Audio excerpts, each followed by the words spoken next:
On AFL Nation, it's Richmond. Experienced Tiger to another. It's Edwards. Stutters through the 50. Plants his foot. Plants the flag for the Tigers from here. It's their second goal of the night. Versus Collingwood. The side bottom. Now to Quain or right foot kick. There's a nice one inside BB. Puts it one bounce in front of Elliott. Fast hands. Finds Bianco. Off a step. Strikes and scores. Good afternoon and welcome to the MCG as round 17 continues. It's the Tigers and the Pies twilight footy at the Melbourne Cricket Ground. There's an all-right crowd starting to assemble through the gates, hoping for a bit of atmosphere between the two traditional rivals this afternoon. Matthew Cox in the commentary box with you here on AFL Nation, our pre-game show for Beaumont Tiles Trade Club. It's a pleasure to welcome our experts this afternoon for car sales, unique insights and exclusive perks with car sales for owners. Firstly, the Brownlow medalist Adam Cooney in the commentary box with us this afternoon. Welcome to you, Coons. Hello, Coxie. Looking forward to this one. Both sides light on, it's fair to say.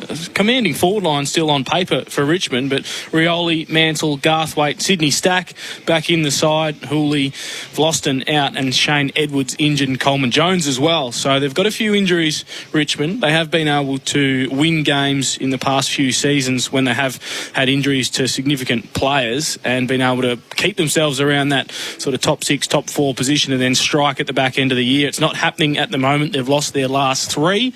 Collingwood have made a few changes as well, with Callum Brown coming in, Ollie Henry, Trey Rusco and Will Kelly. So haven't been very impressive so far under Robert Harvey's tenure. So I'd like to see them play a little bit more attacking, fast style of football. Hopefully we see it today. The scoreboard flattered them, I think, a little bit with their late charge last weekend. The Pies against the Saints going down by 9 points. And as Coons mentioned, both sides missing some crucial cogs in their lineups. As I welcome Michael Barlow with us this afternoon as well, former Docker, son and current Werribee coach. Welcome to you. G'day, Coxie. Double shift Coons today. Well, I saw you over at the VFL. I've got to get some words in, because Coons has just wrapped up the whole pre-match, so we're going to talk about it. What is it? Siren's about to go. We're about to start. But well, no, we're going to get a VFL wrap from you now. Well, exactly right. I've been over the road at Punt Road. I do my research. I like to make sure I cast the eyes over what's coming from beneath. And it was a cracker game at Punt Road.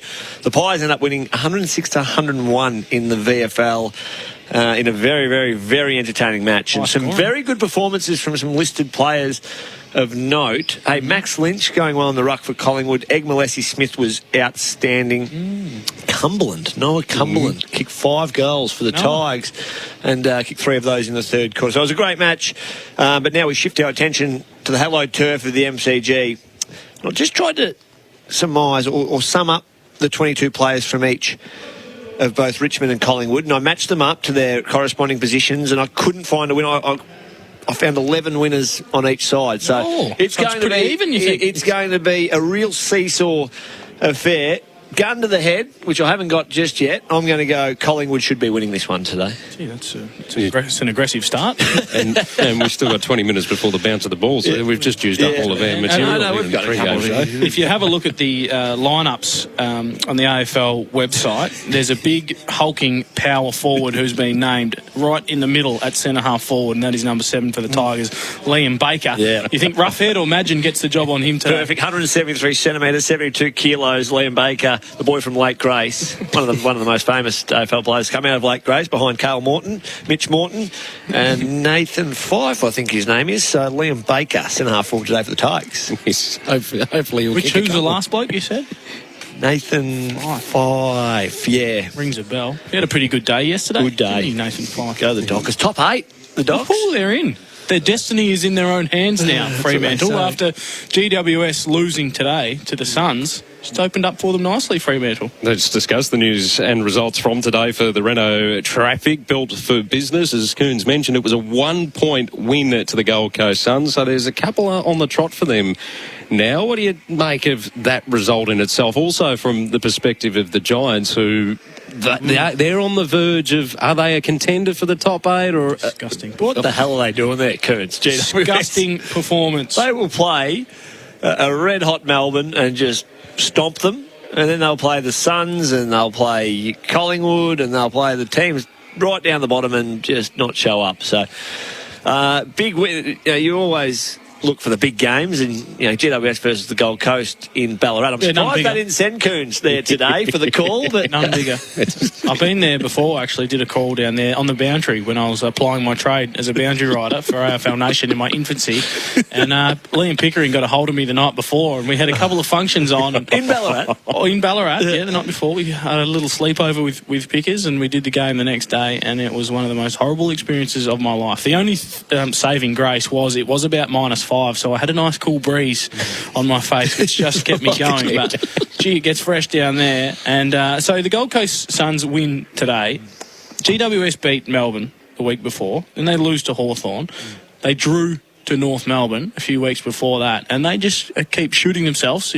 Borrow your gun that was to your head and put it to GWS's foot and shoot them, because I tell you what, can they butcher an opportunity to get into the 8 and cement themselves into the finals? It was a pretty good last few minutes. David Swallow ran into an open goal to put them in front and missed, but was pushed in the back, so he got the secondary kick. And then GWS had about 5 or 6 inside 50s with 2 minutes to go, and they just kept bombing it into an outnumbered situation. Bowes took a nice intercept mark, put it out on the full, which allowed Toby Green a shot from the pocket. Went the check side. I don't know why he went the check side. Should have gone the drop punt and just let the wind sail it in. You know how Coons knows about the wind? Because he's done the interim job as the boundary rider down there. So he knows where the wind goes and how fast it travels at that time of day. She was travelling too. There was a fair breeze up at Mars Stadium. Nice boutique area, though. It's a boutique ground, but the wind up, there's a little passage between the main grandstand and the old social clubs that the wind just howls through. And they've figured it out, because I think the first AFL game, or one of the early games they played at Mars Stadium, they started at about 4 o'clock. It was about this time slot, the 4 o'clock slot. Halfway through the second quarter, they couldn't see the football. It was going back over their heads when they were kicking it. Today, they've thought, OK, let's take... They nearly started at sunrise today. It was that early that the game kicked off. So that was... but yeah, it's all right. So Lockie Whitfield is, of course... well, not of course, but also was subbed out. Apparently, it's precautionary. A little knock to the head once he took that mark running back. He's with a tough the fly. player. Watched most of that game as well. So... But it was Bowes took a mark right at the end. Yes, he kicked it down the full. Then it was Ballard, and then it was Will Powell. So there's a glimpse into the future for the Gold Coast Suns. And a crucial opportunity going begging for the Giants too, when 2 players, I think Finlayson might have been one, can't remember the other, but they smothered each other in the marking contest with about 10 seconds to go. Coxie, Coons is nodding his head up here. Look, as a coach myself, you can't dwell on what happens in the last 1 minute of a 120-minute football game. You've got little moments across the whole match where you can win, lose, make an impact on the game. Don't be seduced by the last 60 seconds of play. You're saying poor coaching from Leon. Is that what Leon looked angry? Leon looked very angry as the camera panned to him as he walked across the turf of Mars Stadium. Well, I would be too, because it was a golden opportunity for them to go a couple of points clear of Fremantle and also West Coast. So what about the Suns? Suns? Rude opportunity. What about the Suns? Do we change our opinion given how much heat they were under 2 weeks ago, and they've taken that pressure off, or do they still deserve to be scrutinised? Oh, well, no, they've done what they needed to do, didn't they? So it started Thursday week ago, I suppose, against Richmond. You can't get a gauge on the Giants at the moment. You can't get a gauge on Richmond, but the Suns did what they needed to do to get that scrutiny off their back, because clearly they've been away from home now for 2 weeks, and they've got 2 wins on the road, where a fortnight ago when they packed up and came to Melbourne, it would have been like you're playing Richmond and you're going to end up playing the Giants, and people would say, well, Stuart Dew in big trouble, the club again is going to spiral down through the ground. But they've picked up 2 wins against the odds, and they jump back on the bird back to the Gold Coast, sunny Gold Coast. A lot of the boys looked a bit pasty, actually, I thought. Yeah, I think they need some vitamin D. They would be looking forward to getting... much down there at Ballarat. There's something in that, though. They've been here for a week. The surrounding of a footy mad state and galvanising for a week under a bit of pressure, and they get to work and get the job done. So maybe a bit in that. I suppose I don't want to do it all year, but that little sugar hit for them in Victoria to get themselves ready for the back end of the year. Winning solves everything, doesn't it? I mean, we saw Carlton under the pump with David Teague as soon as they started their external review. They win a couple of games and then all of a sudden the pressure is off slightly, and then came up against the Cats yesterday. It wasn't a great performance, but thought they competed okay at times. So you'd think David Teague's job is safe, and Stuart Dew, a couple of wins now. We don't talk about them for a fortnight or 3 weeks in a negative way until they get done by 100 next week.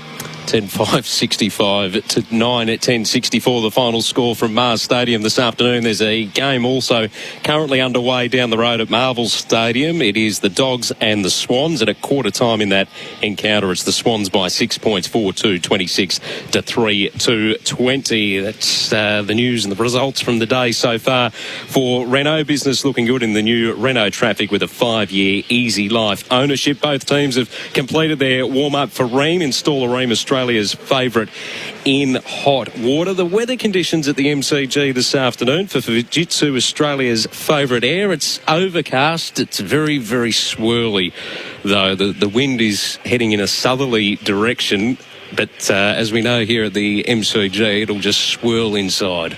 It will. Not as cold and crisp as it was yesterday. There was some fog that came over during the Blues-Geelong game. Caller's nightmare, wasn't it? Oh, it was terrible. But doesn't look to be as bad today. But it always sort of swirls around at the G. It's never perfect conditions, or very rarely perfect conditions here. That's thanks to Fujitsu. When the temperature hits you, just get a Fujitsu. What are we expecting to see today? So let's start with the Pies. You saw them last week, Mickey. What are we expecting to see from them this afternoon? I think they need a positive start from the word go, because the last two encounters, I think Freo, they were a little better than what they were last week against the Saints, but they kicked one goal in the first half. They've had safe starts. They've had really cautious build-ups into games, and last week was no exception. They were completely out of the game and looking devoid of any sort of imagination with their ball movement until three-quarter time, where it seemed Robert Harvey went out and just said, I don't know, boys, just I've had enough. Do whatever you want to do. Maybe handball the ball every now and then and get the ball in motion and away you go. Maybe use the square that's in the middle of the ground, that's the centre square, and try and push the ball through that part of the ground. They did that.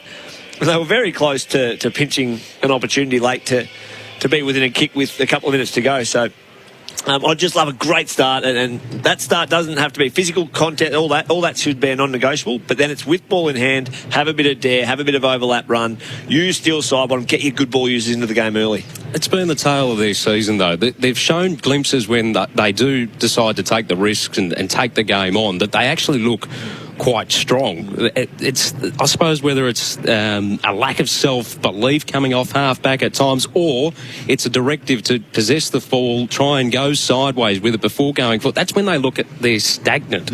But they've been stagnant at times under Robert Harvey too, and he's only 2 weeks into the job. So as an interim coach, surely, Mick, you would be pressing for your team to be as attacking and show as much flair as possible, because you want to bring the enjoyment back into the game. And it's to be such a defensive coach straight away when I don't know if he's putting his hand up for the senior coach's role going forward, but you want to, if I was coaching, I'd just want the players to show as much positivity in terms of ball movement and taking the game on as possible. I think the fans would love to see that, rather than that dour sort of kick sideways, go safe, take the game on through the middle of the ground, as you mentioned. And if you get done going back the other way, well, so be it. I mean, Carlton turned the ball over a few times yesterday, 3 times in the first quarter and a half, but at least they were trying to go back through the middle, and it was that high-risk, high-reward footy, and it didn't pay off at times. But when it does, that opens the whole ground up and is your best chance to score.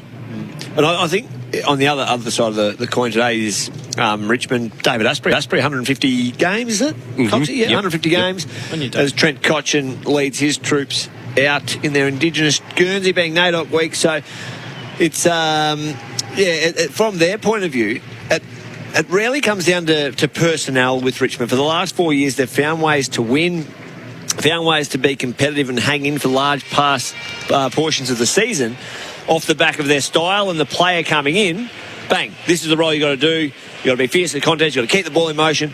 But now it's starting to wear really thin with their availability, isn't it? Like really, really thin. I think only 9 listed players played in the VFL today, so they're starting to lose the troops. And now the weight of responsibility comes on to guys like Jake Arts, who hasn't played much footy, Jason Castagna, who's usually just a depth player that just gets the job done in his position. More responsibility coming on those guys. Can they stand up to the occasion when they're a club under a bit of pressure at the moment? So when you light on for talent, and Richmond are a poor contested ball and poor clearance side. They rank 16th in contested possession and 18th in clearances this year. So when you are light on and you've lost some of that talent, then those two areas of the game become really important. Now, Collingwood are no world beaters in the clearance department either. They actually rank 17th, just behind Richmond, and the contested ball is 13th. So both these sides rely on intercept and winning the ball back and then scoring from that. And Richmond have been so good at it over the last 4 years. It's just this year it hasn't gone well. They haven't been able to win the ball back and then penetrate and get the ball inside 50. They got the most inside 50s against last week versus the Suns. So not a great sign at the moment. So form hasn't been great, but I'm expecting them to show a little bit more fight than they have the last few weeks. Before we go any further, let's get a odds update thanks to PointsBet. A PointsBet update. It's shacking easy to bet anytime. Download the PointsBet app today. Gamble responsibly. Call 1-800-858-858. G'day punters, Elliot from PointsBet having a look at the game tonight. Richmond versus Collingwood. Richmond, their favourites. $1.67 head-to-head. The Pies outsiders at $2.20. Just over a goal start on the line though, plus 6.5. Total match points set over or under 145. Have seen a bit of money come for the over in the last hour or so in this one as well. First goal scorer markets, Tom Lynch and Jack Riewoldt share the first line of betting, both at $8. Jamie Elliott, 10. Brody Myercheck, 11, along with Jordan De Goey, $11 to kick the first. We've got the same game multi offer as well. Place a 4 or more leg same game multi, and if one leg fails, get your money back in bonus bets up to $50. T's and C's do apply, so jump onto pointsbet.com.au, download the app, and as always, please gamble responsibly. This is the AFL Nation pre-game show for Beaumont Tiles. Win tiling products for a year. iCanWin.com.au. Both teams completing their warm-up for Ream. Install a Ream, Australia's favourite in hot water. Just quickly around the grounds for Chemist Warehouse. Great savings every day. A couple of minutes into the second term at Marvel Stadium, and it's still a 6-point advantage the way of the Swans. As we look ahead to our match for broadcast this afternoon from the MCG, the Tigers taking on Collingwood. The unmissable moment for this afternoon for Drink Wise. Choose to drink wise. You won't miss a moment if you drink wise. The hand is firmly in the air of Michael Barlow. I'm firmly pointing towards Michael because he wants it. He wants it bad. I'm the junior in this combination. We're building quite a rapport, and we've got a good thing going on, but I know how to play my role, and I take the unmissable moment for Drink Wise. Choose to drink wise. You won't miss a moment if you drink wise. Hey, Sydney Stack's back in the side. Oh, yeah. Sydney Stack's back in the side, and he will give us an unmissable moment at some stage throughout the day. He might not have a huge impact in terms of numbers and density and quantity of numbers, but his impacts, he will make the crowd watch, and this our cohort in here in the AFL Nation box, watch him whenever he is around the ball. He'll do something special today. Absolutely. And in honour of Sydney Stack coming back into the lineup, I've got a lamb souvlaki here. Ready to go. and he actually does. He does. Listen, that's It's going very soggy as we speak as well. Yeah. I'm waiting for the party pies. First game since round 13 last year for Sydney Stack. Had 29 touches last week in the VFL as well to earn selection for the match today. Both sides have just about completed their Ream warm-up. Ream steady, hot and strong as we head towards the bounce of this one, boys. The final word ahead of our match for car sales. Unique insights and exclusive perks with car sales for owners. Are we expecting to see a response from the Tigers, or can Collingwood cause an upset? Well, we expect to see a response from the Tigers because they're a great side. And Jack Riewoldt was very, very strong during the week, saying that they still have the belief that they can make finals, and they're a bloody good football side. That is a direct quote from Jack, and he said, you wouldn't want to be playing us in the run home. So they've talked the talk. Now it's time to walk the walk. Going to be a big battle between Marbior Chol and Brodie Grundy in the middle of the ground. As I mentioned, from a Collingwood point of view, we want to see them attack a little bit more. They've only won the inside 50 count on 4 occasions this season. They only score 22 points per game from clearances, which is 17th, and they concede the most marks against Michael. So there's a few damning stats there. And if they do be more attacking, it gives their forward line some options. Darcy Cameron and Brodie Myercheck, I don't mind the combination from those two key forwards down there, and then it's more mobile on the ground. Bianco, Thomas, Jamie Elliott in the forward line, and then De Goey will slide down there at times to be that X factor. So I want to see them move it quick, get some more inside 50s and give those guys opportunity. And Mason Cox was in the side the last couple of weeks. He's out of the side now, so they are a lot more mobile in the front half and a little bit more nippy at ground level, which should be conducive to moving the ball really quickly, getting it in on a different angle, and they don't mind if it hits the deck and brings the players like Elliott, like Thomas into the game. So it's going to be a good one. Richmond, I think they'll be on edge a little bit. What's it been? They're nearly 3 weeks, 3 losses in a row. Well, 3 losses in a row, but Thursday to Sunday, my maths, is that a 10-day break? They're on edge. They're going to be on edge. The footy world's against them at the moment, and they won't just be rolling over today. So it'll be a fierce start. And obviously Collingwood with a lot to play for as well in terms of an interim coach, careers on the line. There's guys out there playing for their careers also beyond this season. Jordan De Goey, what's your midfield forward split for him? And then Dustin Martin?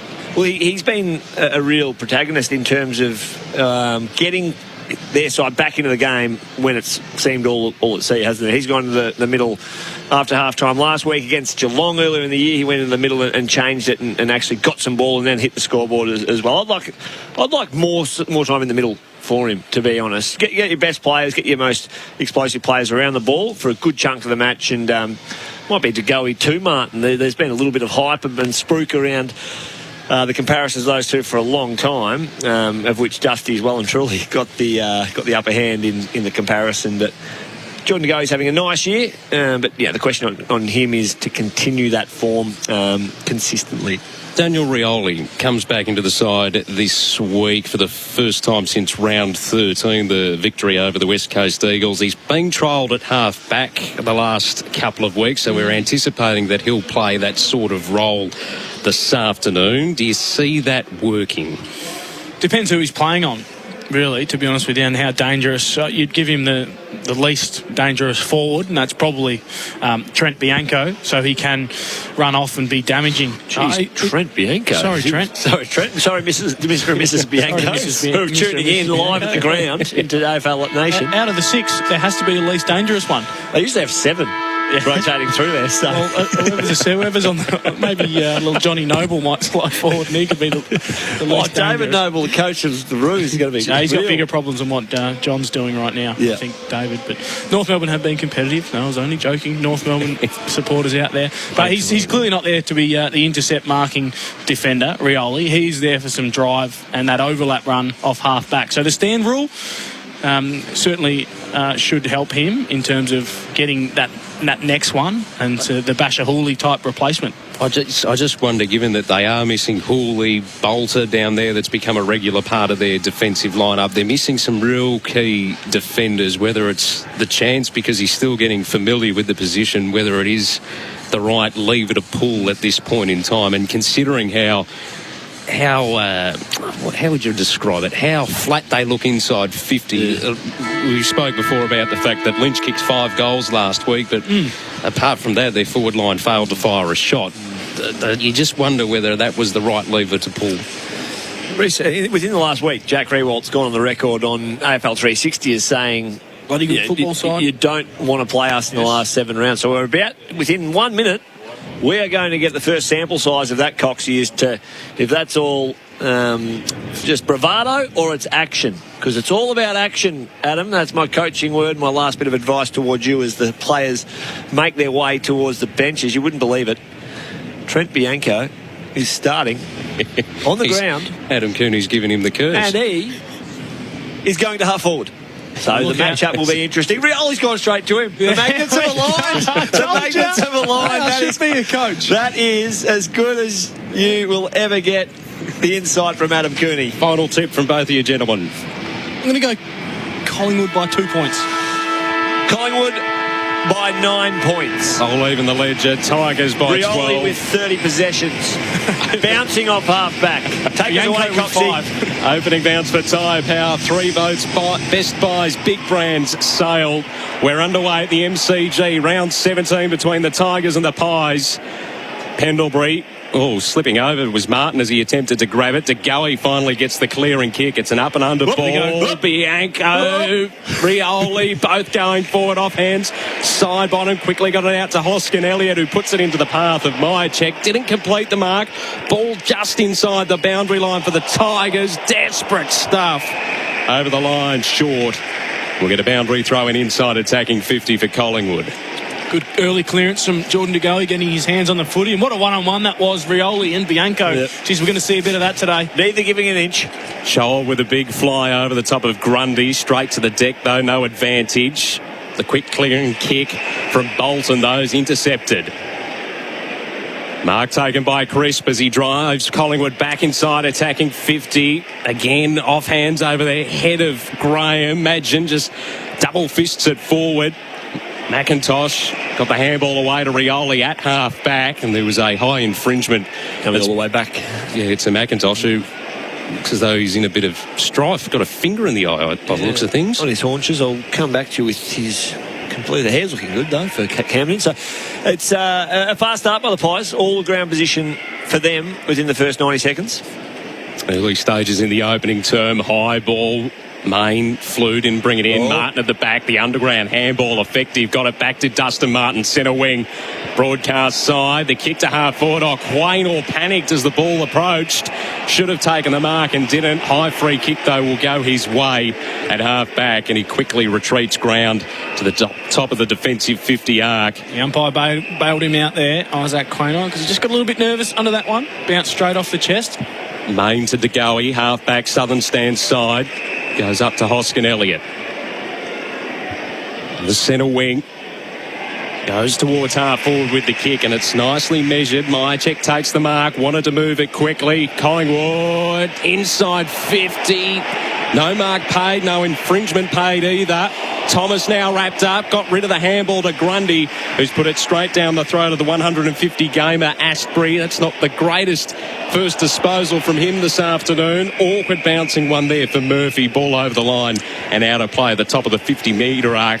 Members side. And both sides just need to come up for a bit of air. It's a few clangers occurring. Maybe a potential free kick inside forward 50 there for Murphy. But what is happening with Dustin Martin? When he's sliding forward, the matchup is with Chris Mayne for the Pies. Michael Barlow, Adam Cooney with us for car sales. Everything you ought to know this afternoon. Adams releases the kick inside, attacking 50 for Collingwood. Elliott hovering, so too side bottom. Neither could do anything with it. There's a whistle on play, and a free kick will go the way of the Tigers, who are under siege at the moment inside defensive 50. Ball given off quickly to Short. He goes with the short ball to Bolton, to Cochin, running off half-back. They've worked it to the centre wing broadcast side, where Thompson Dow takes the mark. Wanted to move it quickly. Handballs to Short, further afield to McIntosh. Inside 50, revolt the fly. Couldn't bring it in, off hands. Madgen, a little indecisive with the handball. Maynard under pressure. Knocked out of play now is Murphy. We'll get a boundary throw in half forward on the broadcast side for the Pies. With no score either side, 3.5 minutes gone. That's all thanks to Tyre Power, your trusted tyre experts, and Makita rule the outdoors. Well, Thompson Dow had the opportunity to go quickly, had Tom Lynch running inside 50. He ended up giving it to Short, but it's probably too slow with their ball movement going forward then for Richmond. Murphy thumped into the ground with an aggressive tackle from Dustin Martin, forces the stoppage. Adams not happy with the treatment. We ball it up. 50 from home for the Tigers. Chol dispossessed. Cochin trying to release Bolton in a bit of space. Fed it to Graham, to Chol, who got taken into the turf immediately. The umpire circle says, give it to me, I'll ball it up. Pressure's up early, isn't it? Yeah, big pressure early from the Pies. What are the numbers there, Coons? You'll have some numbers for safety steel sheds on your computer. My Wi-Fi's playing up down here. Are you having Wi-Fi issues at the moment?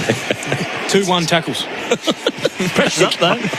Some great insight there from Adam Cooney and Michael Barlow. Lynch got tripped in the contest, so he'll get the free kick. Ball at half forward. He wanted to play on. It looks as though Adams... Jeez, he's angry today. He's taking his angry pills, Taylor Adams. And Cochin at the bottom of the contest. Oh, There's a little bit going on between the two of them still. Lynch with ball in hand. 80 from home, broadcast side. He sends it inside, attacking 50. Punt road in. Chol the fly. Didn't bring it in. Arts fed it to Bolton. Opening score. No. Out on the full. Free kick to go the way of the Pies. It's an intense start here at the MCG. it's been an interesting view of what Collingwood are looking to do with the ball. So they're hemming their back pocket. Are they going to be more adventurous with ball in hand today on that occasion? Roughhead went down the boundary line. Lynch set himself, didn't complete the mark. Adams barrows in, released the handball to Grundy. Finds Thomas. They're working in close confines to Murphy, who releases the kick. Baker, who was listed at centre-half forward today, he's applying pressure now on Jordan De Goey. On the deck, side bottom comes in from the side, forces the stoppage. The umpire says play on and then says give it to me, I'll ball it up. Positive start from Collingwood and Richmond as well. Just watching Bolton around these stoppages, he's just sliding forward and getting really dangerous. Had a shot at goal already and a couple of opportunities for clearance. Grundy palmed it down. McIntosh, though, thwarted it as it was released forward. Sydney Stack. Collingwood, yes, and then Sydney Stack intercepting. It's ping-pong footy. Now it's back in possession of Collingwood. Side bottom. Gave it to Chris. Cameron sitting dark. Gone. No, pushing the back. He just carried the last bit of momentum into the numbers of Cameron, so adjudicated correctly. Cameron works it wide. Quaynor composed this time as the footy came towards him. Takes the mark, centre wing out of side. Gave it to the running Main, who pokes it inside 50. No mark taken by Myercheck, who's now caught at half forward. The umpire says, give it to me, I'll ball it up. Well, it's the second opportunity that Myercheck's had inside 50 for a chest mark. Low diving ball, but should have gobbled a couple of those up. I like the positivity from Collingwood's ball movement. Maynard nearly turned it over back through the middle of the ground, but they got away with it. Almost 7 minutes gone on the Makita clock and still no score either side. Here's Stack weaving his way out of traffic and out of harm's way. Mark taken by Graham, virtually on centre half back. Worked it by hand to Stack to Rioli, playing off half back this afternoon. Delivers it up the corridor to Martin. Wanted to go. Feeds the handball to Graham, who kept running but lost control of it in the juggle. Murphy now, he's tackled. Ball spills free. Madgen releases the handball to Kelly. Finds side bottom. Defensive side of the broadcast wing. Goes further up the line to Kelly, who's in all sorts of trouble. Handball retreats into vacant space. Side bottom professionally puts it over the boundary line and out of play to relieve some pressure.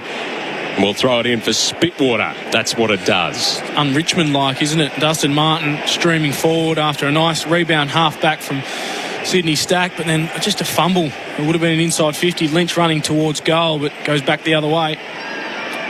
No score either side. Fitting, isn't it, Coxie? No score either side. 7 minutes in, the Euros final on tomorrow, Coots. So, low scoring affair here at the MCG to kick us off. We'll be up early for that one. or up late. Straight through, you reckon, Mick? Collier Dawkins. Been a big weekend. Found Martin. Oh, now finding space is Baker. The kick poor inside 50 made it difficult for Lynch. Bobbling ball collected by Arts. Double fisted into the path from Bolton to Collier Dawkins, and we've finally got one.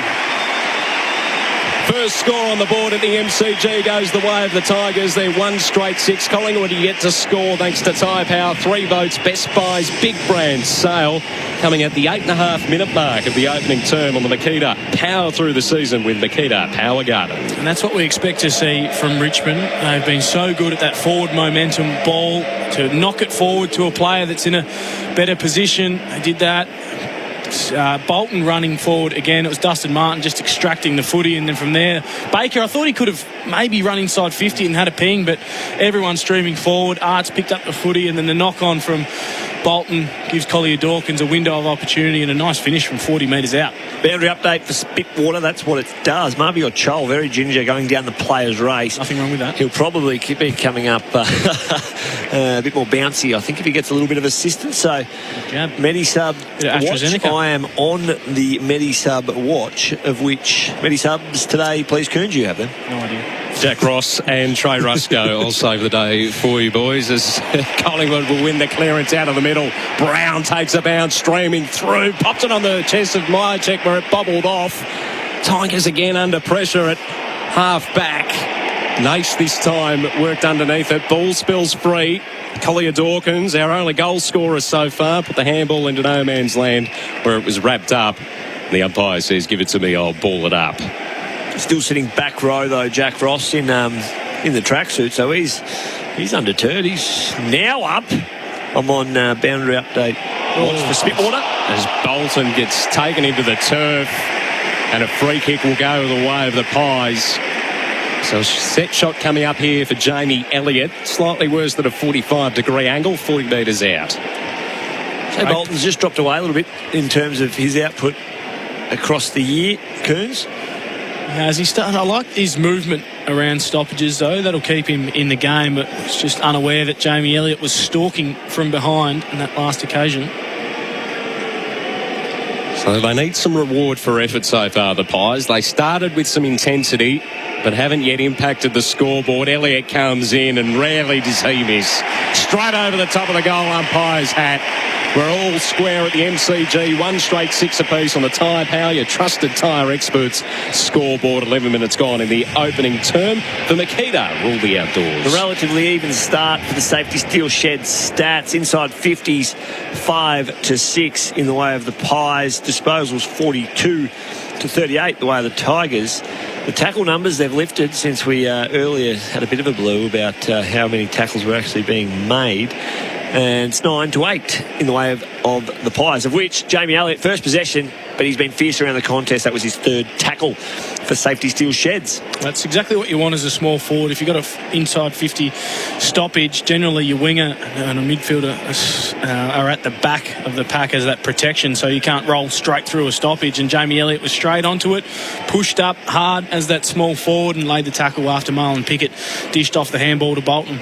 Around the grounds for Chemist Warehouse, great savings every day. Dogs trailing by 4 points, approaching half-time in that encounter. The Pies will work it clear again. Good kick from Brown into the path of Kelly, who centres this one the direction of Bianco. He takes the mark at centre-half forward. In front of Rioli. Very dangerous forward, Bianco. He gave the handball off to Maynard, searching for to go. He didn't quite have enough of it. Cochin releases the handball, coming off half-back. Collier Dawkins into some space. Rewalt puts it into the path of Lynch, but it was well wide of him. He's had to run a long way, and now he runs out of room. The boundary umpire finally says, give it to me, I'll throw it in.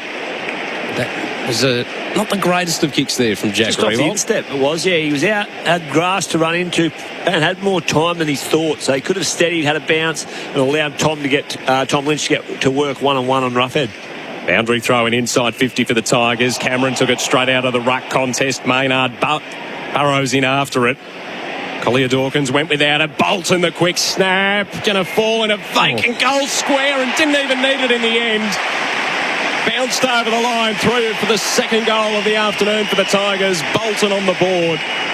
They moved to 2 straight 12. Collingwood 1 straight 6. 13 gone in the opening term. Thanks to Makita, Rule the Outdoors and Tyre Power, your trusted tyre experts. Well, you mentioned, Mick, that his numbers have been slightly down. He is running hot for Ream, steady, hot and strong at the moment. 5 disposals now and a goal to go with that. We mentioned his movement around stoppages. It just looks so impressive. When you get on the move, it's so hard to defend. Everyone's just streaming forward, and Collingwood midfielders just got caught ball watching and gave Bolton just enough space to be able to come around, whip around the back. Ball came out, and then a nice opportunistic finish from 40 metres out. We can't undersell the loss at the moment of Marby or Chol as the centre square bounce. It's Darcy Cameron, yes, for the Pies, but it's Marley and Pickett, who does this role a little bit, but Marby or Chol's fitness pending might be doing it a bit more. He just got shoved out of the way by Cameron there as well. Brown, he's done some good things already in the midfield. Gave it to Adams, goes inside attacking 50 with the kick. Under pressure was Grimes. And the umpire says he'll get the free kick. Inside defensive 50 for the Tigers. They've got a 6-point lead. AFL Nation this afternoon. Round 17 action coming to you from the MCG. Adam Kearney, Michael Barlow, Matthew Cox in commentary with you. Grimes took a long time to eventually get rid of it to Astbury. Went further afield to Garthwaite. Up against the boundary line. McIntosh worked his way nicely. Trying to get into the path of Lynch, who was being well held. Main off hands. Noble, we're coming back for the holding free kick in that contest with Lynch and Roughead. Roughead winning out on that occasion. Short ball now to Madgen. Offensive side of the southern stand wing. He'll go high, long down the line. My check. Didn't quite complete enough of it. There's a few applause down on the boundary line for Spitwater. That's what it does. Marbior's back. Marbior's back. So Jack Ross did not remove his butt cheeks from the cushions because he was that confident whatever was going to happen downstairs was going to fix Marbior. So he's all good. Kelly got punched out of his hands by Asprey, who ended up taking the mark. So he's at half back. Got the outnumber on the switch, but Asprey hasn't looked. Didn't even look over, did he? Just one thought, go long, straight down the line. Into the path that Cameron failed to complete the mark. There's a whistle holding the ball. Free kick going the way of the Pies, who end up taking the advantage. Ball inside 50. Good fist from behind there from Mansell. Forced the ball to ground. Collingwood kept going. In trouble though, Kelly. Got upended. Ball spills free. Hoskin Elliott feeds it to Brown to side bottom. Gets collected by Collier Dawkins and ball spills free. Umpire Circles says, give it to me, I'll ball it up inside 50. Tackling huge in the defensive 50 there from Richmond. It was some of their younger players, Collier Dawkins, Sydney Stack getting involved, which is what you want to see. Damien Harwick would be very pleased with that. Could have got a couple of free kicks in there for holding the ball. Pickett rose high in the contest. Thompson Dow the clearing kick, but went higher than it did go further. Bouncing ball. And that's all Collingwood jumpers around. And a great tackle from Tom Lynch on Chris Mayne to cause the turnover momentarily.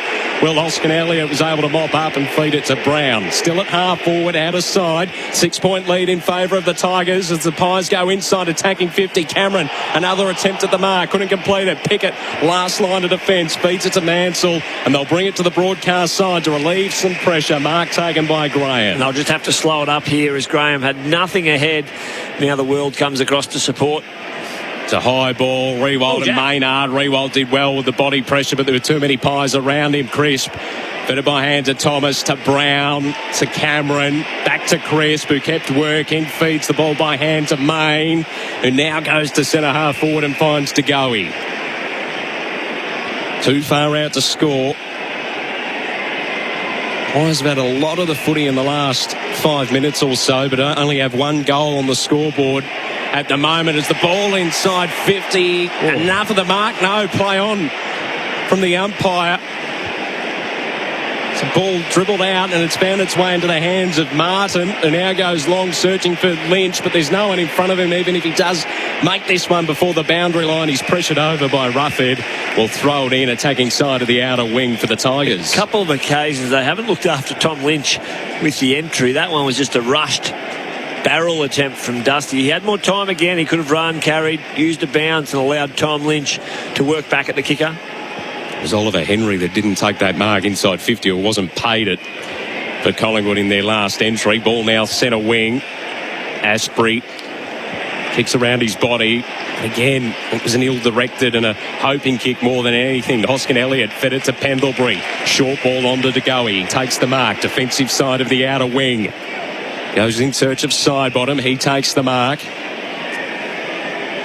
Now will come in short to Adams. Just wait. Patience the key as the Pies build up. That one very close to the boundary line. In fact, goes over and out on the full. So a free kick going the way of the Tigers. Half back out of side. Short ball here to Stack. On half back. Two straight 12, plays one straight 6 on the Tyre Power, your trusted tyre experts scoreboard. 19 gone in the opening term for Makita, ruled the outdoors. Tigers just possessing it at half-back at the moment. A little indecisive. Thompson Dow now goes in search of that contest again, and it's plucked out Cameron, who's this time's been able to take it. Game between the flanks at the moment, isn't it? Just ping-ponging between each flank as there's a turnover. Mayne went looking for Roughead, cut off by Baker, who sends it inside, attacking 50, fell short of Revolts. He was hoping for a free kick, doesn't get rewarded with one. A risky kick comes okay. To Crisp, to Noble, short ball to Bianco. did well to trap that ball in and take the mark. Still inside defensive 50. Broadcast side on the 45. Searching for side bottom. Got collected by Baker. Mopping up Rewald just outside attacking 50 into the pocket for Tom Lynch, who will line up on a tight angle. 25 out from home. A couple of putrid ball kicks there from the Pies. Just invited the Richmond team back in, wasn't it, on the first occasion? Can't recall who it was, but then Bianco. One-step kick across the face of goal. Liam Baker did really well to make a one-on-one contest against Steele Sidebottom, and now Tom Lynch has an opportunity from a very, very tight angle. 5 goals last week. Approaches for his first this afternoon and executes perfectly. So the Tigers, 3 straight 18, have opened up a 12-point margin on the Tide Power.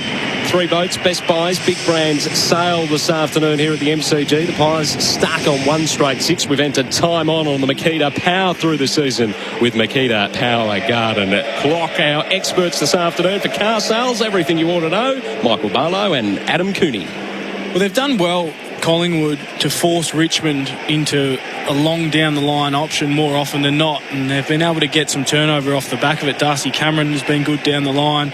They've been getting involved there. It's just when they win the ball back, they got it deep in defence on that last occasion, and I don't mind the idea from Bianco, but it just gave it too much air in the share, and you've got to hit that flat to Steele Sidebottom, who was waiting at centre half back nearly on the line, and just put too much air in the ball, which allowed Baker to come across. So the idea is right, it's just the execution at the moment for Collingwood. Half-time at Marvel, Swans by 11 points in their match against the Bulldogs as the bounce gets recalled in the middle. Earlier today, the Suns got over the line against the Giants up in Ballarat by 1 point around the grounds for Chemist Warehouse. Great savings every day from the throw-up. Adams kept endeavouring, feeds the ball by hand to DeGoey on the broadcast side. Inside 50, looking for Henry. Didn't complete the mark. DeGoey follows up. The handball, though, not the greatest. The umpire said it wasn't even legal. So a free kick to go the way of the Tigers at half-back. They want to move it quickly. In the Rewald direction, he tried to get a jump on Maynard, didn't quite work. Crisp to Grundy to Adams. All this on the centre wing broadcast side. Not the greatest, but Rioli didn't complete the mark. Mopping up for him, though, short. Sends it forward. Awkward bouncing ball for Lynch. Feeds it by hand to Castagna, to Graham, to Bolton, who has to retreat defensively now, to Dow in the centre square. Ball inside 50 again. It's not the greatest of kicks. Lynch doing his hardest, releases the kick into the hot spot, but it's taken by Noble, and the Pies get a chance to reset. It's looking like a couple of average sides in the bottom half of the 8 at the moment. Just a bit fumbly from Richmond and Collingwood. Poor kick from Taylor Adams, and generally Richmond at their best prey on the turnover and stream forward and kick that, but they made a meal of it too, and Collingwood get another opportunity. They've worked at the side bottom, who fed it to Crisp, who goes wide with the kick, searching for Will Kelly, who was impacted in the marking contest. So free kick to go his way. Margin 12 points in favour of the Tigers. Bounced the handball to Thomas. Retreats defensively now to Madgen. Centre wing out of side. Goes short to Brown, who's done a few nice things already this afternoon for the Pies.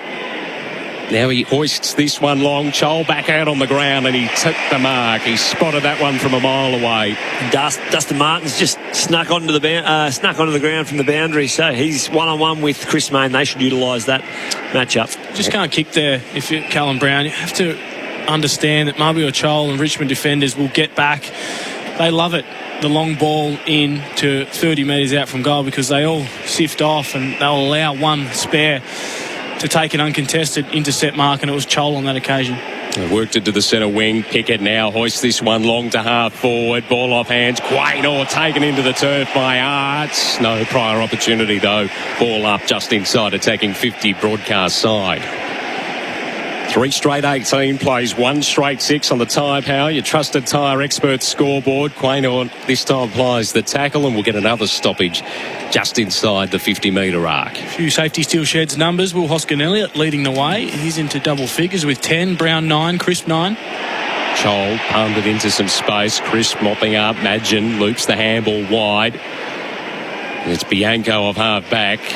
Third one he's dropped. Trying to get it to Myercheck, who, as Coons pointed out, didn't complete the mark. The tackle applied from Ryan Garthwaite back into the Tigers lineup for the first time since round 13, 2019 this afternoon.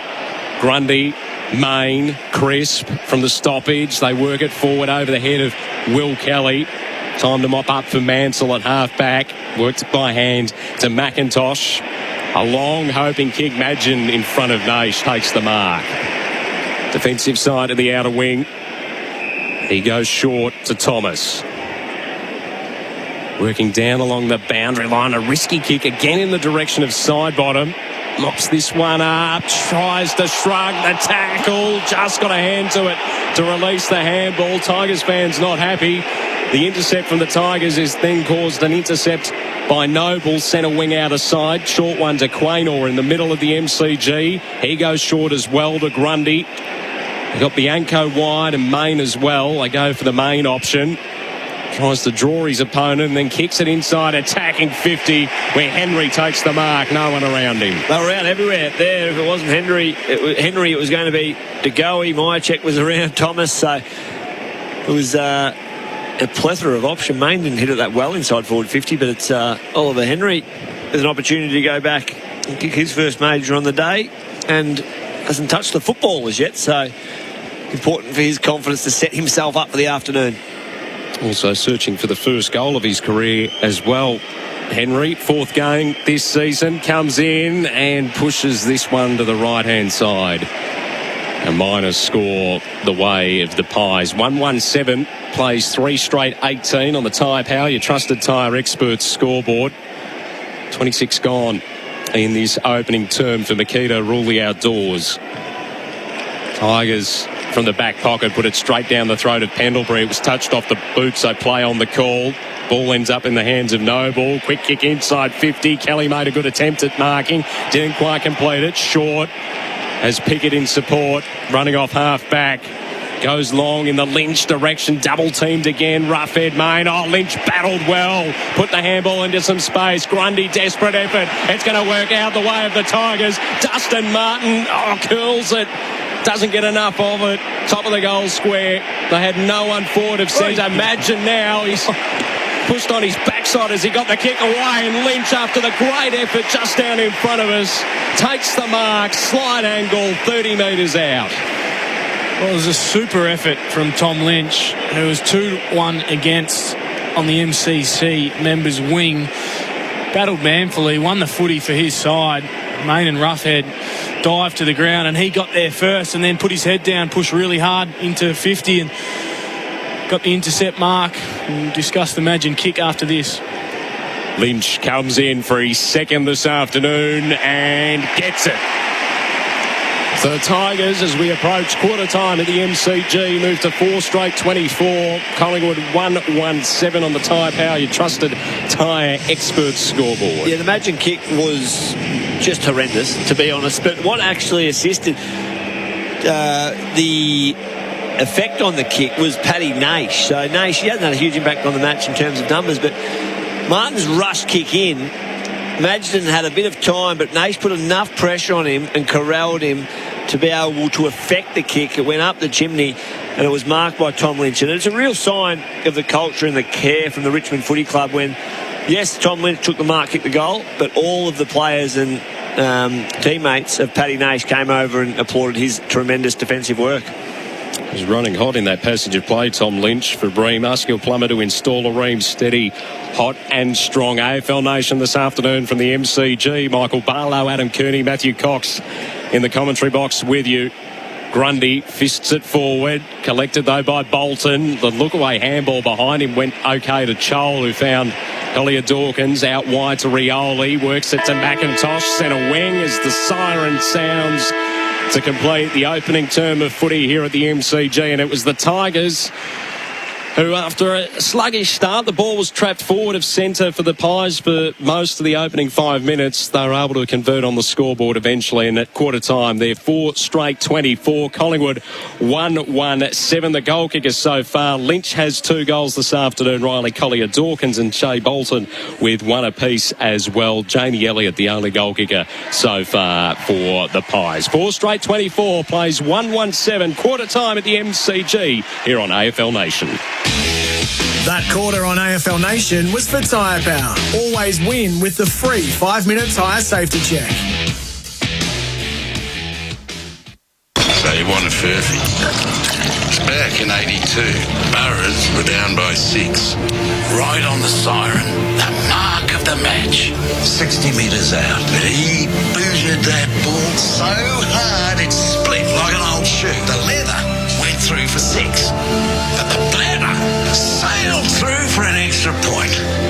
And that's how I kicked a 7-pointer to win the match. There's your furphy. Unbelievable. Hi, I'm Daniel from Team Tank Logistics. We rely on Renault Traffic to deliver freight safely. It's easy to get in and out of loading bays. When you need a van to deliver, it's top notch. There's loads of room for bulky items and plenty of anchor points to secure it. The cabin's full of great technology and it's very comfortable to drive. They're really fuel efficient and we get plenty of Ks out of a tank. Renault Traffic, now available with a 5-year easy life ownership. It's my business, it's my van. Hi, bank. Yeah, hi. Why are you charging me fees when Athena Home Loans don't charge any fees at all? No fees? That's ridiculous. Surely they charge application fees. No. Monthly or ongoing fees. No. Exit fees. No. Asking questions fees. No. Chocky-bicky fees. No. Indoor plant fees. No. Pens on strings fees. No. Long lunch fees. No fees at all. Just doesn't add up. Actually, it really does. Check out one of the lowest fee-free variable home loan rates in Australia at athena.com.au. Athena, love us and leave us. Standard credit criteria, terms, conditions and government charges apply. Tyre Power buying power gives you the power to buy better during their best buys on big brand sale. Like this best buy on Falcon tyres. Buy 3 and get 1 free on a great range of Falcon passenger car tyres. Plus more best buys on big brands at Tyre Power. 10-Star Blues Customer Satisfaction Award winner again. Tyre Power's best buys on big brand sale is on now. Visit tyrepower.com.au to view or call 13 21 91 for your local owner operator. It's a dirty job, but someone's got to do it. Are you living a life of grime and grime doesn't pay? Get rid of it fast with Spitwater, Australia's #1 pressure cleaners. Right now, the tax man is on your side too with the instant tax write-off. Instant clean, instant write-off. Get it? Be quick or you won't get it. Clean to the max and get the tax. Call 1-800-SPITWATER now. That's what it does. Designer Appliances are your premium kitchen appliance specialists. With all the best brands, we can help create stylish spaces, converting the kitchen into the heart of your home. Visit us at Camberwell, Heidelberg, Rosebud and Wantirna South, or browse online at designerappliances.com.au. Timber shortage keeping you up at night? Think steel, think speed, span straight. Invest in Australian-made steel home frames from Steel Frame Solutions. They won't twist, warp or shrink in the Australian weather. Plus, they're non-combustible, recyclable and termite-proof. And they're 100% manufactured locally to suit your project plans. Think steel, think speed, span straight. Steel Frame Solutions. See the steel frames for yourself at steelframesolutions.com.au. At Coles, we're helping lower the cost of your weekly shop with great fresh offers. Like in-season Aussie red, green or yellow capsicums, just $3.40 a kilo. Helping lower the cost of your weekly shop.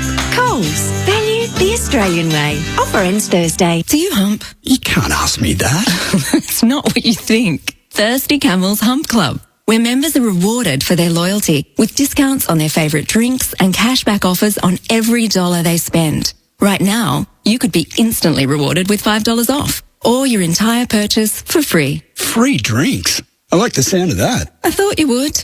Join Hump Club online at thirstycamel.com.au and start saving. Ends 23rd July. T's and C's apply. Hydrate responsibly. You're listening to AFL Nation for the Beaumont Tiles Trade Club. Now finding space is Baker. The kick poor inside 50 made it difficult for Lynch. Bobbling ball collected by Arts. Double fisted into the path from Bolton to Collier Dawkins, and we've finally got one. First score on the board at the MCG goes the way of the Tigers. Spitwater as Bolton gets taken into the turf, and a free kick will go the way of the Pies. Jamie Elliott comes in, and rarely does he miss. Straight over the top of the goal umpire's hat. AFL Nation highlights for McDonald's. Celebrate with the Mac family at Macca's. I'm loving it. They were the highlights from the opening term. The Tigers 4 straight 24, leading the Pies 1-1-7. Those highlights thanks to McDonald's. Celebrate with the McFamily at Macca's. I'm loving it. Michael Barlow, Adam Cooney joining Matthew Cox in the commentary box this afternoon. What do you make of the opening term, boys? Well, the Tigers just flexed their muscle and showed their superiority in terms of what we're used to the Tigers outfit of the last 3 or 4 years. And felt like the Collingwood Magpies, they clearly had more of the football, just couldn't capitalise. They had 15 inside 50s. They had 25 more or 15 more possessions, but just couldn't convert once they went inside. Opening bounce coming up for Tyre Power, awarded CanStar Blues most satisfied customers again. Grundy, kick smothered. Chol, who had a little injury concern in the opening term, back on the ground. Collier Dawkins taken into the turf and will ball it up. Adam Cooney? I actually thought that Collingwood looked a better side in terms of the build-up through the middle of the ground and got some good looks inside 50. Mycheck dropped 2 marks inside 50. Henry dropped 2 as well. So they should be further advanced on the scoreboard, and Richmond just preyed off the turnover and kicked a couple going the other way. Bolton by hand to Baker, searching for Rewald, didn't take the mark. Maynard wearing him like a glove. Quaynor back to Main, to Noble. They've retreated into the back pocket where they find Madgen, who kicks in the Murphy direction, didn't complete the mark. Main sees the ball over the boundary line and out of play for Spitwater. That's what it does. And they do tend to get a lot of possession just like that passage of play. A lot of 1, 2, 3, 4 handballs around half-back possession without penetration, which ends up at a throw in at half forward for the opposition anyway. Grundy and Chol engage again. Grundy followed up his ruck work and then kicked it straight into the back of Main. Into his back of his legs. Coxie, being a former teammate of Chris Main's, he's got the biggest quads I've ever played with Chris Main. Enough padding there for him not to notice that it hit him. He loves cricket. Never bought a thigh pad, he reckons. Michael Barlow with us for car sales. Everything you ought to know. Ball thrown in. Half forward, Martin. The sea's just parting for him as he went to the top of the 50-metre arc. Graham unable to complete the mark. The umpire has said that there's a push. So Graham to get the free kick. Loads up inside 50. Rewalt waiting at the back. Spoiled out of his arms. Baker trying to trap the ball in. It's extracted by Hoskin Elliott, who went very dangerous with the handball, but his skipper in Pendlebury was able to be there and mop up. Main into the back pocket. Then Murphy goes the high kick down the line. Henry did well to take the mark. Wanted to play on immediately. Mycheck with some room to move. Takes the mark on the centre wing. Goes further afield to Elliott. 45-degree angle. Takes the bounce. Ball bobbles in front of himself. Does he mark it up? He shrugged the tackle off. Shuffles the ball to the top of the goal square. The Tigers defenders are able to mop up. Rioli. Oh, he's caught high by side bottom. And he'll get the free kick inside defensive 50.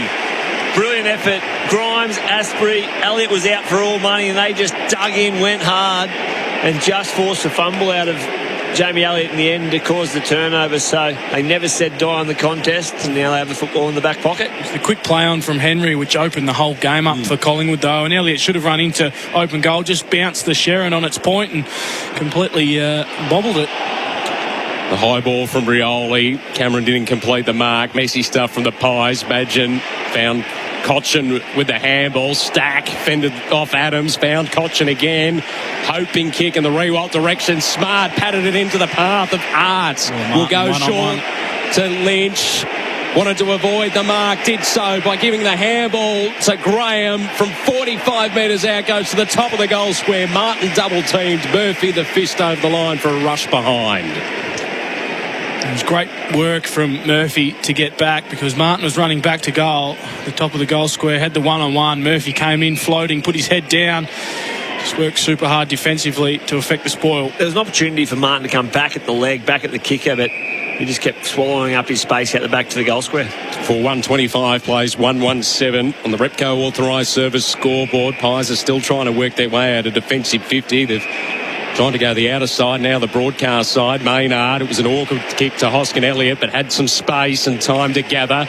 Finds Elliott attacking side of the broadcast wing. Runs off the mark. It's brought down by Cochin. Desperation from the Tigers skipper. He'll poke it short to Pickett, who takes the defensive side of the broadcast wing. It's been a tough couple of minutes Jamie Elliott. He's screaming. They're arguing together, Josh Thomas and Jamie Elliott. Elliott screaming to Thomas, wanted him to hit up back, the tick lead back up at his leg. So he held onto it, and Cochin brought him down. Bolton fed the handball off after taking the mark on the centre wing. McIntosh quickly inside 50. The free kick going the way of the Pies, though, for a marking infringement. Main to take it just as Dustin Martin was finding space. A ball back pocket. Broadcast side, city side of the MCG this afternoon. Roughhead with ball in hand. Pies trail 117 to 4-125 on the Repco authorised service scoreboard. Fly from behind from Cholder, fisted away from Cameron. Maynard pushes it into the path of Hoskin Elliott. Wobbles one off the boot. It's all Tigers jumpers around this one. Asprey, he's 150th. His kick smothered by Thomas. Finds Hoskin Elliott by hand. Ball still centre wing. A nice bit of candy from Hoskin Elliott. Tries to push it into the path of Myercheck. Again, didn't quite complete it, but did enough to get it to Elliott. Top of the 50-metre arc. The kick not the greatest. Garthwaite receives the handball. Finds Rioli, who gets his head taken off again. Umpire this time waving the arms. Calls play on. Collier Dawkins finds Stack. Running into trouble now. Ryan Mansell. Umpire again calling play on.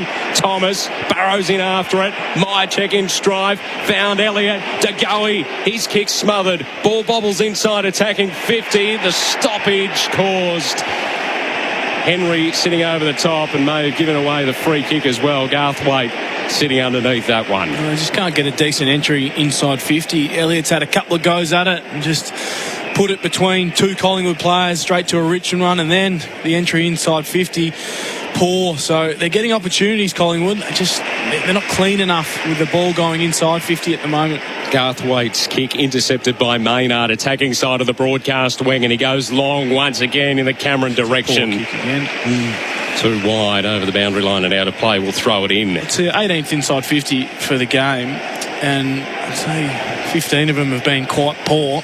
And if they can clean that up and get it to that hot spot or a decent area where their forwards advantage into their dangerous position, they'll get some good looks at it. But that kick is 35 metres out on the boundary. It's not going anywhere. Get a ball up inside attacking 50. Collingwood 117, trailing Richmond 4-125, approaching 7 minutes in this second term. DeGoey, he thought he had too much time on his hands and then got brought down. Somehow released the handball away. Tigers up against the boundary line. A run out of room in the hands of Collier Dawkins. So we throw it in, still inside attacking 50 for Collingwood. Who's getting plenty of the nut, Michael? Just checking Daniel Rioli's number for safety still sheds across half-back. He's had 6, but it's all the Magpies. It's Hoskin Elliott 15, Crisp 11, Madgerton 11 and Main 11. Grundy received the handball after he patted it down and hit the woodwork. Miners score the way of the Pies. 1-2-8 plays 4-1-25. Thanks to Repco Expert Car Service you can rely on. Visit repcoservice.com. Which is a worry, those numbers, because Madgerton plays across half-back, so does Main, Crisp as well. So they're getting a lot of possession in the back half. Asprey, long ball. Castagna wasn't able to get rid of it. McIntosh found Rewalt, who found the boundary line. We'll throw it in. It's just starting to become a game of missed opportunity here for Collingwood.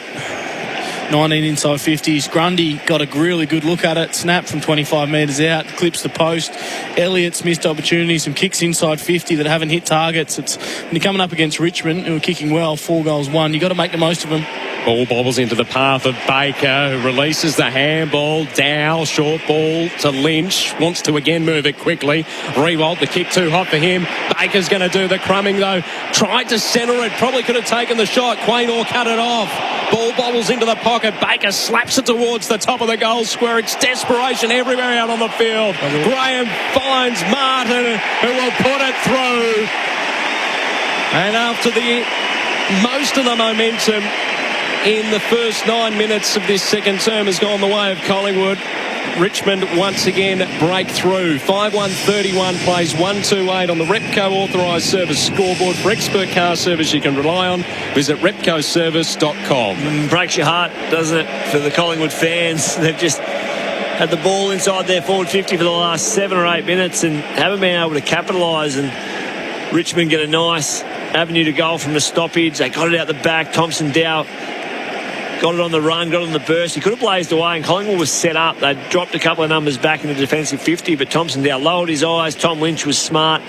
Jack Rewalt won't get a possession on the safety steal sheds stat sheet at all for what his involvement in that goal was, but he had 2 or 3 very important knock-ons, tap-ons, put the ball into dangerous spaces, kept the ball in motion, which results in a Dustin Martin goal. Ball back in the middle. 5-1-31 plays 1-2-8. Bolton drew his opponent, tried to get the handball to Chol. It bobbled it up on him, gave the fend off. Short running pass. They've worked it out wide.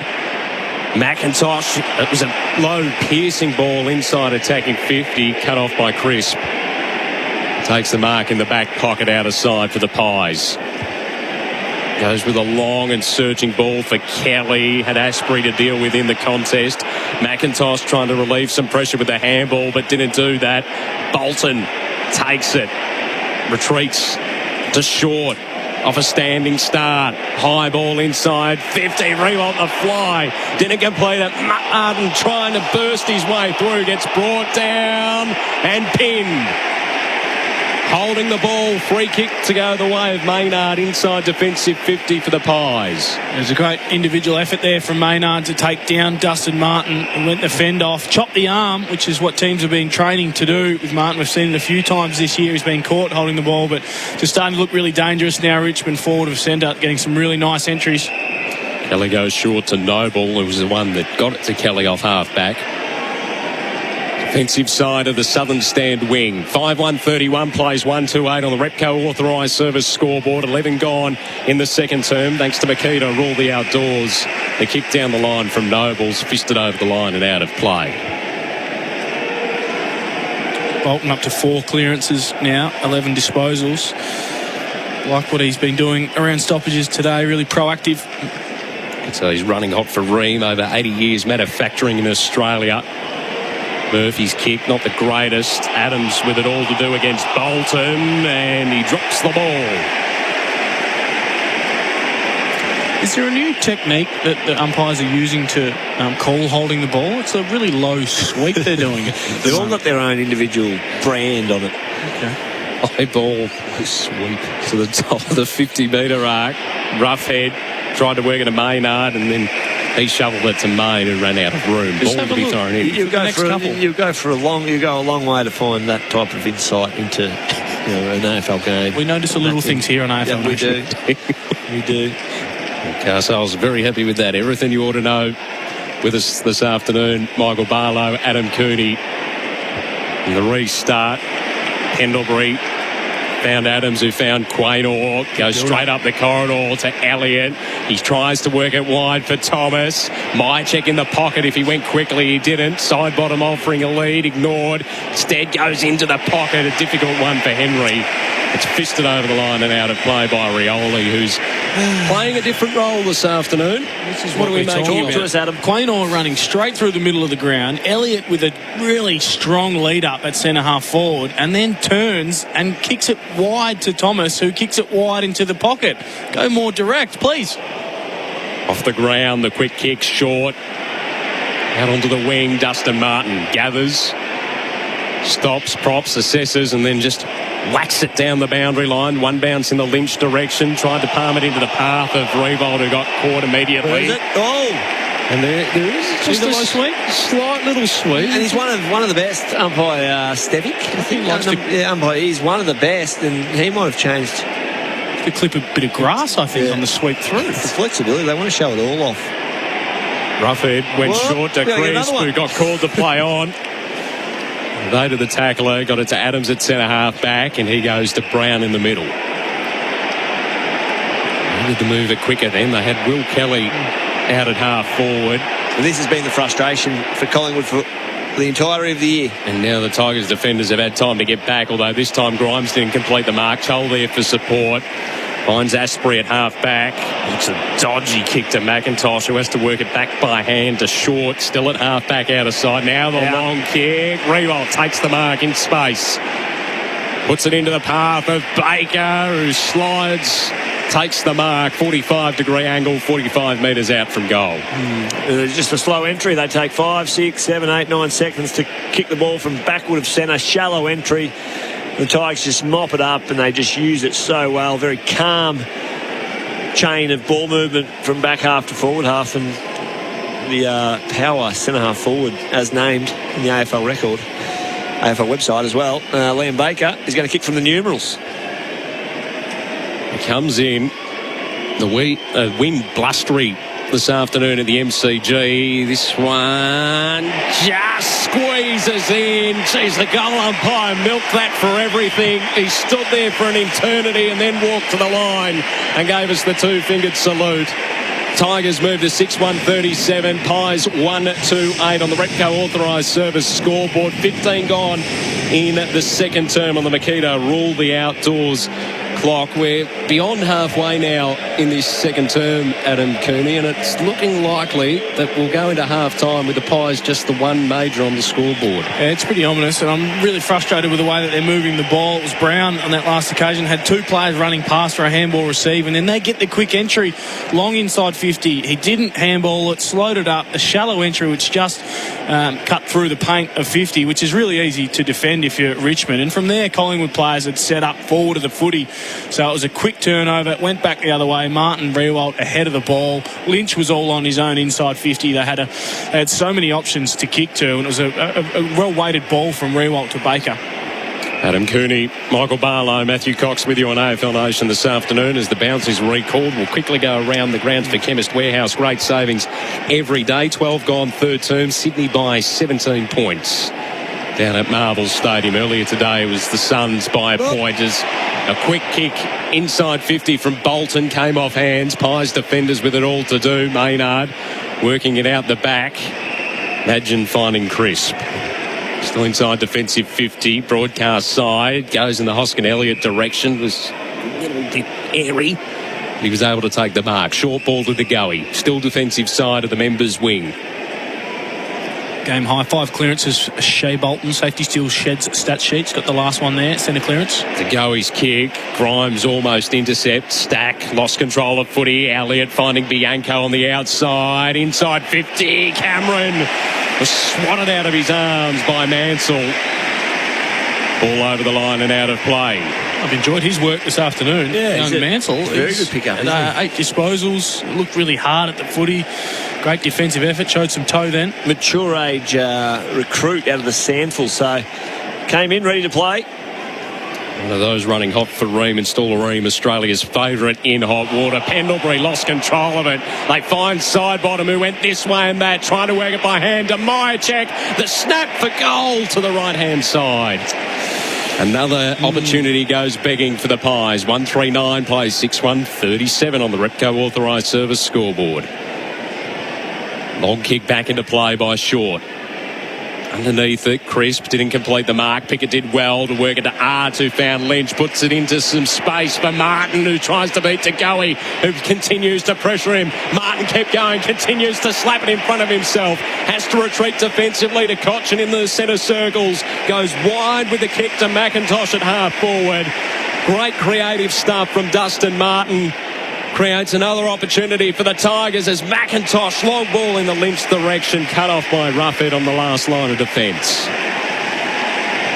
Ruffhead brings it wide to Hoskin-Elliott on half-back, and it'll be a 50-metre penalty advantage to be taken. Sidebottom and Pendlebury could raffle it off. Pendlebury receives the handball, the short ball inside 50 to Elliott. And that's worked for the Pies on this occasion. Well, he is the man you want to be kicking the ball inside 50, Scott Pendlebury, because his teammates have been butchering it completely in the second quarter, and they had a lot of room to move. Still, Sidebottom could have kept running inside 50. Pendlebury could have done the same, but chose to hit up the lead of Elliott. Finally, they get a decent look at it inside 50. Their only goal kicker so far this afternoon, Jamie Elliott, comes in 45-degree angle, will kick from 45 metres out, drop punt on its way, and it's good. Pies get their second, Jamie Elliott gets his second. They move to 2-3-15, trailing the Tigers 6-1-37 on the Repco authorised service scoreboard. For expert car service you can rely on, visit repcoservice.com. We're edging towards time on in the second term on the Makita Rule the Outdoors clock. It was just a weight of numbers exercise in the end, getting the ball inside forward 50, a heap, the Pies, without the reward of a score. And Adam Cooney summed it up very well. Running through the middle of the MCG, steals side bottom Scott Pendlebury. That's safe hands, unpressured. And they had time to expose the one-on-one. And Jamie Elliott, he's a player. He's kicked 2 goals, so he's kicked the Pies 2 goals. He's clearly been a huge inclusion for them in the back half of the year, whilst they've been devoid of scoring options outside of him. AFL Nation from the MCG, round 17 action. It's the Tigers currently in front. Pickett doing the ruck work against Cameron, who burrowed in after it. Cochin trying to extract it. Ball going nowhere. We'll ball it up. Sydney by 13. 16 minutes into the third quarter down the road at Marvel Stadium. In their match against the Western Bulldogs this afternoon, Cameron grabbed it straight out of the ruck, tried to get it to half forward, off hands to Goey under pressure from Astbury. Fed it to his skipper in Pendlebury, who runs to 45 and gets the goal. And a couple of their experienced brigade coming to the fore in the back half of this second term, Collingwood. Just edge away at the margin as we approach half-time here at the MCG. 3-3-21 play, 6-1-37 on the Repco authorised service scoreboard. 20, let's make it 21 minutes gone in the second term on the Nikita Rule the Outdoors clock, and I'm going to nominate that as an instant windscreens goal of the day contender. 1-3-2-4-4. Nice finish.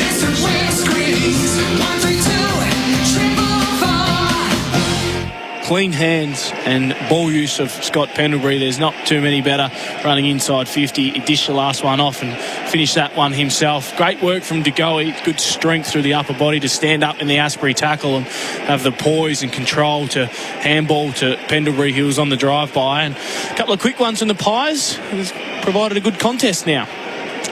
From the restart, Grundy tapped it down, ball in vacant space. Adams had support in Myercheck. They work at the side bottom. Nice little sidestep from side bottom inside 50. Grimes takes the relieving mark at the top of the defensive goal square for the Tigers. Decides to give the handball off to Mansell, who worked it by hand to Rioli, who's panicked in the back pocket. Gets it back to Mansell. They're under the pump. High hoping kick in the Chol direction. He just waited for it to fall on his lap. And he's given away a free kick, or his teammates given away the free kick in the marking contest. There's little Castagna, who came in and tried to win himself a car with Mark of the Year. I'm not sure they give away a car anymore, but some sort of share portfolio he may have been going for, but clearly got into the back of Madgen there. So Chol took the grab, but it's going to be a turnover. Another inside 50 coming up for Collingwood. Madgen went short to Roughhead. Long ball inside 50. Henry Nelly claimed the mark.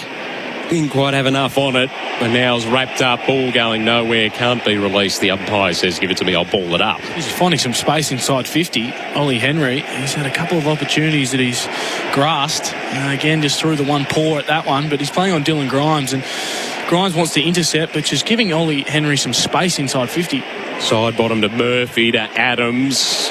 Goes backwards to Chris. Short ball to the Goey. Knocked away from him. Chol mopping up for the Tigers.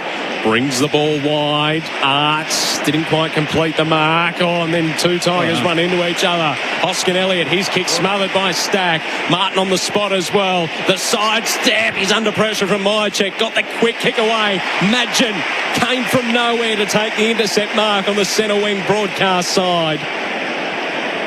Pies 3-3-21 trailing Richmond 6-1-37. As they work it wide to Maynard up against the boundary line. Goes down it in the Henry direction again. Just a little too hot for him out the back, Elliott. In fact, it's Thomas who's seen over the boundary line and out of play. Terrific intercept from Madgen. Baker was flat-footed. The kick from Martin just held up in the air. Thought he might have played on. It was pretty good poise and control to go back over his mark. And then Ollie Henry again inside 50 with the lead up. Just mistimed his leap. He's running off for Ream. Over 80 years of manufacturing in Australia. Tigers worker to pick it at half-back. Feeds it to Arts. Imagine the brick wall standing in his way. Castagna working clear. There's a player down for the Pies. We'll get back to that in a moment. Baker gives the handball to Graham. Tries to run away from Noble, but he's running directly towards the boundary line. Has to feed the handball back to Riewoldt. He's caught. Back to Graham under pressure. Pickett now receives the handball up against the boundary line. Broadcast wing. The centering ball no good. Brown takes the mark. And a 50-metre penalty will be paid his way as we go down to the boundary line, Mickey Barlow. Yeah, boundary update, Spitwater, that's what it does. Braden Maynard, who's come off in the hands of trainers, just maybe the stuffing's been knocked out of him. He looks okay, but he'll have a bit of a spell. Callum Brown, one of the inclusions this week. The recipient of the 50-metre penalty brings him forward of centre. Lofts this one high. Cameron just getting shoved underneath it. Grimes came across. Got some air and took the mark. Feeds it to Short. Comes wide to Naish. He takes the mark. On half-back. Started to walk off his mark, so was called to play on. Ball now short to Graham. Feeds it by hand. Back to Naish. High ball in the Riewoldt direction. Quaynor shoved out of the contest. The umpire said it was fair. Riewoldt top of the 50-metre arc. Decided to go wide with the kick, and it's okay to McIntosh, who will have a set shot, 45-degree angle, 35 metres out. I want to go back to the kick again from Brown inside 50. You have to be aware that Richmond get numbers back. They want to have an extra defender, and it's been Dylan Grimes for the majority of the afternoon who sets everything up. The kick was basically on top of Dylan Grimes' head. So all he had to do was take a few steps and mark the footy. Cameron needs to provide a better target, but the entry has to be away from the spare defender, not a predictable kick in, which it was. McIntosh comes in, ends up kicking it from 40 metres out, and it's to the left-hand side, a minor score. 6-2-38, plays 3-3-21 on the Repco authorised service scoreboard. 26 gone in the second term, thanks to Makita. Rule the outdoors. The short ball in, finds Roughhead. Goes short and risky to Noble. Played on quickly to get out of the way of Martin. They work it into the path of Adams, who keeps running, receives the 1-2. They've worked it nicely. Forward of centre, Brown to Goey to Thomas, still with space. Runs inside 50. Cameron to take the mark in the goal square. Best build-up of the game from the Pies. It's high risk, high reward footy. Straight through the middle. The overlap handball, one after the other. Great chain. It worked out perfectly for them, and they get their reward for their effort. Cameron, point-blank range. Well, the goal umpire worked a long way to the right. But it's through for a major.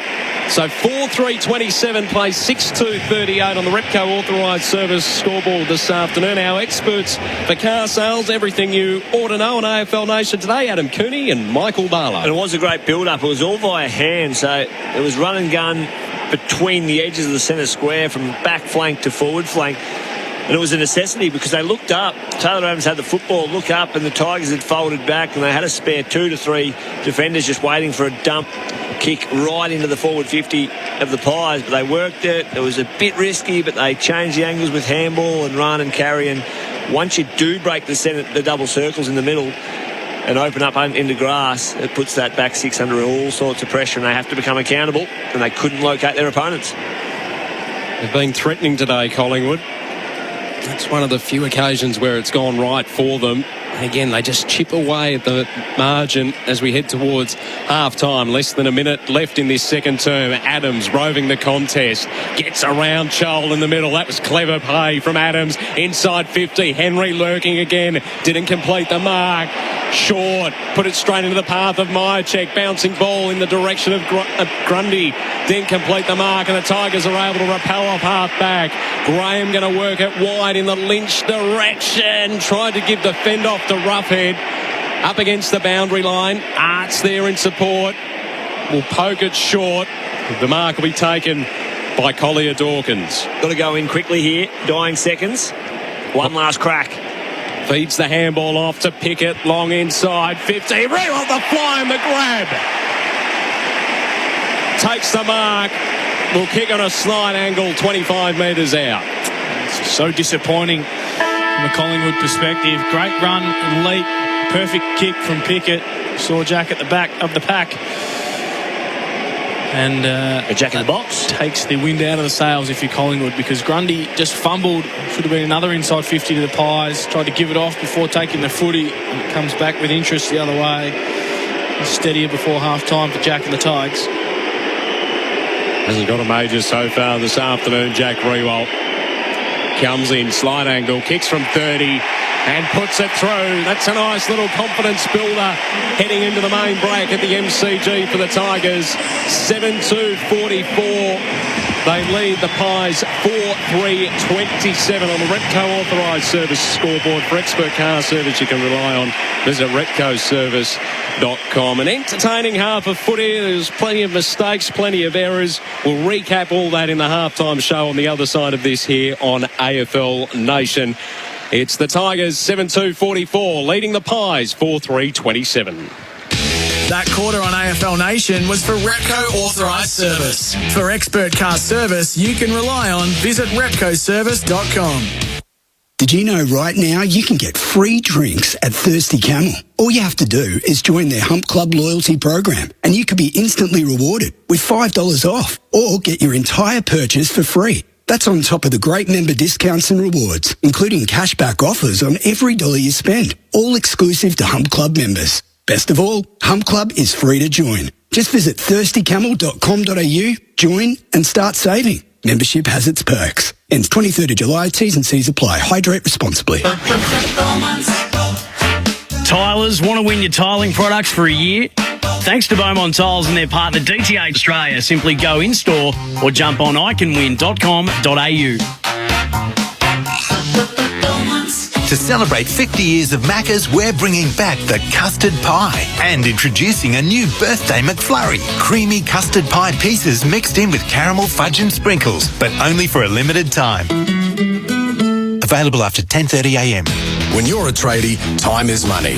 And that makes it time to head to Robot Building Supplies, because Robot's got it. Steel, sleepers, wire mesh, timber, roofing, and more at the lowest prices. Like Corrie Roof Sheeting Zinc in stock at $11.55 per metre. Colour also available, custom cut. Save time and money with Robot. Notting Hill, Sunshine, Preston, Dramana, Pakenham, Coldstream and Darnham. Call 1300-GO-ROBOT or robotbuildingsupplies.com.au. ROBOT Robot Building Supplies. At SEN, we're all sleeping like logs, I can tell you. And if you want to know our secret, the secret is the Aussie-made Spinalese pillow. Trust me, it's helped me sleep so much better. There's no neck pain or headaches. I'd like one of our listeners to go to spinalese.com.au right now and order one. I guarantee you it'll change your life too, because a great day starts with a good night's sleep. This Spinalese pillow will change your life. Go to spinalese.com.au. That's spinaleze.com.au. You'll thank me later. Not sure who can best take care of your European car? Your local Repco authorised service centre is fully qualified to provide logbook servicing on all popular European cars. With access to the most up-to-date information and training, and backed by a nationwide warranty, you can relax knowing that taking good care of your pride and joy is our pride and joy. Book in or book online at repcoservice.com. These days, we keep our hands cleaner than ever, but often hand sanitizer leaves our hands dry. Try Sudox's Vital Antibacterial Hand Cream. Made with love in Australia from naturally sourced active ingredients, the Sudox Vital range leaves your hands feeling smooth, hydrated and fresh, while killing 99.99% of germs. It's paraben-free and beautifully fragranced with Australian lemon myrtle. Dry hands? Try Sudox's Vital Antibacterial Hand Cream. That's SOODOX at your local pharmacy or sudox.com. It's time to make the call and switch to Kogan Mobile, because right now you can get started with Kogan from just $4.90 for 30 days. Yep, just $4.90 for 30 days. Thousands of Aussies have already made the call and switched for unlimited calls and texts and a big 40 gig of data at award-winning prepaid prices. Get started now with Kogan Mobile from just $4.90 for the first 30 days at koganmobile.com.au/footy. So, you want another furphy? Well, legend has it that a brewer in Geelong had an epiphany, a vision for a beer unlike any other. Easy drinking, full strength, a clean finish. They say he brewed it for ultimate refreshment, and once perfected, he'd call it Furphy Crisp Lager. Isn't that what he's drinking? Oh, yeah, here you go. Furphy Crisp Lager. Unbelievable. You're listening to AFL Nation for the Beaumont Tiles Trade Club. Is going to do the crumbing though. Tried to centre it. Probably could have taken the shot. Quaynor cut it off. Ball bobbles into the pocket. Baker slaps it towards the top of the goal square. It's desperation everywhere out on the field. Graham finds Martin, who will put it through. Cameron grabbed it straight out of the ruck. Tried to get it to half forward. Off hands to Goey under pressure from Astbury. Fed it to his skipper in Pendlebury, who runs to 45 and gets the goal. AFL Nation highlights for McDonald's. Celebrate with the Mac family at Macca's. I'm loving it. Now the highlights for McDonald's. Celebrate with the Mac family at Macca's. I'm loving it. Now it's time for the halftime floor show for Choices Flooring. The Choices Flooring halftime floor show. Check out Choices Flooring's Room View program. An enthralling half of football at the MCG, the 4 p.m. slot between arch rivals Richmond and Collingwood. The VFL earlier today at Punt Road, so there was a real feel of tradition between the two sides today. A curtain raiser across the road, and now at the Coliseum of football, we see an entertaining match of which it was Richmond dominating the scoreboard for large parts of the half, but it was the Pies who owned the last 15 minutes of the second quarter in terms of converting their opportunity from inside forward 50 to bring themselves within 17 points at a half. The scores, the Tigers 7-2-44 and the Pies are 4-3-27. In terms of goal kickers for on the afternoon, Jamie Elliott's had 2 for the Pies, Tom Lynch 2 for the Tigers, Liam Baker, Shai Bolton, Riley Collier-Dawkins, Dustin Martin and Jack Rewalt, who kicked one right on the buzzer, all have a single goal to their name. And for the Pies, outside of Jamie Elliott's 2, Darcy Cameron, Scott Pendlebury have hit the scoreboard with majors. In terms of team stats and all the numbers, I'll run through them. A stat trap for Safety Steel Shed, designed to save and built to last. Collingwood had a mortgage on the football for large parts of the first half. They've had 215 possessions to Richmond's 191. And where they've really owned the match is in terms of the uncontested match. They've had 152 possessions in the uncontested space to the Tigers' 123. So they're plus 29 in that stat. Contested possessions is all tied up at 70 apiece.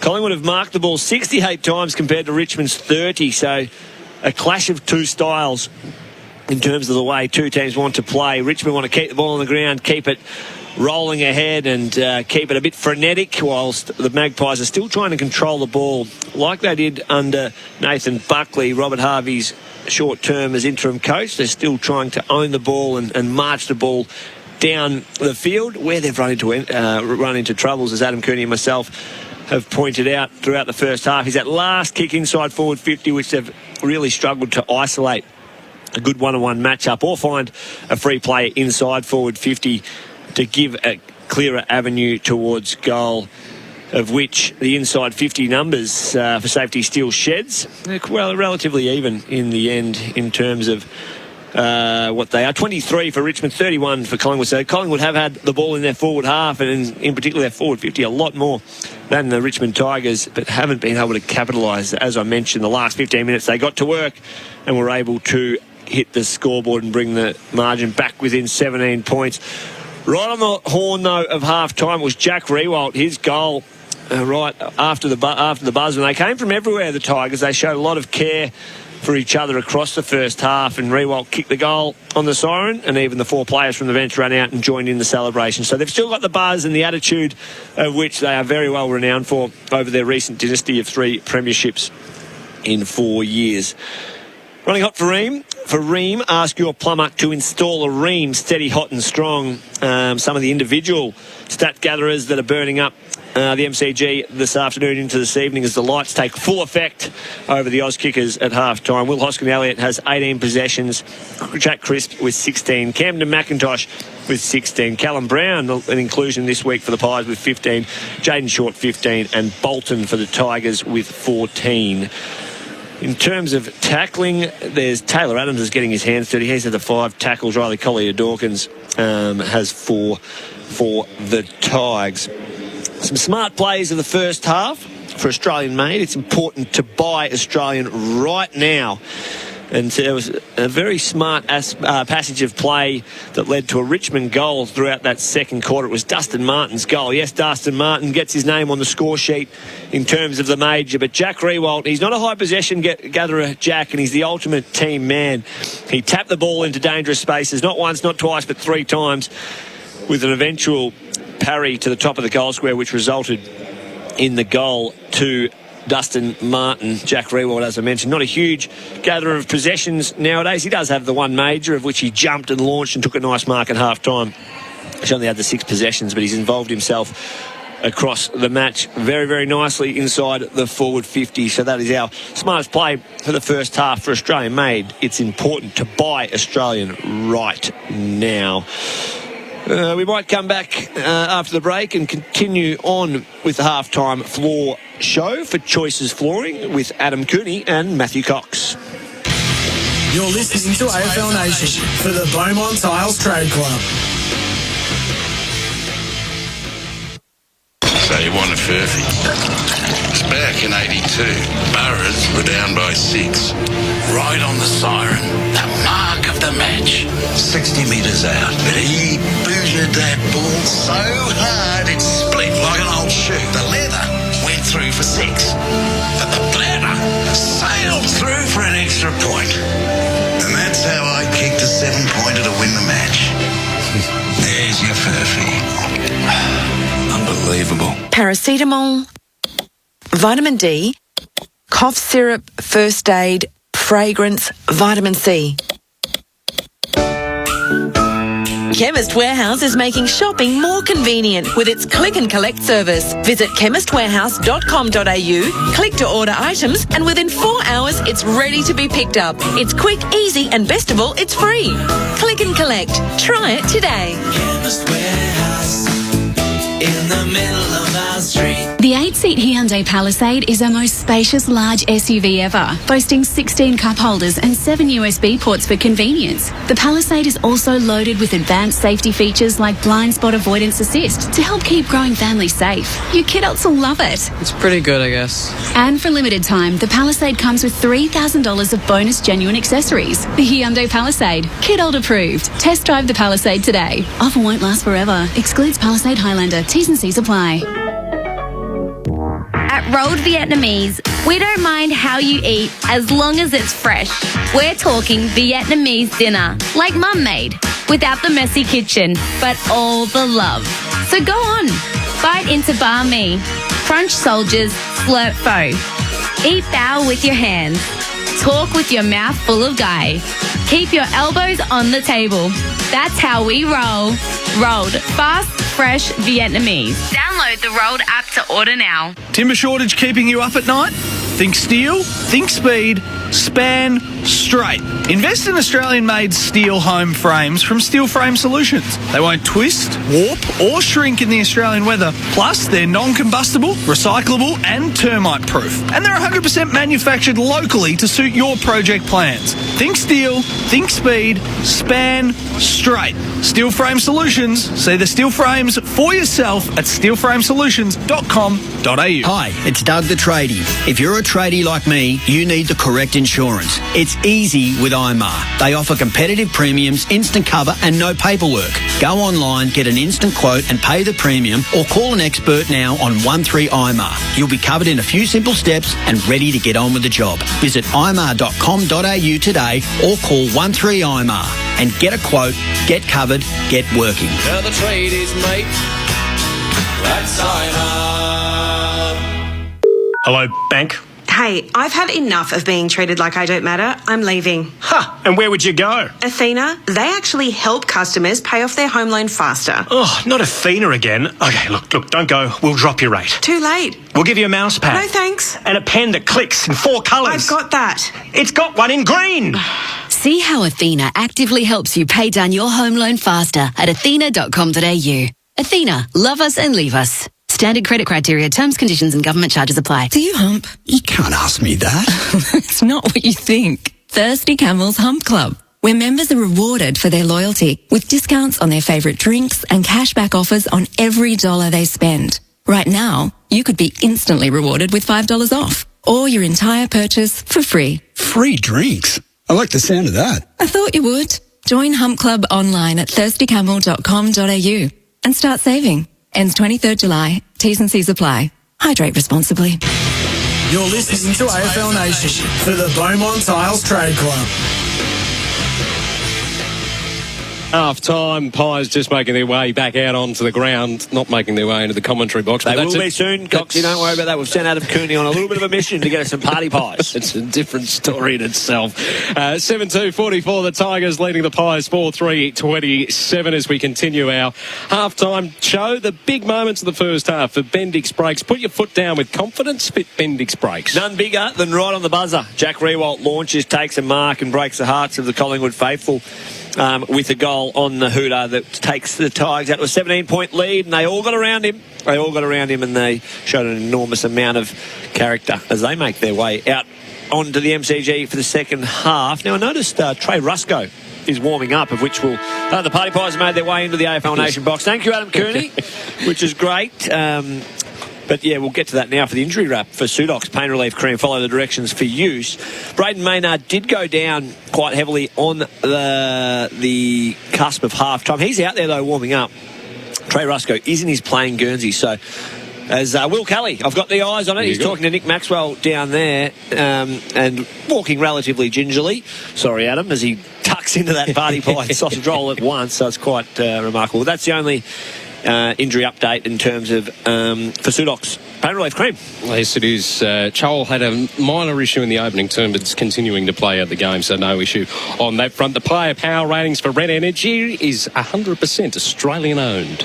Jordan Roughhead's been good across half-back, and he's racked up the numbers. He's had 11 possessions, 5 marks, 3 tackles, so he's had a big game in terms of power ratings. Jack Crisp as well gets a huge amount of the football and mops up across half-back. Been a bit of kick-to-kick between the Pies boys across half-back, which helps with player power ratings.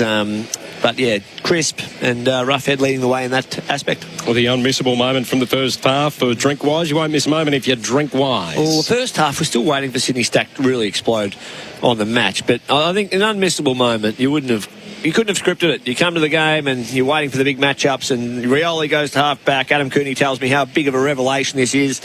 He's going to go to Bianco, and right as the buzzer goes for the start of the match, you look up and Rioli makes his way straight to Bianco, and they get involved in the first passage of play, and they find an 1-1 draw. So that was unmissable. But the game did lift, and it's been quite an enthralling contest since. The MEGT Rookie of the Day. MEGT, your local apprenticeship experts, call 13-MEGT today. I tell you what, Oliver Henry's looked the goods. He just hasn't claimed something. Well, don't say he looks the good. You can look the goods. We've all looked the goods at times in our career, haven't we? Well, not Adam and not the most aesthetic players, as he just puts his cans on and he's got a mouthful of pie. It's all happening. But hey, MEGT Rookie of the Day for mine. Doing a good job, Ryan Mansell. Really like Ryan Mansell, the boy from Woodville, West Torrens, playing a nice game across half-back. He's a warrior. He's a competitor. And that's why I like him. MEGT, your local apprenticeship experts around the grounds for Chemist Warehouse. Great savings every day. It is the Swans by 10 points, by 12 points rather, 10 minutes in to the final term down at Marvel Stadium. 99-63 plays 7-9-51. Earlier today, the Suns defeated the Giants by 1 point. You can get involved with AFL Nation right across the weekend. There's still one game to come. That's tomorrow night.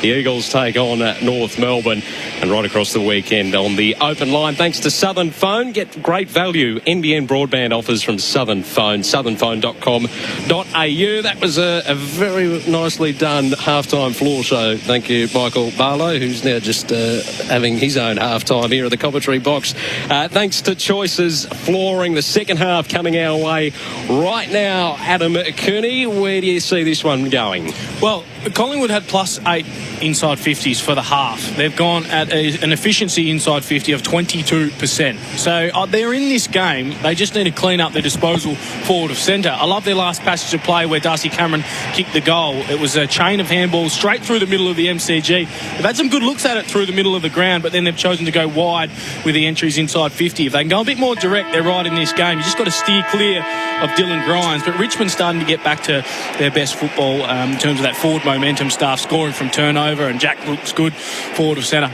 The opening bounce for the third term for Tyre Power, your premiership favourite for Falcon Tyres. There's a nice little stat I'll get to in the moment as well that's emerged from that first half. Bolton inside 50, Quaynor, courageous, takes a good mark inside defensive 50. He'll go short to Main. No one on the mark, wanted to move it quickly. Goes in search of Bianco. McIntosh getting in front. Knocked the ball to ground. Noble went without it. Rioli trying to generate something. Has to flick the handball backwards to short. Almost on the centre wing broadcast side. Bobbles the ball. Baker tried to slap it forward but didn't get any purchase on it. Adams handball into no man's land. Tigers swoop on it. Work it to Bolton. Top of the goal square. Lynch. Great body work. Failed to complete the mark. Crisp. Risky kick. Punched away from Pickett. And they're able to find some room now. Murphy works it to the centre wing on the outer side. Elliott waiting out the back. Gathers under pressure from Garthwaite. Goes forward though. Elliott's at the shin of Sidebottom, who has to lay the tackle on Asprey. Umpire calls play on. Cochin at half-back for the Tigers with some composure. Goes down the line. Good fist applied from Will Hoskin-Elliott to knock the ball over the line and out of play. Mentioned... real missed opportunities. Mike just gets turned back on. They were out. Collingwood had a 3-1 and the kick, you're right, just went to the shins of Sidebottom and he couldn't get a grasp on it. 700 goals now for Jack Riewoldt with that one right on half-time. The fourth player ever in the AFL. And he's coming in this direction right now, engaged in a contest with Maynard. No issues with that shoulder by the looks of things. Quaynor, the hot handball. Adams finds Crisp, tries to work it again to Sidebottom, but fell at his shins, knocked forward by Crisp. Geez, to go, he went without it. Somehow they managed to emerge with it. Ball top of the 15-metre arc from Crisp. It's offline and will dribble through just for a minor score. 4-4-28 plays 7-2-44 on our scoreboard in the third term, which is thanks to McDonald's. Celebrate 50 years of Macca's. I'm loving it. Another great build-up straight through the middle, which is where they've looked clearly their most dangerous when they're moving the ball quickly through that area of the ground, and Crisp had a good look at it. This has been the area that's let them down all afternoon. Their entries inside 50 and finishing off their good work. They get another one through Murphy, and again it's intercepted by Grimes. The handball wasn't the greatest to Chol, but he had time to gather, and now his clean handball to Bolton. Works it to centre half forward. Bobbling ball was difficult for Maynard. Worked okay though for Riewoldt. Was a little too cute for the kick to Arts. It was cut off by Quaynor. Not the distance. Called play on. Roughhead. Cool and calm, gets it to the coolest customer in the AFL. Scott Pendlebury takes a bounce as he's running across his defensive line. Really just waiting for something to come at him. He went in the Degoe direction, knocked away from him on the deck. Pickett battling it away. Ball at half forward. Grimes now lobs it inside, attacking 50 for the Tigers. Ball dribbles over the boundary line and out of play. We'll throw it in. Well, the game really does slow down when Scott Pendlebury has ball in hand. He's not the quickest across the turf, but when he gets it, he just has so much time and it just all opens up in front of him, and unrealistically couldn't just pinpoint the target ahead of him. Michael Barlow, Adam Cooney, our experts for car sales. Everything you ought to know this afternoon here on AFL Nation. Grundy applied the tap and then applies the tackle as well, and we get a stoppage still inside, attacking 50 for the Tigers. 3:30 gone, opening term, 7-2-44, plays 4-4-28. Thanks to Macca's. Celebrate 50 years of Macca's. I'm loving it. Loving the contest at the moment as emerging and snapping and kicking the goal. Baker for goal number 2 this afternoon for him. He's quite happy about it as well. Celebrations are up. The lights change colour here at the MCG as well. And they build the buffer once again. 8-2-50 plays 4-4-28. All thanks to Macca's. Celebrate with the McFamily at Macca's. I'm loving it. Well, Crisp had the opportunity running inside 50. Missed the goal for his side. Only a couple of minutes later, we see Crisp a lunging, diving attempt to try and stop Baker. Good tap down from Grundy, and then just a couple of errant handballs trying to chain out of a stoppage. Again, Baker was there sweating on it. Got a bit of room to move on the left foot. Having another look at the replay here, Crisp diving for it and just wasn't able to get there, but crafty little finish from a genuine power centre-half forward in Liam Baker. That's where he was named at coming into this afternoon's game. He's got 2 goals on the board. Back in the middle, Grundy the tap down. Dustin Martin was just waiting for it, being harassed by Diallo. He still managed to get the kick away. Crisp takes the mark at centre-half back, though, for the Pies. Pretty good, Crisp. This will be safety still shed number 20. Not his best. No, he's turned it over. McIntosh takes the mark. So the Tigers get a chance to reload. It's a wide ball in the Castagna direction. He takes the mark, tight angles, just going to lob this one to the hot spot. Players collide in the goal square. Maynard for the footy, trying to relieve some pressure, put it straight down the throat of Castagna, who's on a little better angle this time around. But Short's going to have to kick it. Short's lurking. I reckon he'll give it to him. Darcy Cameron's got to get over there and be aware of that. Kind of don't know what's really happening. You can just chip it to him and he can take a mark and kick a goal. He's not going to. He fancies his chances from here, Castagna. Had one from a similar position 20 he's seconds still going to ago. arc around. I'm on a short watch. He's got ants in his pants. This is Castagna. Runs off his mark to try and open up the angle a little bit. That's why he was exuding confidence. He's put it straight through. Castagna gets his first. Tigers with a couple in a row to get the second half underway. 9-2-56. They're starting to break the game open now. 4-4-28. Tell you what, that was a big moment in the match for Bendix Breaks. Confidence stopping Bendix Breaks. Put your foot down with confidence. It was good pressure from Jake Arts, who generally is good for 1 goal a game, but he's been down in that area. Just put enough pressure on Maynard, which affected the kick out. Rush kick out of defensive 50. Well set up. Castagna didn't actually move from his last kick inside 50 and went back, ignored Jaden Short 3 or 4 times because he knew that with that stand rule he could arc out 3 or 4 metres and get that extra distance and punish the Sharon straight through the big sticks. And it looks like it's a quad issue for Will Kelly as well down on the interchange bench for Spitwater. That's what it does. Subbed out of the game. Trey Rusco activated as the sub this afternoon. Jack Ross still awaiting to be activated down on the bench at the moment. Pendlebury, the handball to Grundy, to Brown. Working to the outer side. Now to Crisp, who tries to fend off and did well. Got away from the tackler. Puts the ball inside, attacking 50. Myercheck from the side. Didn't complete the mark. Side bottom receives the handball, the snap, the bouncing ball to the left-hand side, and another minor score. Another opportunity that goes free begging. Kick, Collingwood. Not sure why. There's a bit of a conference happening at the point of the square. But it's going to be a free kick to Brody Myercheck from point blank. It's been a push in the back after Steele side bottom disposed of ball. So having a look at on the replay here. Nothing in that. It was a late hit from Grimes. So the point didn't count. The snap from Myercheck goes through the middle. You can hear the Tigers fans. They're not happy with that decision. 5-4-34 plays 9-2-56. So they got the opportunity that went begging back. They did. And it's a bit of a gimme for them in terms of what it should have been. It was... I don't know how that's even... Wouldn't bruise a grape. Damien Hardwick's reaction has just said, not for me today, thank you very much, move on. But they're back within 22 points. Tigers have been accurate, 9-2-56, so making the most of their opportunities in front of goal. And the Pies, can they spark themselves for another 15-minute patch like they did in the second quarter? They're hovering, and their best parts of the game in the last 2 weeks under Robert Harvey have been their second halves. So Second Harveys. Very nice of you, Adam Cooney. Bouncing ball in the middle. Back underway, it'll be recalled. Which gives us an opportunity to go around the grounds as the Pulse cheers go around the grounds. Sydney by 22, approaching time on final term down at Marvel Stadium this afternoon. Chol back in the middle here at the MCG. Didn't have it. Umpire said play on. Bolton fed the handball off to Martin, who gets it down the throat of Baker, who had to juggle it. Did quite nicely to take that mark. Feeds it off quickly to Short. Goes searching for Stack. Tries to give the candy off to get around Noble. Just did it. Worked it to Graham, who now pops it inside, attacking 50. Lynch, Rewalt both flew, but neither could take the mark. Baker caught by 2, going nowhere, and the umpire says play on.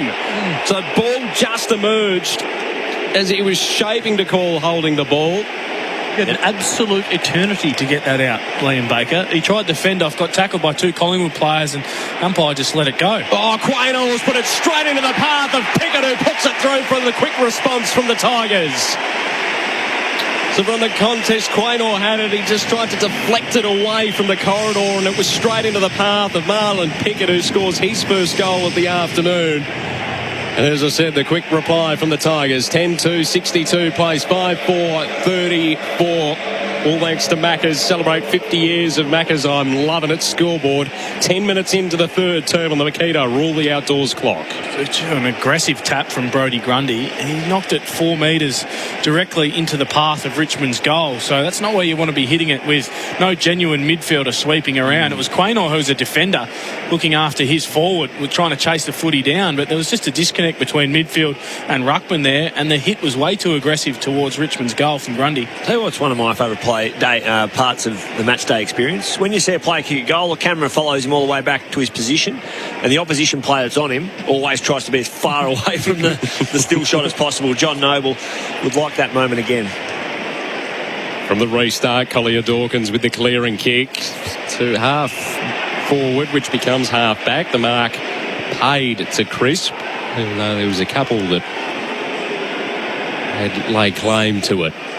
The kick into the corridor. Martin almost could have completed the mark. He double-fisted it back into the path of Baker. Back to Martin, underground. Handball, not the most effective on this occasion. Graham's almost coughed it up. Grimes now caught into the tackle. Slung it into the turf by Thomas. Tigers still with the footy. Ball to half forward. Arts knocked away from him by Rusco. The sub this afternoon. Heavy collision with Stack. And then's laid the tackle in the back, as you heard. And Graham will end up with the free kick attacking side of the broadcast wing. Everyone gets a chance to take a breath. 12 gone, third term. 62 plays 34. Tigers in front.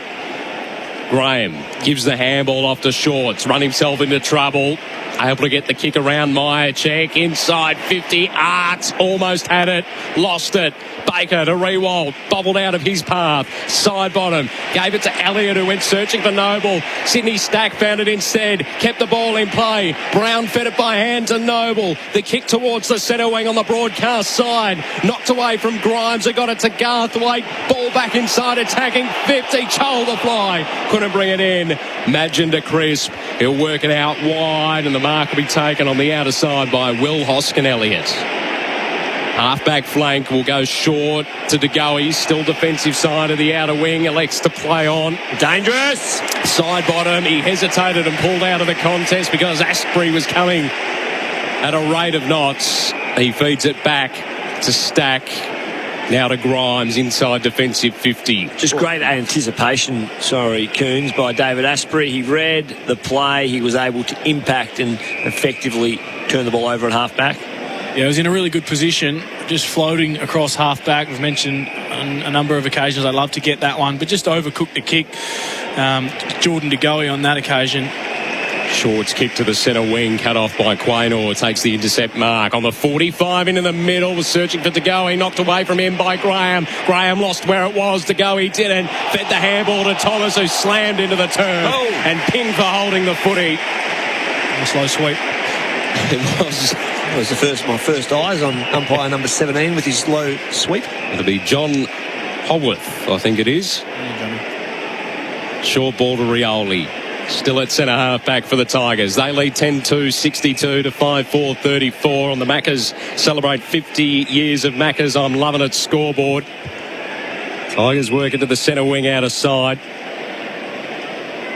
The little handball given off by Dow almost gets them into trouble. Now it has. Hoskin Elliott feeds the handball to side bottom. He also works his way into trouble. Naish tries to fire the handball out. Asprey, the calming influence, worked it to Collier Dawkins. Now to the top of the 50-metre arc where Pickett takes the mark. Indicated immediately he wanted to take the set shot, then hesitated, thought about going into the pocket, played on, so had to hoist it high to the top of the goal square. Rough head, punched it into the path of Martin, who stuck his boot out, but it didn't go through the right side of the post. Minor score, 10-3-63, plays 5-4-34. On the Macca's scoreboard, celebrate with the Mac family at Macca's. I'm loving it. Dusty's just starting to work his way into this contest. He's had 4 clearances, kicked a goal, had the 16 disposals as Collingwood nearly turned the ball over coming out of defence again. Ball dribbles over the boundary line. McIntosh asking the question, but we throw it in. Quite remarkably, it was nearly a free kick to Richmond. Brody Myercheck stood the mark and was asking the umpire why that wasn't out in the full and why it wasn't a free kick to the opposition, pretty much. So. Like asking the teacher if there's homework. It's bizarre. Murphy just got a handball away. Elliott palmed it into the path of Cameron, who lost control of it. Then plies a very awkward tackle. And we'll get a ball up. A tackle laid on Graham. So we're attacking side of the members' wing for the Tigers.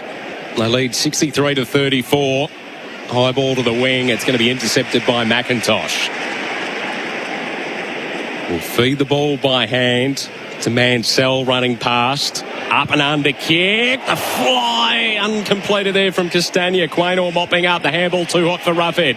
Maynard there in support. They work it back to Quaynor. He goes into the turf thanks to Graham. Murphy also does exactly the same thing. Adams almost tripped over in the contest. Worked the handball away. Cochin found a path through. Got it to Stack, who got it further afield to Bolton. Tried to centre it to Rioli. Juggled it out of the path of side bottom. Found Collier Dawkins. Gave the handball off to Mansell. Inside 50, Rewalt coming away to Knott, standing underneath it though, not letting anyone else at it. Maynard takes the mark and works it to the outer side, where it's Henry that takes it, defensive side of the outer wing. Grabbed by Maynard, wasn't it? Just held body position in front of Rewalt. You could sense that he was jumping over the pack, but just held firm and didn't take his eyes off the footy. Maynard, he's had a pretty good afternoon. Henry's kick didn't receive the mark. Myercheck mopped up and then just put it straight down the throat of Rioli at half back. The umpire getting in the way of Elliott. Didn't complete the mark, and then it's come off the side of the boot of McIntosh, dribbling towards the boundary line. Murphy went at it, but well done from Arch. Strong body, collects the footy, takes a bounce, takes 2 bounces under pressure from Rusco. He's coughed it up into the path of Madgen. Back to Rusco. Adams into the middle, hits his skipper on the chest in Pendlebury. He goes short to centre half forward and finds Henry. Too far out to score for Collingwood. Great kick. It's a beautiful kick to Thomas, who takes it on a slight angle 40 metres out. He did so much right then, Jake Arts. He sprinted for 40 metres to make that contest with Murphy, stuck the rump out and won the duel, just going back the other way. As soon as he took the second bounce, his head went down and he looked at the footy and he had the frontal pressure from Rusco, who did well to work over and win the footy back. And that's a great pinpoint kick inside 50 by Henry to Thomas. Who lines up, kicking to the city end. The flags have become quite still here at the MCG after they were blowing a gale earlier this afternoon, so no real wind to speak of. And the goal umpire doesn't move. So Thomas gets his first of the afternoon. Pies move to 6-4-40. They trail by 23 points. Tigers 10-3-63 on the Macca's scoreboard. Celebrate 50 years of Macca's. I'm loving it. Our experts this afternoon, Adam Cooney and Michael Barlow. All thanks to car sales. Everything you ought to know. Sorry, Matty. They just stay in touch, don't they?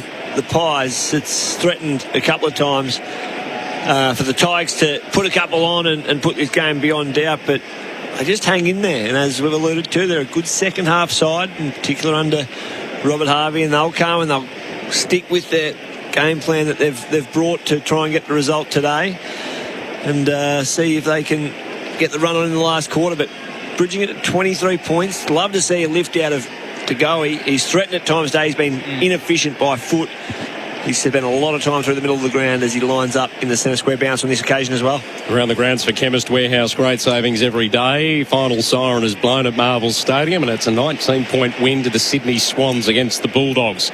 We'll discuss that a little later on as Collier Dawkins inside 50. Castagna trying to get away from Quaynor. Wasn't able to. Crisp mopping up.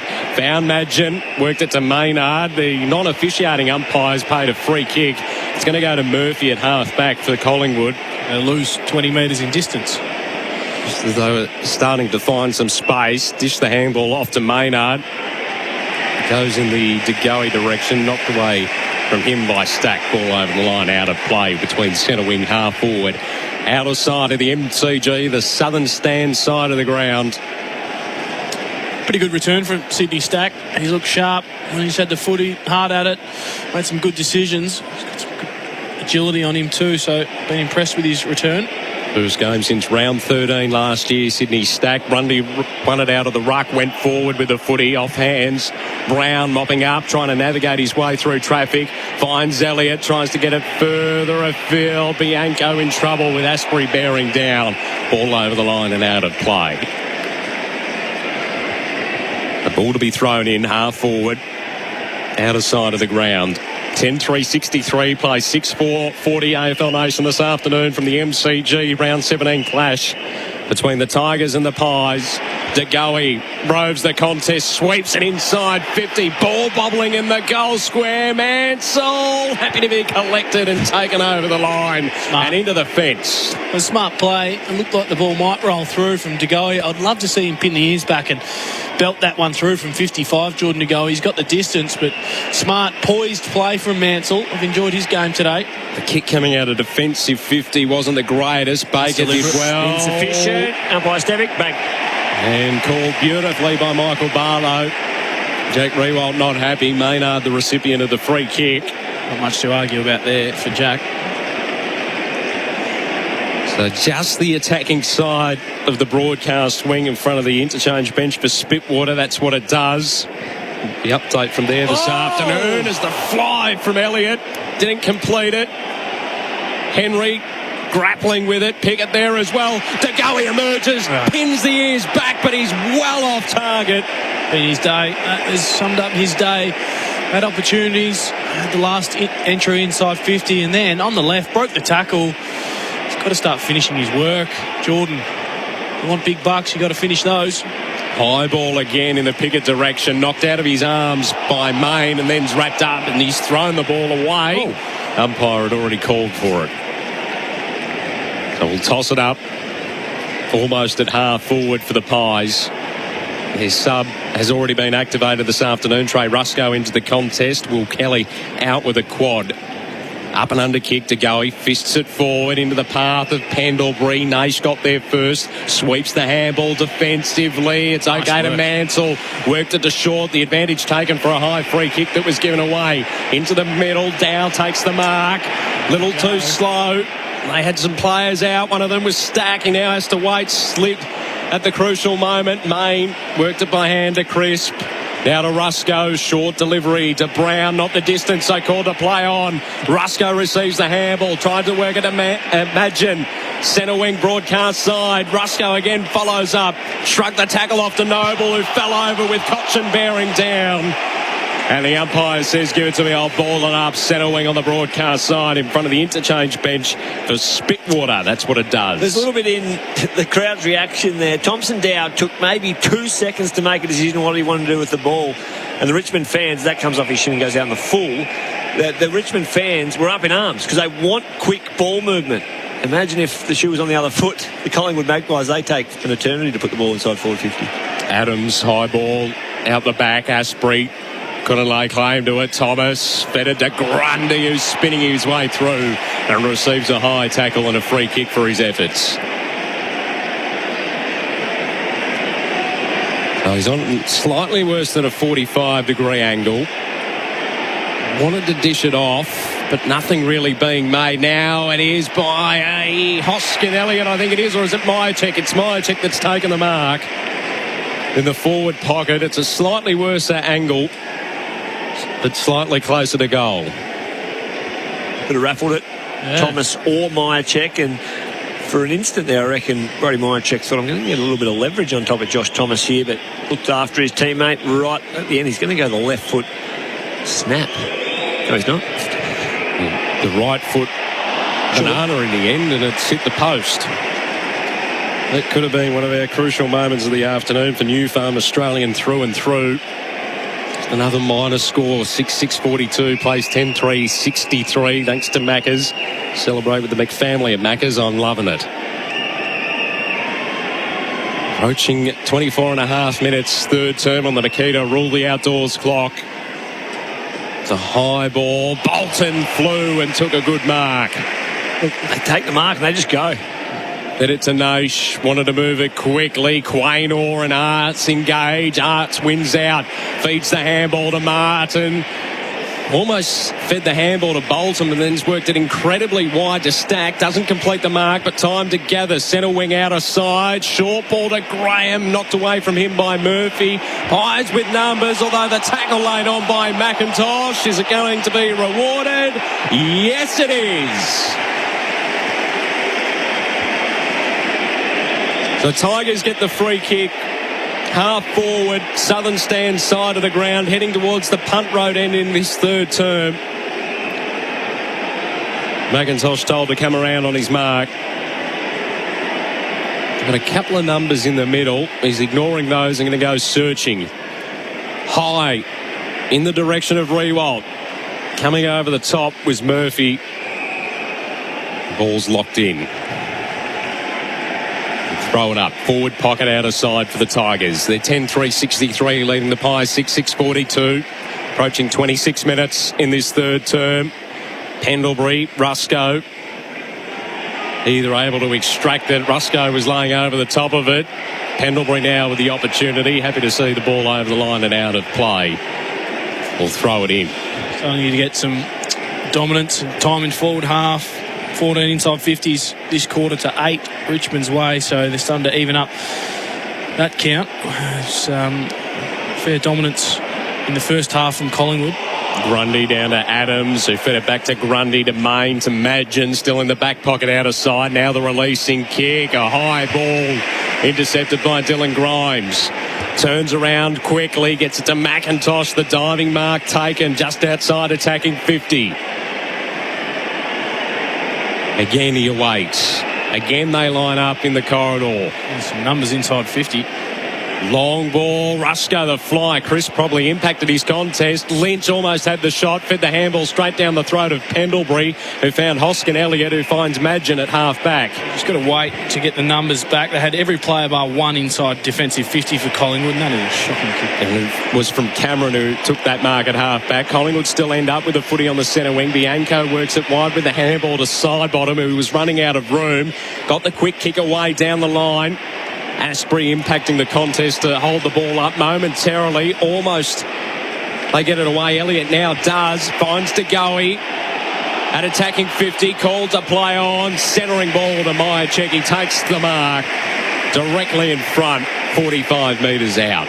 He was out for an eternity too, Jordan DeGoey. Shea Bolton just not tracking back through the middle of the ground. They had a smother and another attempt to get it to Jordan DeGoey, who didn't blaze away. Took a couple of steps off the mark and was forced to play on, but then saw Myercheck had made position about 40 metres out from goal. So he missed the last, and they're just hanging around, aren't they, at the moment, Collingwood? Can they kick this? Get them closer.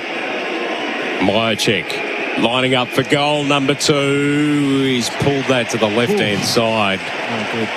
And again, they're not capitalising on their opportunities. He used to be a dead-eye dick, didn't he, Brody Myercheck? He's just had a bit of a shocker in front of goals today. 1 goal, 2. Limited success in front of the big sticks. As the ball comes out of defensive 50 for the Tigers, it's taken over the boundary line by Noble. We'll throw it in. Some safety steal sheds stats leaders. Jack Crisp leading all comers with 26. Jaden Short, 23. Will Hoskin Elliott came out of the blocks like a house on fire, 22. Camden McIntosh, 21. Taylor Adams and Shai Bolton, 20 apiece. Crisp fended off the tackle from Charles, found Rusco, and he nearly found the umpire with it. DeGoey gave it to Main, who feeds it back to DeGoey in the middle, and now works it Wide to Grundy, almost at half forward on the broadcast side. Piercing ball to side bottom. Loops the handball to Adams, just outside 50. Centering ball, going to be intercepted by Garthwaite. Great build-up. Jordan De Goey starting to get busy in this third quarter. Nice delivery to Grundy, who kicked the short 20-metre option. I really like that. Adams had run on, but a poor kick inside 50 to the advantage of Garthwaite from Adams. Needed to hit it about 20 metres out further in front of goal. Garthwaite's kick came off hands. McIntosh boots it to the wing. Cut off by Main, who fed it to Quaynor, who then found De Goey on the siren. So at three-quarter time here at the MCG, the margin is 20 points. You feel as if Collingwood are coming, but they're not capitalising in front of the big sticks. That's it. Yeah, they've had their opportunities, and Brody Mychek is probably the culprit of that quarter with two behinds himself. So they're coming, 20 points, and corresponding, well, this time last week they were coming harder. So 20 points won't completely phase them out, as they were down by about 40 three-quarter time last week. So let's see what the Pies have in offer for the last quarter. They only trailed by 9 points at the conclusion of that game as well against the Saints. Can the Tigers hang on, though? They're 10-3-63, leading the Pies 6-7-43. All thanks to McDonald's. Celebrate 50 years of Macca's. I'm loving it. It's AFL Nation this afternoon from the MCG. Final term on the other side of this. That quarter on AFL Nation was for McDonald's. Celebrate with the Mac family at Macca's. I'm loving it. Right now at Sexyland, we're taking 20% off everything. Yep, we've taken 20% off all adult toys, health products, lingerie, couples games, plus loads more. No limits. Everything is on the table at Sexyland, all at 20% off. But be quick, as this sale is for a limited time only. 11 stores in Melbourne and Geelong, or shop online at sexyland.com.au.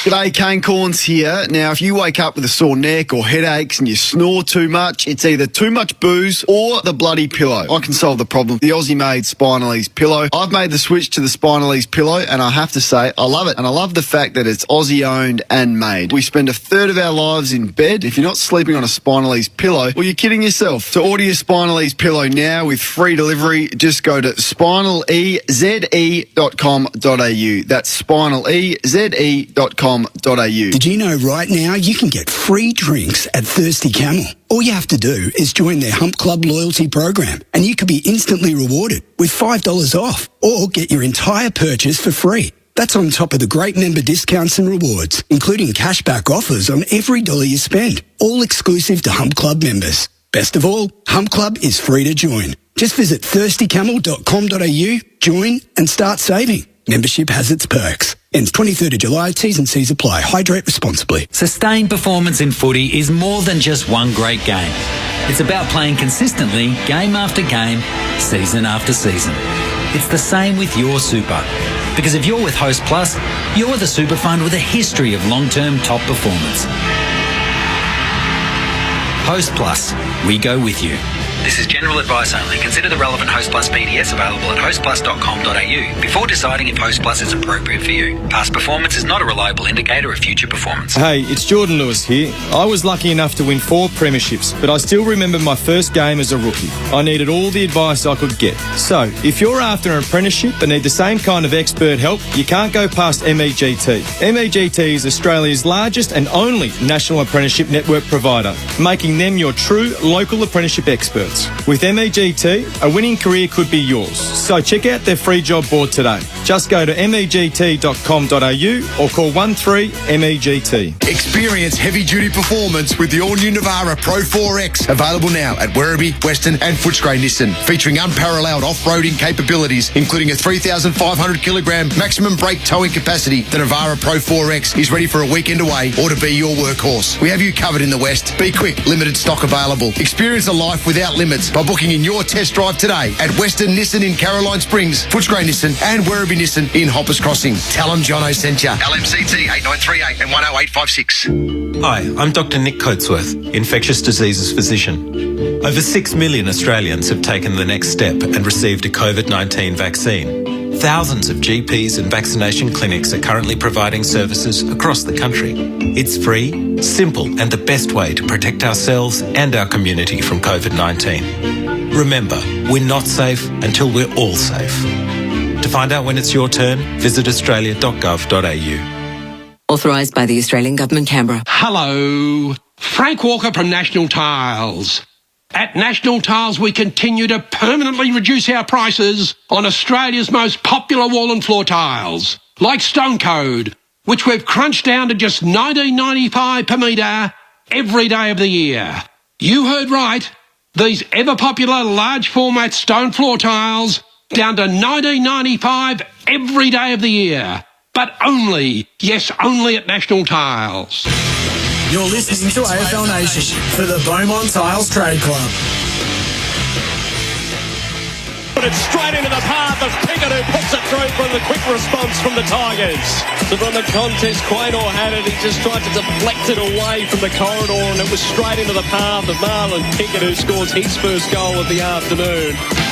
AFL Nation highlights for McDonald's. Celebrate with the Mac family at Macca's. I'm loving it. They were the highlights from the third term, and at three-quarter time, Richmond 10-3-63, leading Collingwood 6-7-40. Three of those highlights thanks to McDonald's. Celebrate with the McFarlane at Macca's. I'm loving it. Checking our goal kickers so far for the Tigers. Lynch has two. Baker with two singles to Martin, Rewald, Castagna, Collier, Dawkins, Bolton and Pickett. For the Pies, 2 goals to Elliott, singles to Pendlebury, Cameron, Thomas and Myercheck. Michael Barlow, Adam Cooney with us on AFL Nation this afternoon as we turn for home. Boys, who's going to claim this one? Well, the Tigers obviously in the box seat, and you'd imagine they have enough maturity and class to prevail. 20-point lead at three-quarter time. But again, Collingwood they come in the last quarter as they did last week. They'll take the game on. They'll look to overlap run. They'll be less cautious with ball in hand in terms of just finding a mark and chipping. So they'll give themselves a chance. Just when they pull the trigger on that, we'll wait and see. Still lead the inside 50 count, Collingwood, but it's been a game of wasted opportunity with ball in there, and also kicking in front of goal has been wasteful. And I'm pleased to report the Seagulls have invaded the MCG as well. Opening bounce for tyre power. Selected Cooper four-wheel drive tyres, $100 off. The attack forward from the Pies cut off. Thought those short stringy things across the top of the MCG meant to stop that. Yeah, they're not working as a couple of them fly straight in front of our broadcast box. Better shut the window. Pendlebury to Noble to Adams to Main, all at half back. Oh, Main, nice little bit of candy to get around Arts. The sidestep effective, goes to Cameron, didn't complete the mark with Asprey bearing down. Pickett's tackle too high on Noble. He gets the free kick, centre wing. Members' side of the MCG, it was a floating ball forward, and Dylan Grimes, he just laps those ones up. Yeah, just kicked that one off the instep. Noble didn't give his forward Jamie Elliott any chance at the footy, just rushed it. Another poor entry inside 50. Grimes has to go down the line in the Lynch direction, had a couple to beat. Adams was appealing that he was being held, and it's rewarded. Centre wing on the logo. Adams goes inside 50. De Goey 2 to beat. Off hands Asprey. De Goey able to mop up after Asprey's handball went astray. Brown back to De Goey. The look away handball to Thomas. The look away handball to Elliott, who palmed it into the path of Adams, who gets it to Pendlebury, who almost got brought down. Fed the handball to the side bottom. His kick smothered. Brown at centre half forward now with ball in hand. Jeepers. It's just error aplenty, error after error after error, and we finally get a ball up at centre half forward for the Pies. Adam, describe that for me, please. Yeah, well, they had 3 or 4 opportunities to actually have a ping at goals. Pretty good pressure from Richmond inside 50, but just overuse of the ball and then handballing to players that are stationary. Another opportunity gone begging. Joel knocked it down. Bolton to short. Just a high hoping kick. Arts underneath it. In a battle with Madgen. Quaynor arrives for support. He's tackled going nowhere. Umpire says a high tackle. That was called from the non-officiating umpire. Had a good look at it from his angle. Quaynor with the free kick. They need a mark here to go. He got a hand to it. Off hands to short again. A high, hoping clearing kick. This time goes down the throat of Martin. Has Lynch in a bit of space at half forward. If he gets a kind bounce, he does. Roughhead arrives, applying pressure. Lynch inside 50. Ball bouncing top of the goal square. Maynard and Rewalt. Maynard wins out. Short ball to Roughhead, who will go further afield to Noble at half back. Had some good wins, Maynard v Rewalt. Jack got a shocking bounce on that occasion, but he's had some good victories. Been rock solid in defence today, Braden Maynard. Noble went short to Brown to Rushko to Elliott. Defensive side of the outer wing. Now hits up side bottom. Centre wing on the outer side of the MCG. Feeds it by hand. Back to Elliott. Under pressure. Got the kick away. And it goes down the throat of Hoskin Elliott. Half forward flank, Southern stand side. Pies kicking to the punt road end in this final term. High ball. Cameron sits himself and finally clunks one. Been threatening all day to take a mark. A crucial mark at that. And he's been able to do it on a slight angle 20 metres out. Well, the ball was set up for him perfectly. He had the run, he had the sit, he had the jump. I was a bit iffy. I wasn't 100% confident that he was going to take it because he's had 3 or 4 goes at a contested mark, and finally Clunk one needs to finish to bring his side back within 14. Starts his approach. It's a crucial moment coming up. Can Cameron execute? Goal umpire doesn't move. Big moment in the match. Cameron converts. He gets his second this afternoon. Pies move to 7-7-49. Tigers 10-3-63 on the Mate Internet and Mobile Service scoreboard. Award-winning Aussie service mobile plans from $20. We've gone 4 minutes in the final term. Thanks to Makita. Power through the season with Makita Power Garden. And that was a big moment for Bendix Brakes. Confidence stopping Bendix Brakes. It was Coxie and Darcy Cameron. Slotted that from 15 metres out, so that takes his metres gained up to a whopping 8 across 10 possessions. He was in the negatives there. Darcy was giving away some ground with his possession, but fast start, the Pies, and no Pie fan would have left the Coliseum at three-quarter time knowing what they can dish up in the last quarter and really make this interesting. They've got Tagoe in there, they've got Brown, who's been good, and they've also got Pendlebury.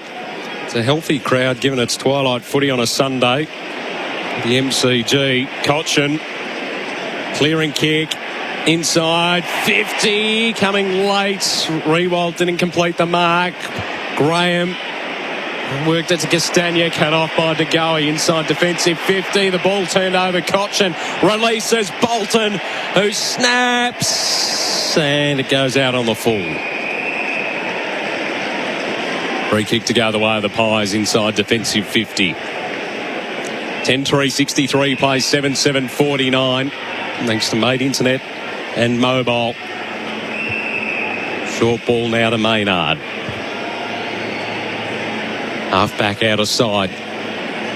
Goes searching for Cameron. Didn't complete the mark. Rioli hovering. Receives it back from Chol. They work it into the middle. Murphy applying the tackle. Baker kept going. Naish got the kick away. May have got a push. After he got the kick away, it will be paid downfield. So it'll end up in the hands of Castagna. Just inside 50 on a 45-degree angle. So unnecessary from Jamie Elliott. Naish had already disposed of the footy. It's not tough. It doesn't help your team. Cannoning into someone's back like that really hurts after the Pies get the first. Got some momentum going their way. And Castagna, as we've seen, has got the journey from right on the Telstra logo of 50. Comes in. Slow and steady approach. 6.5 minutes into the final term. Castagna from outside 50 rides this one to the right-hand side. At the journey, not the accuracy. 10-4-64 plays 7-7-49. It's the Mate Internet and Mobile award-winning Aussie service mobile plans from $20. Short ball to Bianco at half-back. His second half has been brilliant. He's up to 24 disposals. He's help this Collingwood side get back into this contest. Bianco had a great kick to Grundy, who had a great kick to Murphy, who had a great handball to Pendlebury, who had a nice kick to Elliott, top of the goal square. Perfect build-up there for the Pies. Elliott's going to get a stock-standard shot. Or is he going to be brought around on a little bit of an angle? No, he'll kick this one, but again, coast-to-coast play from the Pies. Their last two scores are going to come from defensive inside 50s, working the footy all the way down. So that's really good ball use from Collingwood. And they switched, didn't they? They used the open side. They didn't panic in that big switch. Just broke the hearts and unsettled the back six of Richmond. Elliott got pulled onto a 45-degree angle and slots it. So they continue to hover the Pies. 8-7-55. Plays 10-4-64 on the Mate Internet and Mobile Service Scoreboard. Award-winning Aussie service mobile plans from just $20. You could argue that's a crucial moment in the match for New Farm, Australian through and through. You absolutely could, Coxie, and they'll keep coming, the crucial moments for New Farm. The longer the game goes, it's a tough game to play AFL footy. I think as tough as it's ever been in terms of the physicality, the requirements athletically, the speed, the fatigue these players are under. What last year dished up to them, they played shorter quarters. So the longer the game goes, the more the game opens up naturally, just through fatigue of players. So one will drop off, two will drop off. The later stages of this quarter, 3, 4, 5, 6 players of each side are dropping off, which opens up holes, which will really be conducive to the way Collingwood move the football. Michael Barlow, Adam Cooney with us on AFL Nation this afternoon from the restart. It's scrappy. Collier Dawkins somehow tunnelled a handball into the path of Bolton, puts it inside attacking 50, off hands. Crisp gives the handball to Madgen, to Noble, who retreats defensively to Maynard, top of the defensive goal square. Works it wide. McIntosh impacting the contest over the top of Hoskin. Elliott pushing the ball over the boundary line and out of play. Defensive work from McIntosh. He's been involved in a fair bit today. He's had 7 inside 50s himself. 22 possessions. So he's been busy for safety steals. Yes, and a nice defensive play there. Bolton roving the contest. Snaps this one inside attacking 50. Rewalt didn't have enough on it. Straight to the deck. Martin now applies a great tackle for Toro. The home ground advantage. Count on Toro to get the job done. Around the grounds for Chemist Warehouse today. Great savings every day. Swans by 19 over the Dogs. Suns by a point over GWS a little earlier today as well, as the Pies are able to work it by hand through half back. A couple of bounces from Crisp. Finds Henry. Crisp gets the ball back. The handball was going in the direction of Noble, who fell over. Open opportunity now for Naish. The handball inboard finds Grimes, who goes to Collier Dawkins. Didn't get a kind bounce. Rusco had to go in hard for it and did. Found Hoskin Elliott. Door opens for Adams. Inside 50. Trent Bianco to put it through. No, the right-hand side.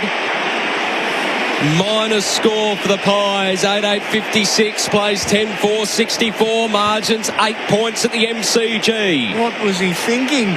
Could run all the way to the goal line and just go and cowabunga up into the third level. His old man Tony Bianco would be filthy with that. Seems like it would be Tony Bianco, wouldn't it? Off ball to the centre wing. Groves takes the mark. Goes down the line. Castagna takes it. No one on the mark, so called to play on. Goes to Rewald at half forward.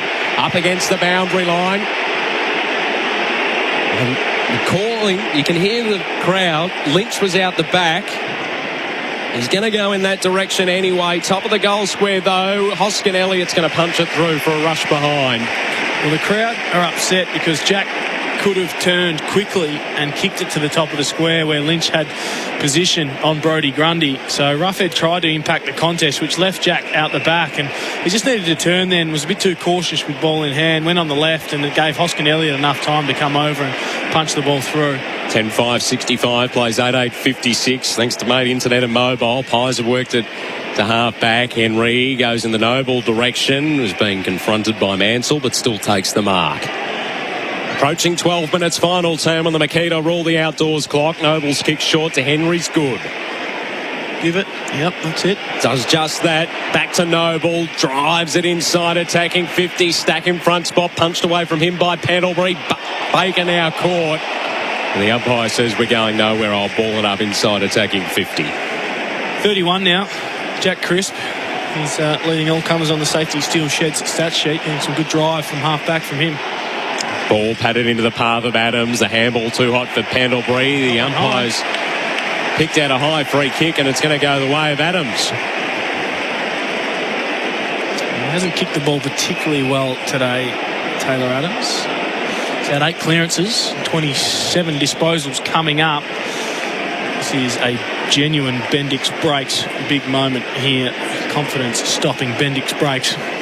None more beer. With margin at 9 points in favour of the Tigers. The ball in the hands of Adams. 45-degree angle. Kicks from just inside the arc. Taylor Adams online. Gets the goal.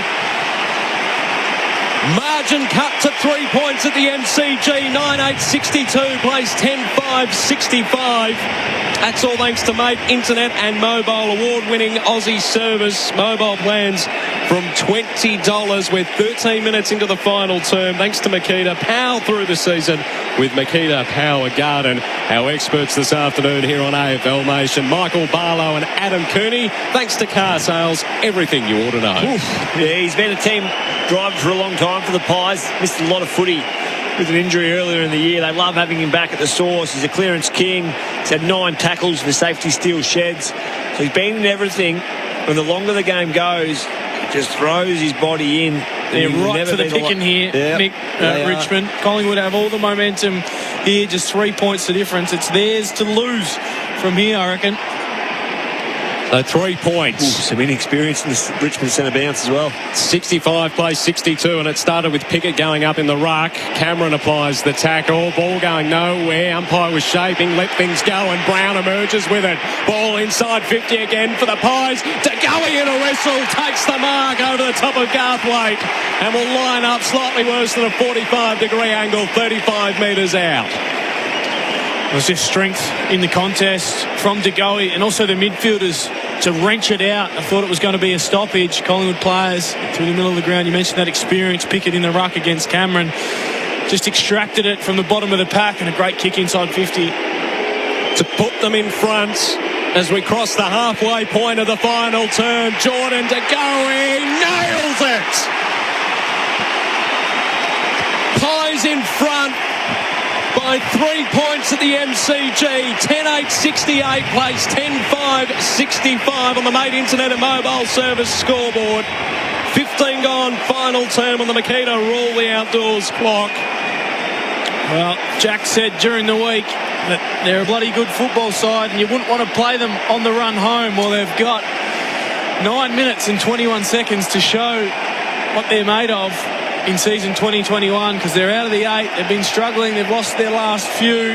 And Cochin comes back into the middle. Graham back into the middle. And their prime mover, Dustin Martin. So the kids are out. The experience is back in the middle. Huge centre clearance coming up here. We're still waiting for our Furphy unbelievable moment this afternoon as well. Furphy refreshing our unbelievable. Be an unbelievable result if the Pies, who have been threatening all afternoon, they haven't capitalised on the scoreboard until this final term. They now lead by 3 points in the middle. Ball will emerge in the hands of Pendlebury. Ball inside 50. The wave of momentum goes in the direction of Jordan DeGoey. Escapes the tackle. Centres the ball. And Murphy takes the mark directly in front, 25 metres out. Well, Garthwaite quickly was moved off Jordan DeGoey, and they put Dylan Grimes onto him, and he just couldn't handle the power and the agility of DeGoey. Turned Dylan Grimes inside out, and unless the player would have blazed away and had a shot for goal, saw Murphy at the top of the square, and that is brilliant from DeGoey, who's quickly becoming the most influential player on the ground. Hasn't kicked a goal in his 11 AFL games. In his 12th, he executes perfectly. And the Pies are now out to a 9-point lead. 11,874 plays 10,565 on the Made Internet and Mobile award-winning Aussie service scoreboard. Mobile plans from just $20. First snag, was it, for Murphy? Correct. Sorry. Yes, biggest moment in his career, Nathan Murphy. Spends a lot of time on the wing at half-back and finds himself in the forward 50, so trying to find his niche as an AFL footballer won't get many easier than that. It's a nice forward line to play in when Jordan De Goey's taking the eye of probably 3 or 4 of the opposition defenders. You loosen yourself up a little bit, so big moment to come. Marby or Chow, Dustin Martin, can he answer the call from the other superstar wearing the stripes today in Jordan De Goey? Michael Barlow, Adam Cooney, Matthew Cox with you on AFL Nation. Round 17 action from the MCG. Pies in front by 9 points. Grundy the tap down. Ball in dispute in the middle. Cochin pushing the back. Free kick going the way of the Pies. Pendlebury delivers this one short. Mychek takes the mark and is told to go back and have the shot. Taylor Adams again, just on hands and knees, doing everything he can. He was the one who extracted the last clearance out to Pendlebury to get them going forward. Again, just scrapping away. He's been huge. 10 clearances in this game. Mychek, I think he's only got the 2 behinds to his name so far today. In fact, 1 goal, 2. Spins the Sharon in his hands, directly in front. Will have to kick from 60 metres out. It's going to fall short. Top of the square. Grundy takes the mark. The big man floated forward, took the mark in the pack, and will line up directly in front, 20 metres out. The set-up kick, that gets marked 2 out of every 100 times by a key forward or a ruckman. It just doesn't happen anymore because it's become so predictable. But I think everyone thought that Mychek was having a ping from outside 50, and Grundy read it better off the boot than Chol. Grundy comes in. This to really hurt the Tigers. He converts. And now the Pies are starting to pull away. 12,880 plays 10,565 on the Made Internet and Mobile Service scoreboard. Approaching time on final term on the Makita Rule the Outdoors clock. What can Richmond do? Well, they need to win a centre clearance to start with. It's been an absolute domination out of there. The last 5 from Collingwood have come straight out and been inside 50s, and that's where they've got their dominance around the ball. Grundy's been huge against Chol. Taylor Adams just extracting everything. Pendlebury getting super busy. So it's up to Richmond to win it out of the middle because they just cannot extract a centre clearance at all. So they've got Bolton, Cochin, Graham, Chol in there against Thomas, Pendlebury and Cal Brown. And just with a small little Collingwood chant as well, starting to echo around the MCG. Grundy and Chol engage in the middle. In dispute, Grundy follows it up. The handball cut off. Good play from Graham. Delivers it inside 50. Good fist, though, from Maynard. Everything going the Pies' way. Noble taken off the ball without it in hand. And the free kick. Advantage taken by Grundy in the end. He was caught in a little pickle. Madgen to Pendlebury to Brown. Goes with the underground handball trying to get it to Henry. Just needed to show a bit more poise there, Brodie Grundy. Hold the ball up. They won it back. A rare centre clearance in the last quarter for Richmond. They end up, Johnny Noble did a good job. Just needed to hold it up, give the ball back to him and show some composure. Throw it in for Spitwater High Pressure Cleaners. Tools not toys. Aussie tough.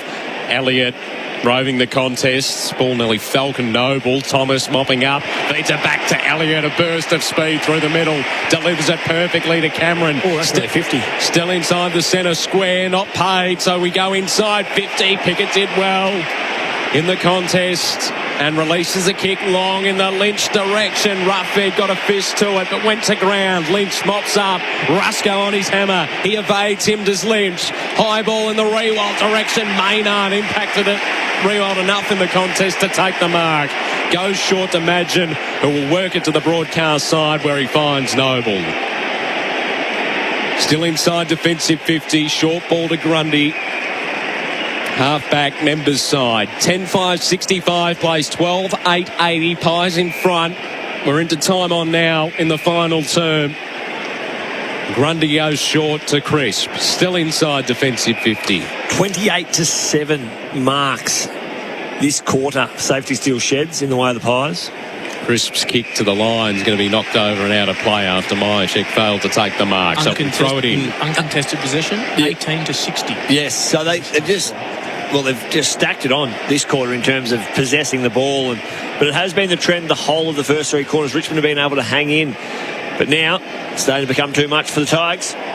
Ball into the path of Baker. They worked it to Koch, and it's a grubber kick to half forward. Imagine, he's put it into the worst hands possible. If you're a Pie, Martin pokes it short to Lynch, who takes the mark on a slight angle 40 metres out. And if we haven't already had a crucial moment in the match, well, this is a big one for Tom Lynch. He's kicked 2 goals already this afternoon. This is a big one coming up for New Farm, Australian through and through. Tom Lynch kicking to the city end. Runs across the arc, kicks from 45 metres out over the top of the goal umpire's hat, and there's life in the Tigers yet. They move to 11-5-71. Collingwood 12-8-80 on the Mate Internet and Mobile Service scoreboard. 23 gone final term thanks to Makita. Rule the outdoors. Adam Kearney, Michael Barlow with us this afternoon on AFL Nation. Yeah, so 9 points and Collingwood seemed home, but now they seem vulnerable. So in these circumstances, the team chasing the game, they'll get their opportunities because Collingwood will go back into their shell for a little bit. Centre clearance will be so important. Can they find the mark and just take a couple of minutes off the clock, of which is all they need to put themselves in a really commanding position? So centre clearance, who is it? Bolton, Cochin, Baker for the Tigers, and Elliott, Brown and Adams for the Pies. Umpire thumps it into the turf. A good bounce to restart. Grundy just grabbed it out, kicked it to centre half forward. Side bottom almost claimed the mark. Got tackled, ball dispossessed. They work it free through Thomas to Grundy inside. 50, desperate attempt from Cameron. Didn't complete the mark. Grimes mopping up, fed it to short. Goes wide to the outer side. He finds Castagna, feeds the ball by hand to Pickett, tries to evade traffic, found some space for Baker to work in. Ball to half forward, Roughhead punches it out of the grasp of Lynch. Tigers still in play though. They'll go forward again through Graham. Just out of the grasp of Rewald. It was knocked away from him by Maynard, and now the Pies are on the attack. Thomas short ball to Goey. Stops, props, 2 players on the outer side. He ignores Just hit one of them. Just hit one of them. Easy. Side bottom is the one he elected to go to, and Grimes was there to knock it away from him. Elliott mops up, tries to escape. 2 tackles, gets brought down, holding the ball. Free kick the way of the Tigers. Goey tried to outsmart himself there. He had 3 options. He could have just shifted it laterally and taken some time off the clock. He held up. It became the centre of attention, and the world got back for Richmond. Well done, Dylan Grimes. He'll go through the corridor here. It was a great tackle for Toro. Home ground advantage. Cameron takes the mark in the middle. Intercept the way of the Pies. From the Grimes kick, Cameron too far out to score, but he's in the corridor, goes in towards Goey. Garthwaite from behind brought it to ground. McIntosh mopping up for the Tigers. Will work it wide to Arts. Takes it on the half volley. Feeds it by hand to Asprey in his 150th. Goes long in search for Martin. Engaged with Quain Orr. All fair. Adams ended up with a footy. Fed it to Noble. Works it to Madgen. Centre wing broadcast side. Goes down the line. It was too short of Thomas. Garthwaite couldn't get there either to impact. Ball to be thrown in half forward broadcast side for the Pies. And clearly the game's opening up under fatigue. Again, another missed opportunity. David Asprey had Liam Baker out running into grass. He could have run and gunned pretty much to half forward, but he blazed away to the 1-on-1 for Martin. 9 points the margin in favour of Collingwood. 2.5 left in this final term. A high tackle will go the way of Collingwood, and it will be Noble to take it. He's about 70 from home. So they're going to get plenty of numbers back here at Richmond for the long kick in. Handball goes to the outside to Madgen. Force a long one high. He looks very sore as Noble. Had to dish the handball off. Thomas roving the pack, sneaks it through for a goal. Great goal from Thomas. Wasn't the pure front and centre, but did enough to crumb and soccer it through for a goal. They've seen enough, a lot of them. Coxie, 15 points on the Make Internet and Mobile scoreboard, and the Tigers Army is starting to stream out. So, another crucial moment for New Farm, Australian through and through. Josh Thomas, the first one to come over to him. I've been watching this relationship all day. Josh Thomas and Jamie Elliott, they've had words all day. There's been a bit of animosity there, but frosty between the two. It's very frosty, but now that's all rainbows, lollipops, cuddles and kisses. So things are good for the Pies. They look to break the duck under Robert Harvey. Well earned. Quite an unbelievable moment as well for Furphy, refreshing ale. Unbelievable. Josh Thomas pushes the margin back out to 15 points. 5 goals from stoppage in the last quarter from the Pies. Not one behind scored from stoppage from Richmond. The second goal of the match as well. All those numbers on the safety steel shed stat sheet.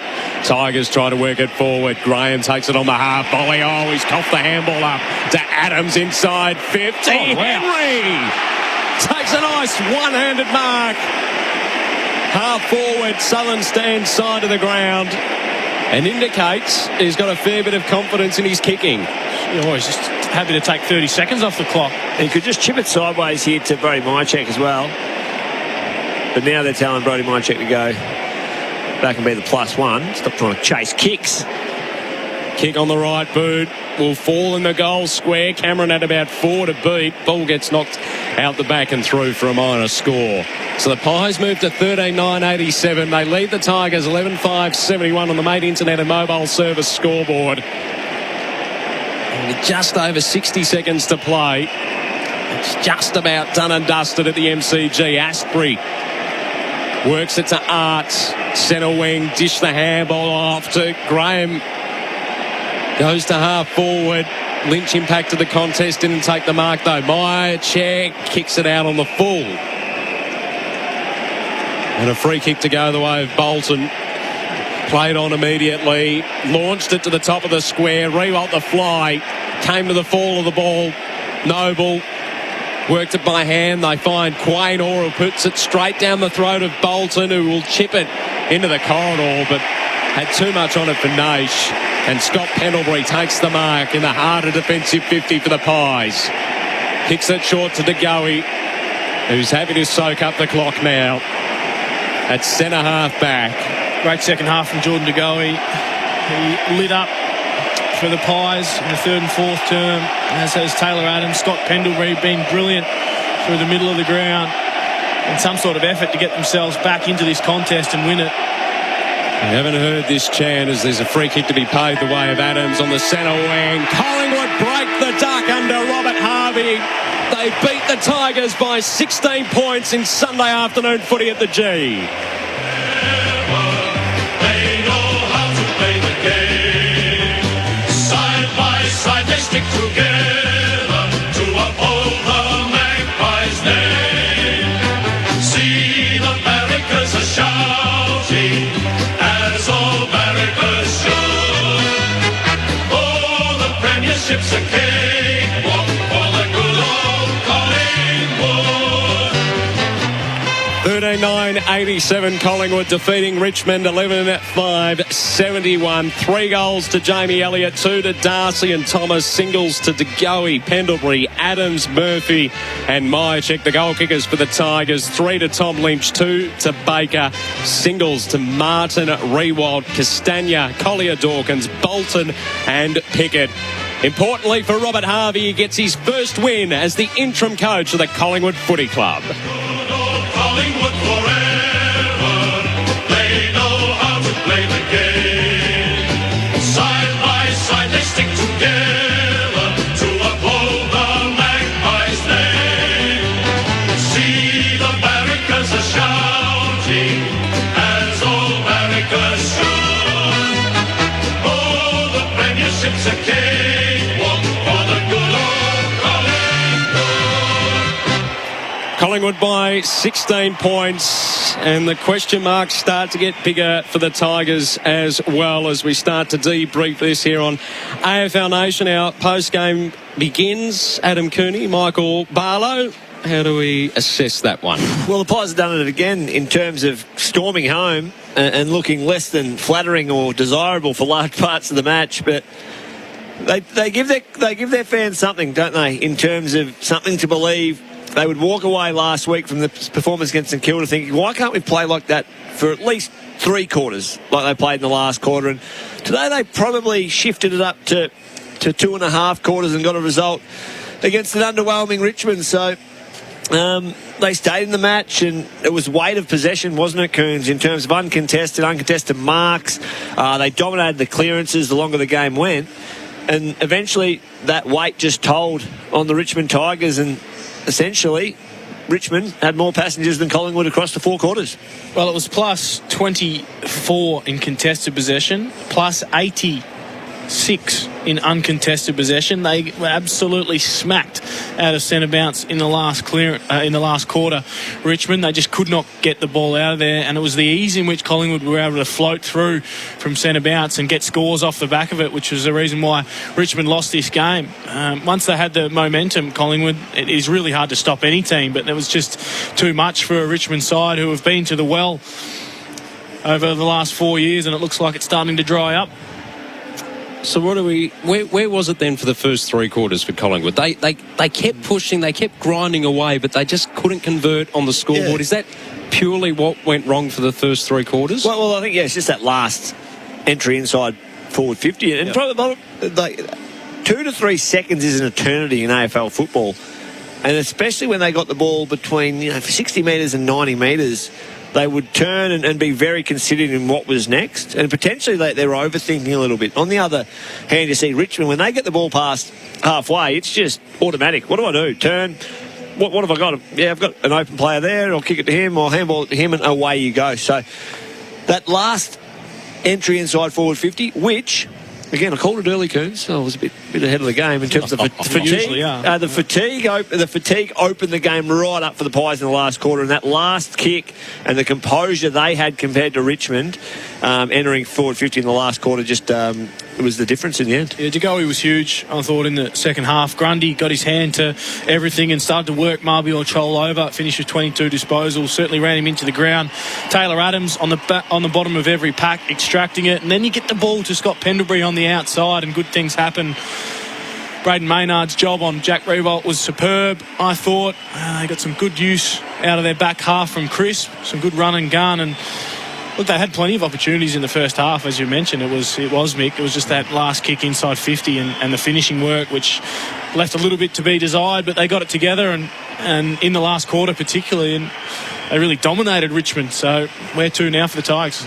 That is the big question, and that's the one that I think at the moment we're not going to have an answer for. And I think the thing that's hurt them the most is the fact that there was no VFL season last year, the Tigers, because the young kids that have had to step up to the plate now with so many injuries, particularly the key players in their defensive half of the ground, by not having that 1 or 2 years under the belt for some of this young talent coming through. They're not looking lost out there because they're very talented, but there's a gulf. That's a tremendous call, Coxie, in terms of a void of football for a side like Richmond, looking for the next wave to come through. And, you probably look at Collingwood and could argue the same thing, but there is something in that in terms of for Richmond, they've carried the burden or carried the mantle, not the burden at all, the mantle of being the team that's being hunted for 4 years. 3 out of 4 seasons they've won the premiership, and it's been carried by a lot, like Dustin Martin. He's a bit out of sorts with Dustin Martin and where he usually is at. Jack Riewoldt, Tom Lynch.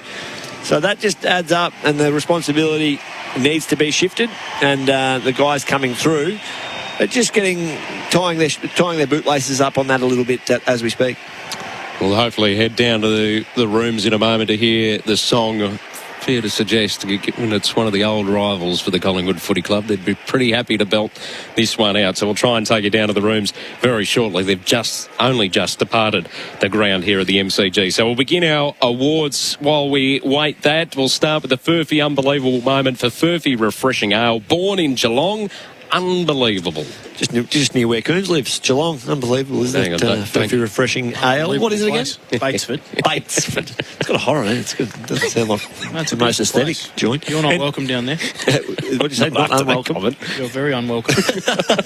Well, my unbelievable moment for Furphy was Coons actually called it quite well. That last entry inside forward 50, just from a, inverted commas, set shot from outside 50, and it was popped to the top of the square, and it was really well read by Brodie Grundy from memory. Just launched and took it at the highest point, about 10 metres out directly in front, and caught the Richmond Tigers defenders napping, and that was a crucial time of the match, late in the game, and essentially opened the gates to the victory for Robert Harvey and his men on the evening. That's all thanks to Furphy Refreshing Ale, born in Geelong. Unbelievable. They tried to get Robert Harvey in the middle of the circle. He wouldn't be having any of that. No, he's walked straight out of it onto the edge of the rooms. Line and length operator Robert Harvey. He's had the same haircut since the early 90s. Yes, too. Hasn't changed it up.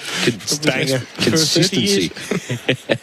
The MEGT Rookie of the Day, your local apprenticeship experts, as we hear a bit of the song.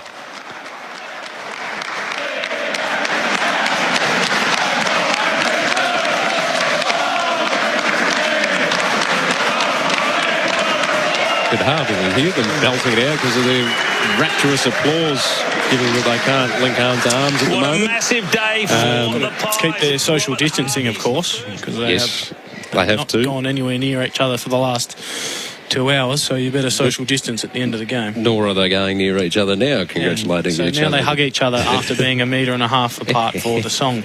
Anyway, delving into territory that makes so much sense to me. Ryan Mansell, I thought, was really impressive today. I think they've found a player there.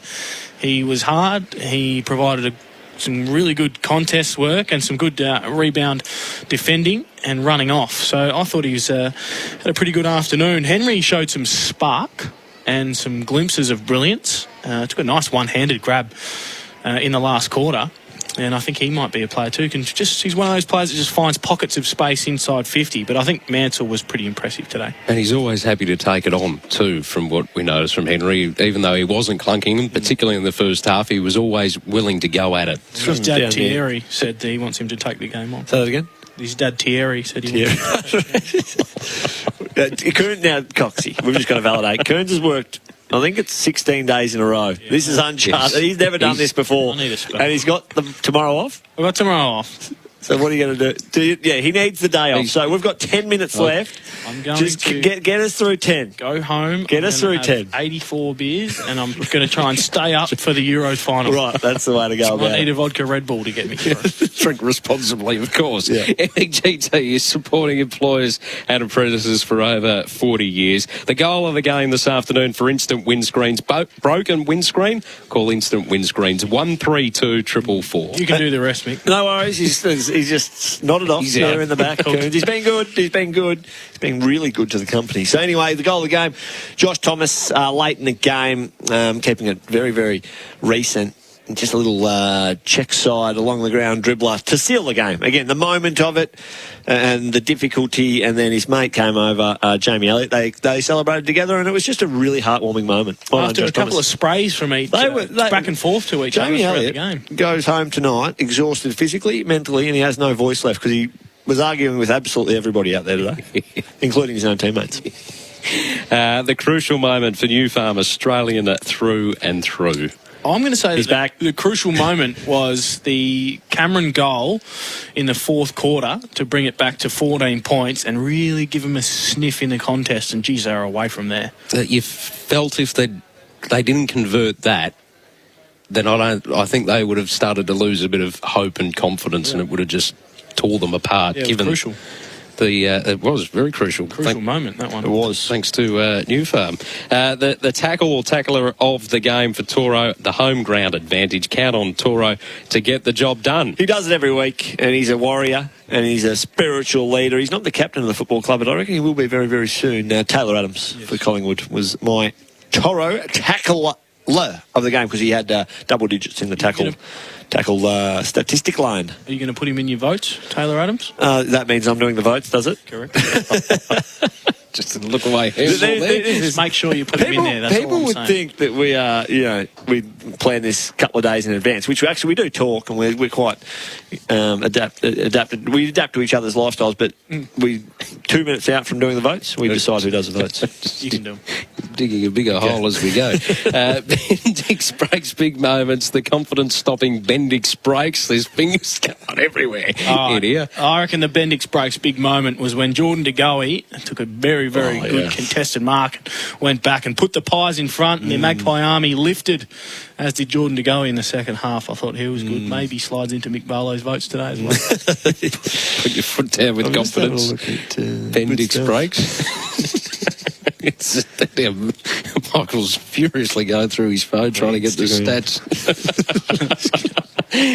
Power player ratings for Red Energy awarded CanStars. I suppose I'm doing these. Grundy was good energy retailer nationally for 2021. That's Red Energy. Brodie Grundy was good. He was the highest ranking player on the game in terms of power ratings. He had enormous influence. Hit outs. He dominated Marby or Chol in that area. Had a lot of the football himself and kicked a very, very crucial goal as well. Taylor Adams, who may sneak into the votes today and up towards the pointy end of the votes, I'd imagine. He was tough.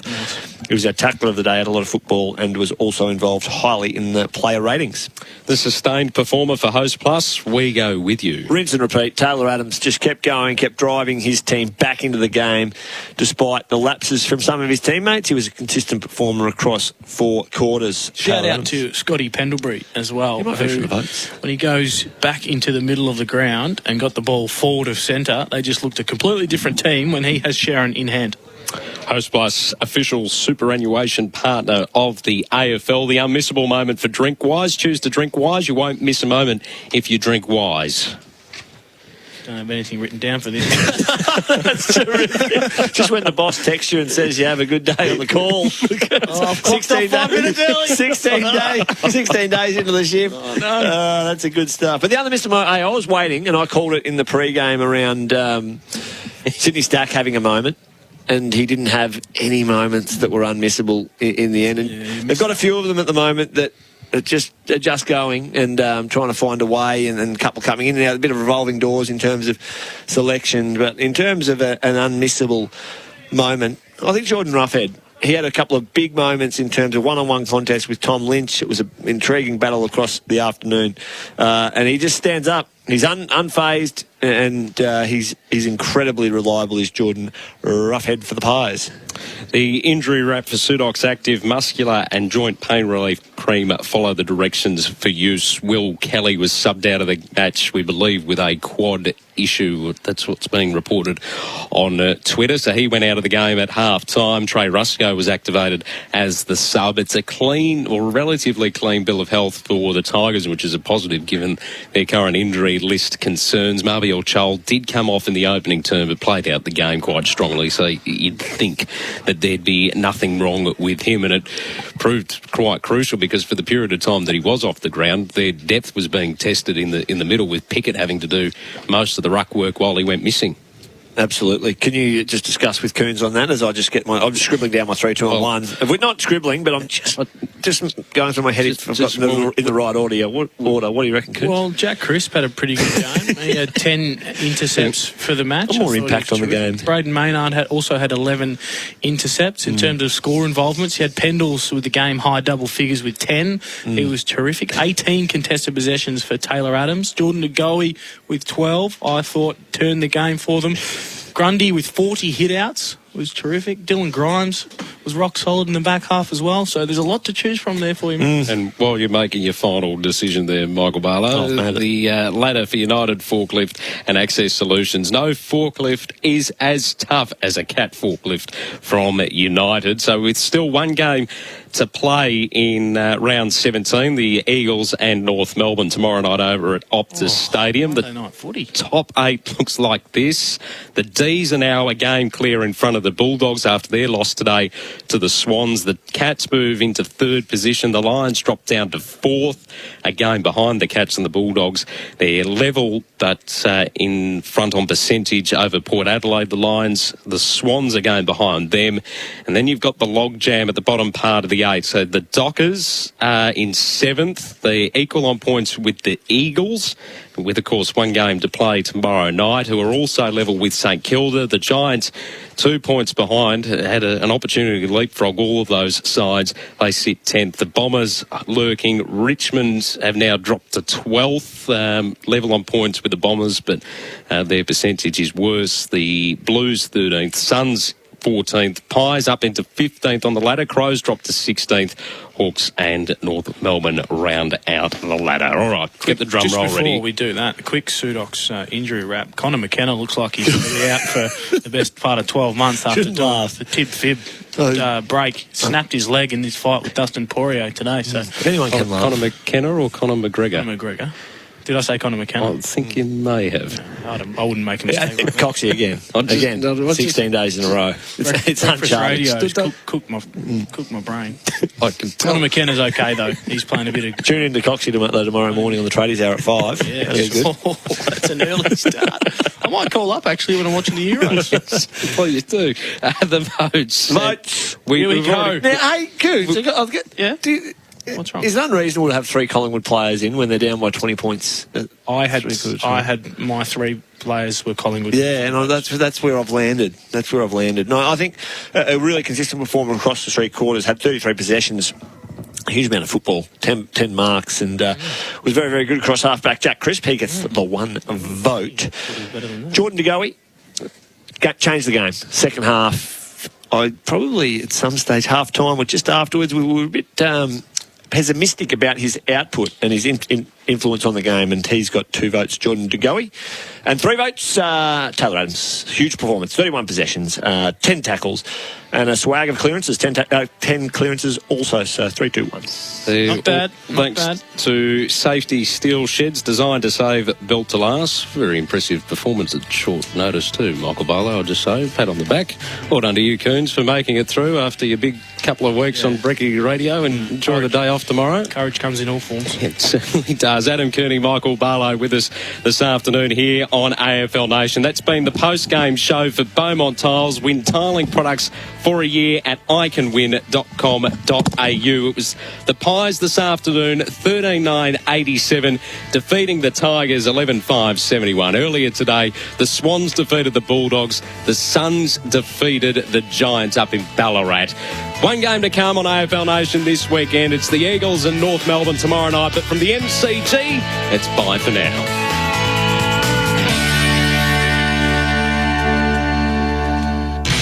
Oh, a good mark to Wilson. He plays on at full pace and kicks a beauty to Thomas. Thomas gives off to Harris. Harris closes in on 50. But wait, he's tackled by Smith. Or is it Williams? Williams scrabbles for the ball. Kicks it to a guy in blue, who kicks it to some other guy in blue. Now some tall bloke has the ball. He kicks it to an even taller bloke. Kick. Handball. Best bits. You won't miss a moment if you drink Wise. Proudly brought to you by Drinkwise. Creating a beautiful home that can handle a busy family lifestyle is now a reality with the Gennaro Luxury Vinyl Collection, only at Choices Flooring. It's durable, quiet underfoot, and with savings on over 50 styles, it really is the smart choice. Purchase any product in the Gennaro Collection and go into the draw to win a Karcher FC5 hard floor cleaner. There's one to win every day. To smarten up your home and keep it that way, choose the Gennaro Luxury Vinyl Collection. Go to choicesflooring.com.au to find out more. Hi, I'm Daniel from Team Tank Logistics. We rely on Renault Traffic to deliver freight safely. It's easy to get in and out of loading base. When you need a van to deliver, it's top notch. There's loads of room for bulky items and plenty of anchor points to secure it. The cabin's full of great technology and it's very comfortable to drive. They're really fuel efficient and we get plenty of Ks out of a tank. Renault Traffic, now available with a 5-year easy life ownership. It's my business, it's my van. Timber shortage keeping you up at night? Think steel, think speed, span straight. Invest in Australian-made steel home frames from Steel Frame Solutions. They won't twist, warp or shrink in the Australian weather. Plus, they're non-combustible, recyclable and termite-proof. And they're 100% manufactured locally to suit your project plans. Think steel, think speed, span straight. Steel Frame Solutions. See the steel frames for yourself at steelframesolutions.com.au. Oh, we gotta warm this place up. Warm up and dry out this winter with Jetfire Industrial LPG and diesel-fired heaters. They're fully automatic, reliable, portable and packed with safety features. Ideal for heating sheds, warehouses, workshops or even drying paint and plaster. Jetfire, a trusted Australian brand for over 35 years. Brought to you by the makers of Spitwater Pressure Cleaners. Visit spitwater.com.au or call 1-800-SPITWATER. There's nothing like Hong Kong racing. Some of the best racehorses anywhere in the world clash every weekend at Sha Tin or Happy Valley. Check out all the international action with horses trained by David Hayes, John Size and David Hall, plus the world's best jockeys like Zach Purton, Blake Shin, up against Joe Moreira. For the latest on each of their feature meetings, go to hkjc.com. Gamble responsibly. If gambling becomes an issue, call 1-800-858-858. Sustained performance in footy is more than just one great game. It's about playing consistently, game after game, season after season. It's the same with your super. Because if you're with Host Plus, you're the super fund with a history of long-term top performance. Host Plus, we go with you. This is general advice only. Consider the relevant Host Plus PDS available at hostplus.com.au before deciding if Host Plus is appropriate for you. Past performance is not a reliable indicator of future performance. So, you want another furphy? Well, legend has it that a brewer in Geelong had an epiphany, a vision for a beer unlike any other. Easy drinking, full strength, a clean finish. They say he brewed it for ultimate refreshment, and once perfected, he'd call it Furphy Crisp Lager. Isn't that what he's drinking? Oh, yeah. Here you go. Furphy Crisp Lager. Unbelievable. You're listening to AFL Nation for the Beaumont Tiles Trade Club.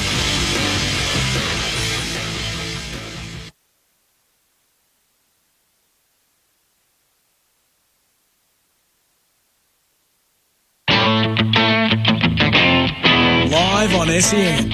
Welcome to the SEN Roundup with Jordan Cornelis.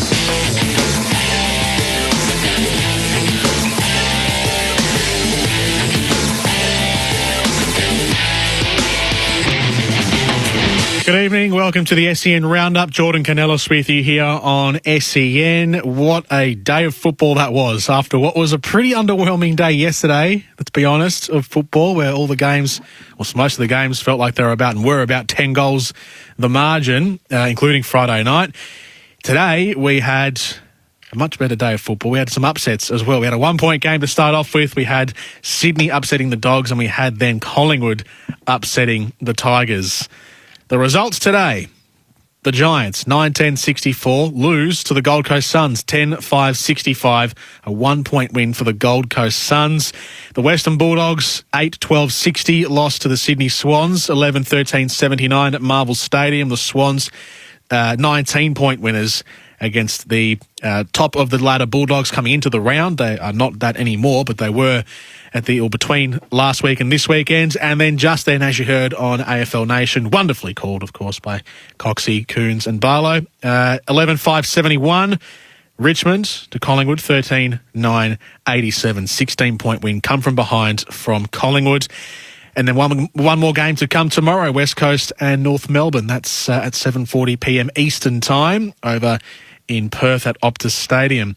So the ladder, as it looks at the end of round number 17 so far, with one game to go, on top of the matches from Saturday, where Fremantle had a 62-point win over Hawthorn, Geelong beat Carlton by 26, and St Kilda beat Brisbane by 32. Friday night, Essendon had a 63-point win over Adelaide, and Thursday, Melbourne had a 31-point win over Port. The ladder right now sees Melbourne on top. Again, standalone, 13-3 is their win-loss record, 52 points, a percentage of 100 and let's call it 130, rounded up.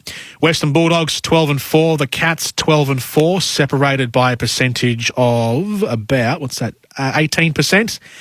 Brisbane 11-5, Port Adelaide 11-5 in 4th and 5th position on the ladder, separated by about 9%.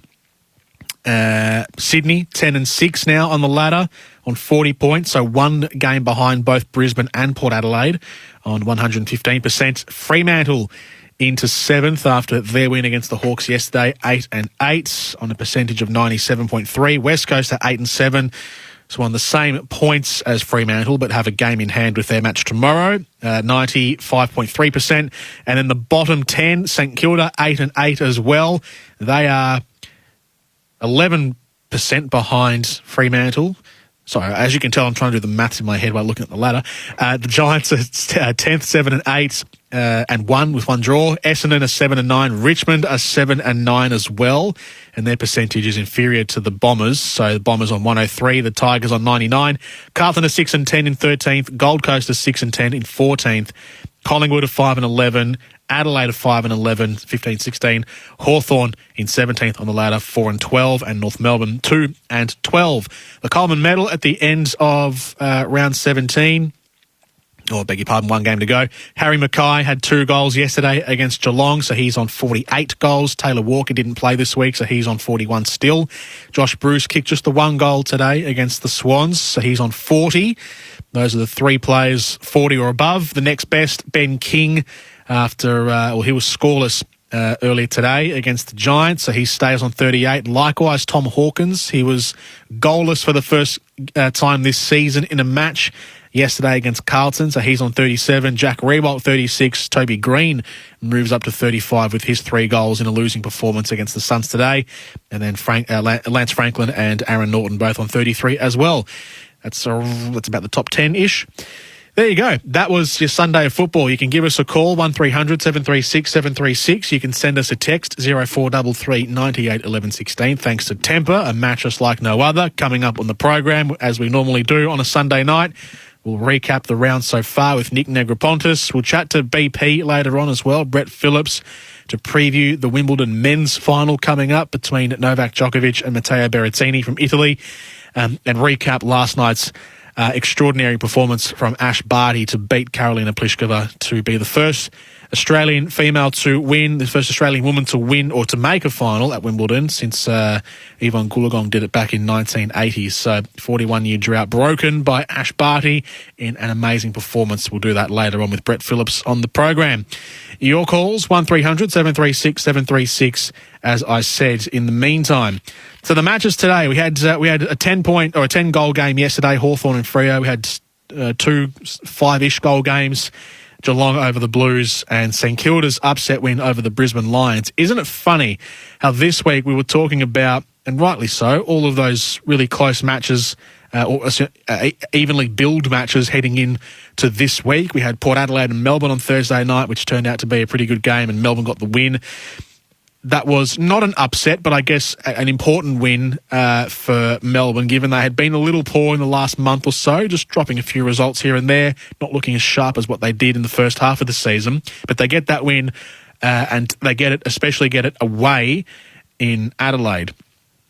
Then we had the matches today, which were the Western Bulldogs and Sydney. We had Brisbane in their game at up on the Gold Coast against St Kilda. Knowing that these games would be important. And knowing that the results from the last couple of weeks had a few upsets over the last few weeks, Richmond's continual run of losses now. We had Melbourne's loss last week to the Giants, and a few of those results tied in to how the top 8 would play out. We knew that these games are becoming, especially when they play each other, become more and more important. Little did we know that these teams who are the lower ranked sides would go on and get the wins this week, and it's turned out to be that, and it's just caused more. Some may call it chaos, some may call it excitement. I'm of the latter. I reckon this is absolutely exciting that we've got teams like St Kilda now who have upset the Brisbane Lions, Sydney who have upset the Dogs, even Collingwood who have upset Richmond. It won't do much, obviously, for Collingwood's finals chance. They're well and truly out of it, but in terms of Richmond's top 8 hopes, puts a dent there. The Giants losing puts a dent into their top 8 hopes. And so now this, what we thought to be true about a month, 2 months ago, is completely the other way around. And we and it's just as we thought the top 8 was being slowly cemented in place, it's now been someone's taken a jackhammer to it, and it's all chipped up and it's all over the place again. I mean, Fremantle are in the top 8 at the moment, and they still will be by the end of tomorrow. So regardless of West Coast's result tomorrow against the Roos, the Dockers will still be in the top 8. St Kilda are also level with Fremantle on points, and Richmond are a game behind. Essendon are a game behind. It just sets up what will be a phenomenal last third of the season of this AFL campaign. The games today, Richmond, I called the Dogs and Sydney Swans game, and that was a masterful performance, really well coached by John Longmire. Sydney closed the game down. It wasn't exactly, I wouldn't call it negative football, where they were too defensive, because they did actually counter-attack and played fast most of the time on that Marvel Stadium ground, as we know Sydney to do now this season in particular. They're playing a much faster game style since Don Pike came into the coaching staff. But defensively, they also closed the Western Bulldogs up. They identified the strength area of the Western Bulldogs, which is that midfield, which is that ball movement, it's that handball game, and they were able to clog up Marvel Stadium and really prevent the Western Bulldogs from playing that style of game. Jamara Ugle-Hagan made his debut today, the number 1 draft pick from the most recent draft, one of the longest waits we've had to have for a number 1 draft pick to make his debut. And we saw him play. He didn't do too much. He didn't do too badly either. It was first game, so you give him some slack. He'll start. There was a lot of marks that he could have taken, which he dropped, so he'll be clunking those in no time at all. And this isn't to criticise Jamara Ugle-Hagan whatsoever, but you feel like the absence of Aaron Norton was a big, big thing for the Western Bulldogs. Those marks that Ugle-Hagan could have been taking, but didn't. And again, we cut him some slack for being on his debut, but they would have been taken by Aaron Norton. And if they were, how much would that have changed the game? It was a 19-point game in the end, so it felt like a lot because the game was such a close match and a low-scoring match right throughout for Sydney. So 19 points, 28-point lead, I think, was the game high. In the grand scheme of things, not heaps, 19 points, but in the context of this match, that's a pretty wide margin. But you put an Aaron Norton in that front half and he clunks 2 or 3 of those marks and scores 2 or 3 goals, and the game gets closed up all of a sudden and the Western Bulldogs find themselves in the match. Same goes for yesterday as well. I guess you can apply that same theory to yesterday. Carlton, had they scored any of those, or if they'd scored half of those 11 or 12 behinds that they opened the game with, and they convert those to goals, well, then they probably win the match, or go close to winning the match anyway, against the Cats. The Giants and the Suns earlier today. The Giants are just, I really want to like the Giants. I really want to like both the Giants and the Bombers, and I do, but I want to like them and also have faith in them at the same time, and I can't. If the Giants are losing to teams like the Hawks and like the Suns, but they're beating other sides in the top 8, it just, I don't have any faith in them that they can perform if they make finals. And as a result of today's result, how far back does that place the Giants? How far back does that place the Tigers in the pecking order? And how far forward does it put St Kilda? So St Kilda have got 3 wins in a row now. The Tigers have fallen to 4 losses in a row? I've got to get my little notepad out again to see my notes because I've only just come back from the ground. But Tigers, does it put a line through their season? Are Tigers fans still hopeful that, you are only a game out, so you get 1 or 2 games? There is an easier run home as well for Richmond, but they've already had an easy run of games in the last couple of matches and they haven't been able to secure those results.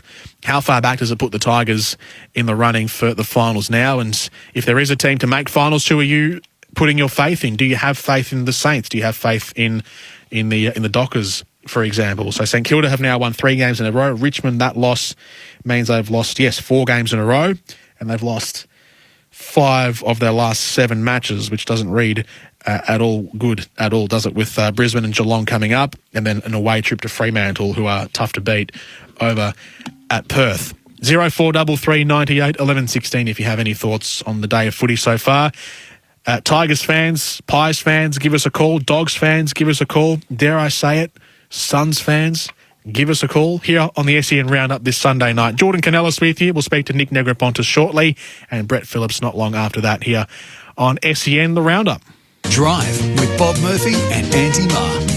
Going to be a big show later on this afternoon. Old Bobby Boy will be back in harness. We've got Pox and Rocks, obviously, which is the Monday staple. What else have we got? And Dermot. Yes, and of course, early Monday morning is the Euro final. We're going to speak to Michael Bridges. What state is he going to be in? If it is, in fact, going to go home for the first time, he will be completely... In fact, you won't answer his phone. All of that's coming up a bit later on this afternoon. Robot Building Supplies. Robots got it. Weekdays on SEN.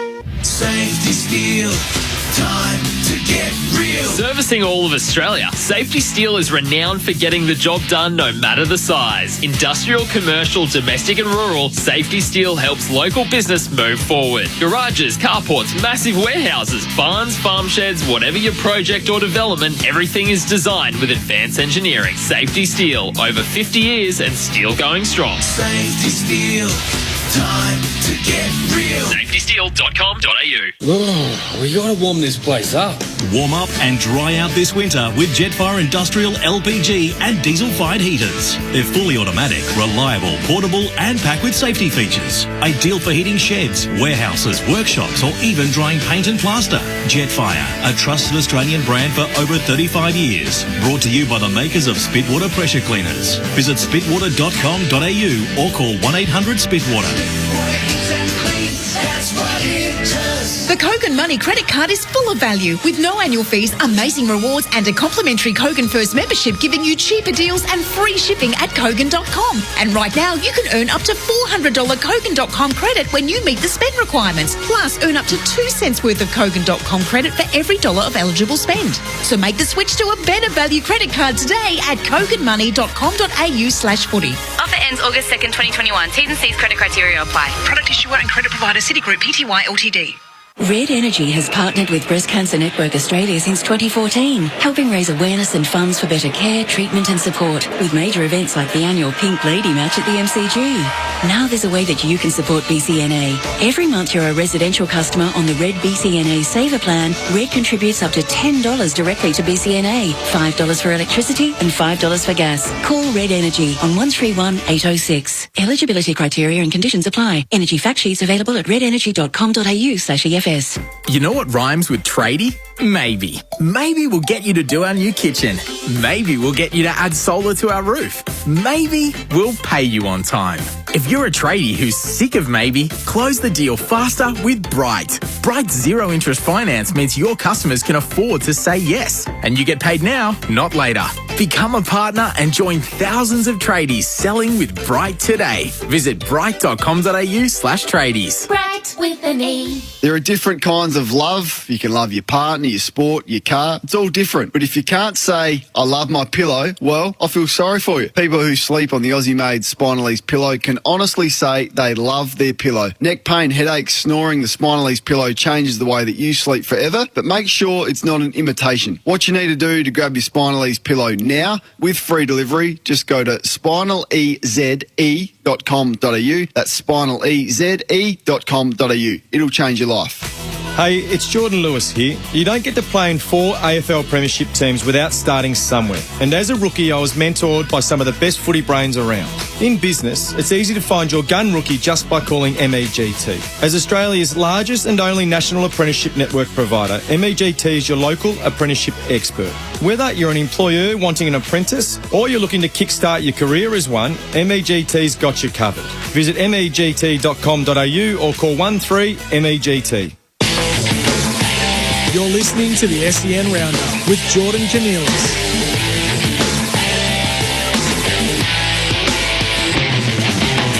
This is the SEN Roundup on your Sunday nights.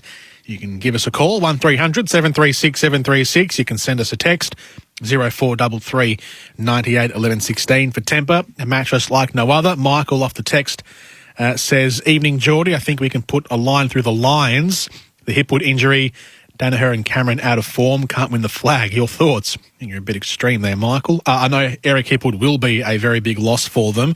And how does that change the dynamic of the Brisbane Lions forward line? But I think off the back of one loss, having had a healthy string of wins, you can say Brisbane is suddenly out of form. I call that a blip. Out of form is stringing losses together. So, no, I'm not ruling out the Lions at all, Michael. That's just... That's knee-jerk reaction thinking. 1300 736 736. As I said, the talkback number. Jim in Mildura has done just that to talk about the Pies after their win against the Tigers. It's always nice beating the Tigers, isn't it, Jim? Oh, Jordan, how are you, mate? I'm well. That's good, mate. No, look, it's, yeah, gee whiz. What amazes me, mate, is that people are still talking about Richmond playing finals. And, that's not going to happen, is it? I mean, they have dropped off the perch. The Pies, I tell you, as much as I love them, we are a poor, forward halves team. And if we've kicked 7 of the last 8, Richmond are winning nothing. They are. I'll tell you, you know what? They're on the downhill slide and the wrong side of the mountain. I'll tell you, Martin runs forward. Cotchin was useless. Rewalt, well, he shouldn't have signed again. I reckon that's greedy. And just one other quick one. I watched the Fox footy coverage because I suppose that's all it was on. If Nick Rewalt could be any further in the Richmond camp, I'll go he. But anyway, I'll just invite the Richmond supporters to ring up because, I was the first one through, so clearly Richmond lost. The old airways are pretty quiet, Jordan. Yes, I'm wondering where the Tigers fans are. Normally they are. Yeah. I mean, normally they're pretty vocal regardless of win or loss. I had a couple of texts last week after a loss, so I'm waiting for them. I'll answer their calls willingly. Yeah, I'm sure you will, mate. It must be a blackout in Punt Road. Who were you most impressed with in the match today? Oh, look, probably sadly for us, the old school sort of Pendlebury side bottom. I thought Adams was really good, and that's the other thing. Richmond will go, we had our reserve side in. Hang on, no Darcy Moore. We've got plenty of blokes out as well. Yeah. So you're going nowhere, Tigers. All right. Have you seen? Last week was a bit of a disappointment for the Pies, but in the last few weeks, even towards the end of Buckley's his reign, his last couple of matches, has there been enough signs there that there are things slowly turning around for the Pies? It's funny, isn't it? Because if you play a certain way that you're instructed to play, you've got a terrible list. But then if you get coached differently, your list doesn't look that bad. And if you attack, if you move the ball forward, well, you're every chance. Doesn't matter who you play against. And particularly if you have got an ordinary forward line, it's even more reason to get it in there faster. Yeah. So, look, I don't think Harvey won't get the job, but I can guarantee whoever does, the game plan will be move the ball a lot quicker than we have. Yeah. I appreciate your call, Jim. Thank you. Thanks, mate. Good on you. Jim from Mildura giving us a bell on the SEM Roundup, 0433 98 11 16 to send us a text as well. Good to see Ben from Kerrang. Go Suns, great win. Thank you, Ben. A couple more texts I'll get to in a second. We do have more calls on the line. 1300 736 736. Let's get Brendan from Traralgon up on the air. How you doing, Brendan? Very good. How are you? I'm well, thank you. Mate, I'm just responding to the Collingwood bonehead who just rang. Yes. Even when Richmond lose, we still win. We've got 6 picks in the first 45 picks in the national draft coming up. We've got, so even if the ladder doesn't change, we get our first top 10 pick in a decade. We've got Geelong's first round pick. We've got St Kilda's first second round pick and other things. So I just don't think reality is setting on a few people that are dancing on our grave, because we've got the best chance to reload that we've had in years. So if you think Richmond supporters sitting there crying in their tea over a meaningless game, I don't think so, Tiger. Okay. We have got plenty of life left in us with the age profile of the list, and we get a really good chance with some valuable draft picks. So I wouldn't be dancing, I wouldn't be celebrating too much. And that 2018 preliminary ship is still very much prominent in their heads. We are rent-free in Collingwood supporters' heads. It's great. So I like the bite back. I respect it. Do you think this? Do you think that the turnaround can happen? How quickly could a turnaround happen, do you think, for the Tigers? No. The worst thing we could do is try and scrape into finals. Use the system to our advantage. We haven't had a top 10 pick for years. So you know what? If we've got some surgeries to happen, do it. Play the kid. Let's see what the kids have got from the VFL system. So, and this will probably also, unfortunately, timestamps a couple of careers, but that's okay because that happens to any champion team, and we've been a very good champion team over years. So, it's obviously going to it actually creates more opportunity than anything else and helps us reload for the next 5-6 years. So, yeah, it's never good to lose to Collingwood, but if you actually sit back and look at it, look at West Coast when they had a down year. 2 years later, they win a flag. Brandon, I guess as a Tigers fan, would you be how I don't know if annoyed is the word, but how sort of discontent maybe would you be if you don't make finals this year, having come off the back of 3 premierships? Not discontent, mate, because I'm very content with the rebuild that's happened under Damien Hardwick. How could you complain with 3 flags in 4 years? Yeah. So if this is the reset that we have to have with the draft hand we've got, which can allow us to get a Sarah over and a couple of others, then why not, mate? Yep, so you'd have to be very selfish or silly to not respect what has happened at Richmond over the last decade. It's been wonderful. Thank you, Brendan, for the call. Thank you, sir. Thank you, mate. Brendan from Traralgon. That was the answer I was looking for as well. Well done, Brendan. Avi from Melbourne on the line. How you doing? You good? How are you? Good, thank you. I just wanted to let you know, I heard before on the radio home that you guys are counting Collingwood out of making the top 8. I've just gone on the ladder predictor, and it is mathematically possible for us to make the 8. Oh, really? And seeing the form that we're going in, I reckon there's a pretty good chance. Okay. Who's your run home? I'll get my fixture out in front of me. Who's our run home? We have... we've got Essendon last round. You got Carlton up next. Carlton next. You got away to Port Adelaide. Yep. Win that. We're away to Port Adelaide. We've got West Coast in the G. We'll win that. Yep. Hawthorn in the G. Will win that. Yes, he will. Brisbane in the Gabba will win that. Yep. And Essendon at the G will win that. Easy. It's coming. Easy. So I just want to say, don't ever cut them out. North can also make the 8. I'm sure they can. I like the confidence. Who are the realistic wins in that run home though for the Pies? All realistic. All realistic? Yeah. All right. I love it. Thank you, Avi. Cheers. Avi from Melbourne. Pies fans, how many of your run home are you winning? 0433 98 11 16. Send us a text. Plenty of text messages coming through. We'll speak to Nick Negropontis in a moment. More calls on the other side of this. You can send through your messages. Avi reckons that Collingwood's winning every game from here. So they'll go on a, 7-game winning streak, which will match Brisbane's winning streak from the middle of the season. There you go. 7-game winning streak coming up, Pies. Get ready for September. We'll take a break. We'll come back after this. We'll take more of your calls and read out more of your text messages, and we'll speak to Nick Negropontis as well from our website, sen.com.au here on The Roundup. We love chatting to our listeners, and we've already had so many great calls on SEN Breakfast in 2021. The Toyota Caller of the Year, where you could win a 2021 Toyota Hilux Rugged X valued at over $75,000. Richard from Mary Warren. He called us back in April. I used to play cricket with a guy that had two toupees. One was longer than the other one, and he'd wear a longer one for about 4 or 5 weeks, and then he'd wear the shorter one for a couple of weeks, make it look as though he had a haircut. The caller of the year with thanks to Toyota, only on SEN Breakfast. Oh, what a filling, Toyota. The legendary reliability of Toro mowers has made them best on ground at Real Madrid and St Andrews. Then there's the legendary toughness of Toro irrigation that makes them best underground too. And now you can rely on Toro for your home ground. Check out Toro War Power mowers, lithium-powered garden tools and garden irrigation systems at your local Toro dealer. For the home ground advantage, you can count on Toro. Eliminating deaths and serious injuries on the road is a team effort. That's why the TAC is giving Victorian football and netball clubs the chance to earn up to $10,000 from a pool of $1.3 million through the TAC Club Rewards program. Help make your community safer by promoting the mission on social media, providing safe transport when alcohol is served, getting around the TAC Road Safety Round in July, and more.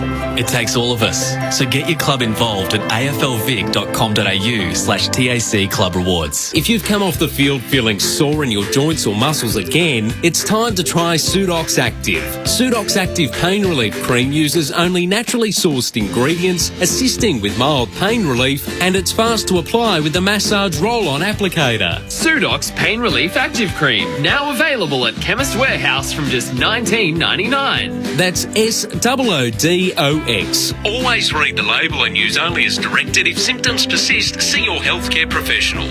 I have been at Tobin Brothers for 10 years. I have been at Tobin Brothers for 29 years. For 9 years. I have been at Tobin Brothers Funerals for 18 years. For 33 years.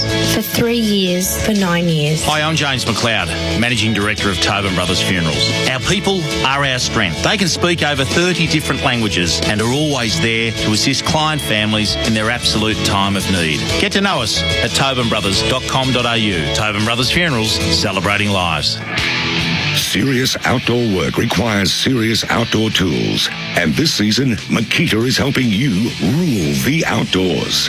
Get yourself a free bonus Makita chainsaw bag, valued at $99 when you buy any selected Makita LXT 18-volt ×2 cordless chainsaw kit. Hurry. Limited time only. Offer via online redemption. Visit makita.com.au for details. Makita. Rule the outdoors. Variety, the children's charity, supports kids who face sickness, disability and disadvantage. The Variety Bash is our major fundraiser, and by buying a raffle ticket, you'll not only be doing your bit for the kids, but you could also win a 2021 Ford Ranger double pickup SLX ute valued at $49,990 drive away. At Variety, we reckon all kids deserve a fair go. But be quick, there's only 2,000 tickets available. Tickets are just $100 and you can secure yours now at varietybashraffle.com.au. Vic permit number 10298/21. Tilers want to win your tiling products for a year? Thanks to Beaumont Tiles and their partner Ardex, simply go in-store or jump on iCanWin.com.au. It's not folklore, it's fact that country footy brings local communities and its people together. Visit countryfootyscores.com.au. Delivered by Red Energy and TAC. Get your country footy fix and all the latest results at countryfootyscores.com.au. You're listening to the SEN Roundup with Jordan Cornelis.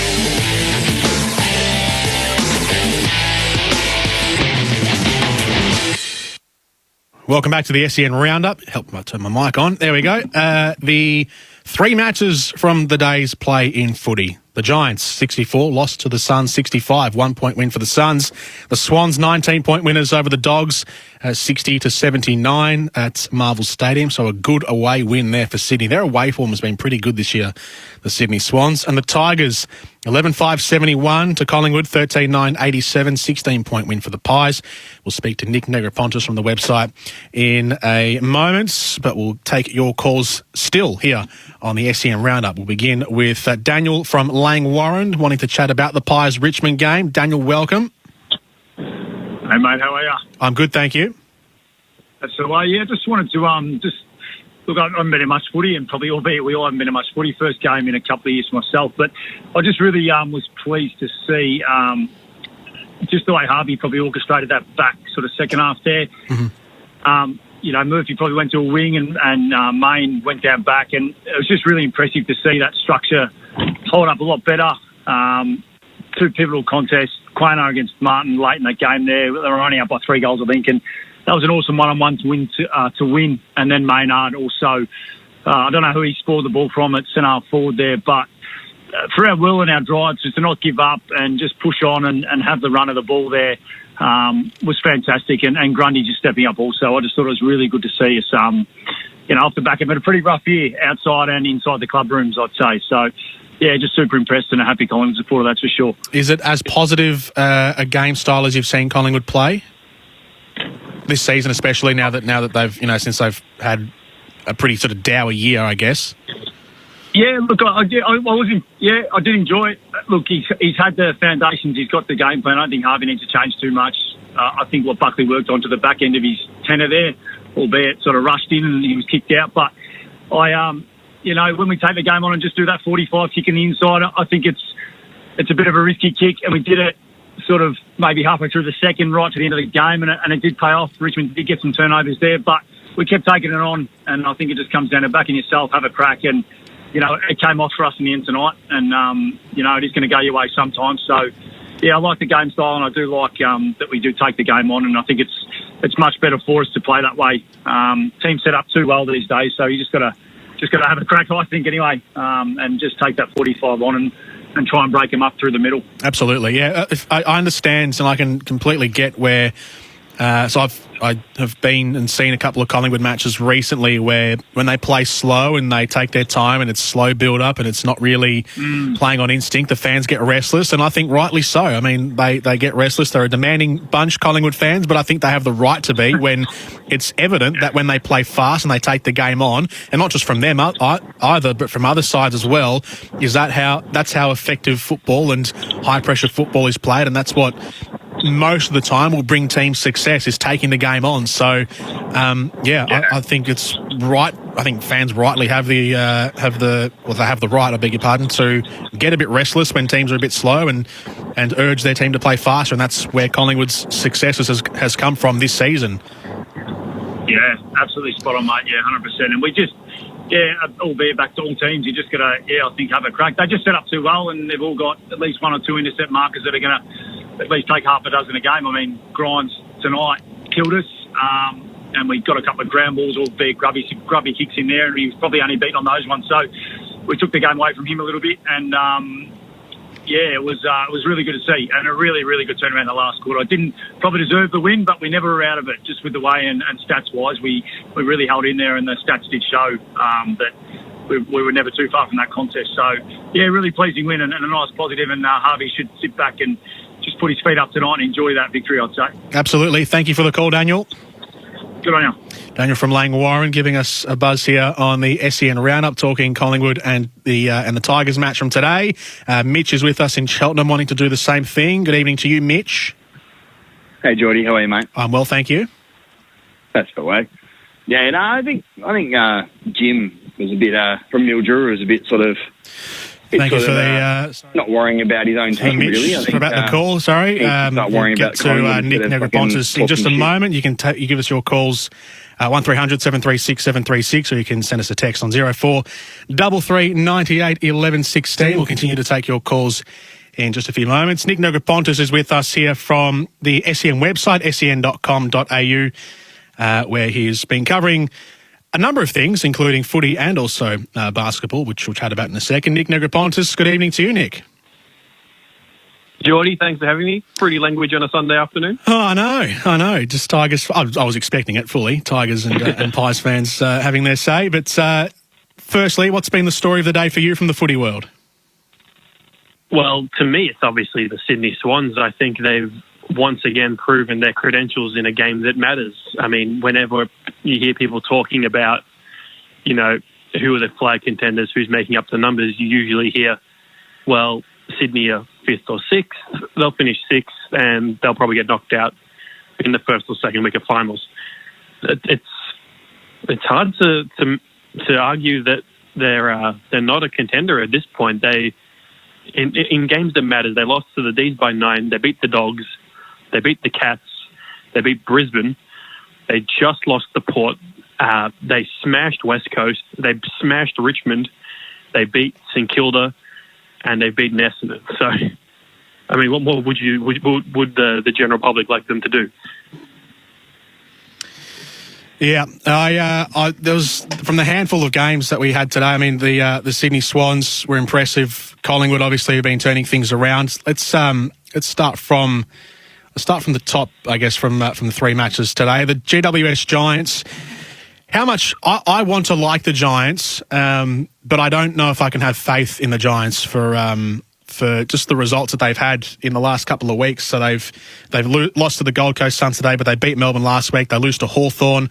They draw with North Melbourne, but they've beaten the West Coast Eagles this season in the last sort of 2 months. They've beaten some big teams, but they fall when they fall at the hurdles at the smallest hurdles, really. So for a team who at a certain point in the last sort of, I guess during the middle rung of the season, was saying they could be the team who slide into the top 8. I don't know if they would deserve to off the back of the losses they've had recently. No, if you look at the run home, they've pretty much cost themselves here. Yes, they're only 2 points out of the 8. Yes, they're still obviously a live shot, but when you draw with North Melbourne, you lose to Hawthorn, and then you lose to Gold Coast. In a time where you could have won those games and put yourself comfortably in the top 8, they could be 7th by a game and a half right now, if not for those performances. They've shot themselves right in the foot, unfortunately, and it's put them in a pretty awkward situation because they've got a tough run home, tougher than teams like St Kilda, Essendon, and even Richmond, even though they've got a tough fortnight coming up. The Giants have a tough run home, and for them to make it from here, a lot's going to have to go their way. It's the same criticism that we've had of the Giants for their entire tenure under Leon Cameron. You knew going into a game in a cold day in Ballarat with no one there that they probably weren't going to show up because they historically haven't shown up in those kind of situations, and we were proven right again. How did the Gold Coast Suns win that game then? It's a great question. They clearly wanted it more. They've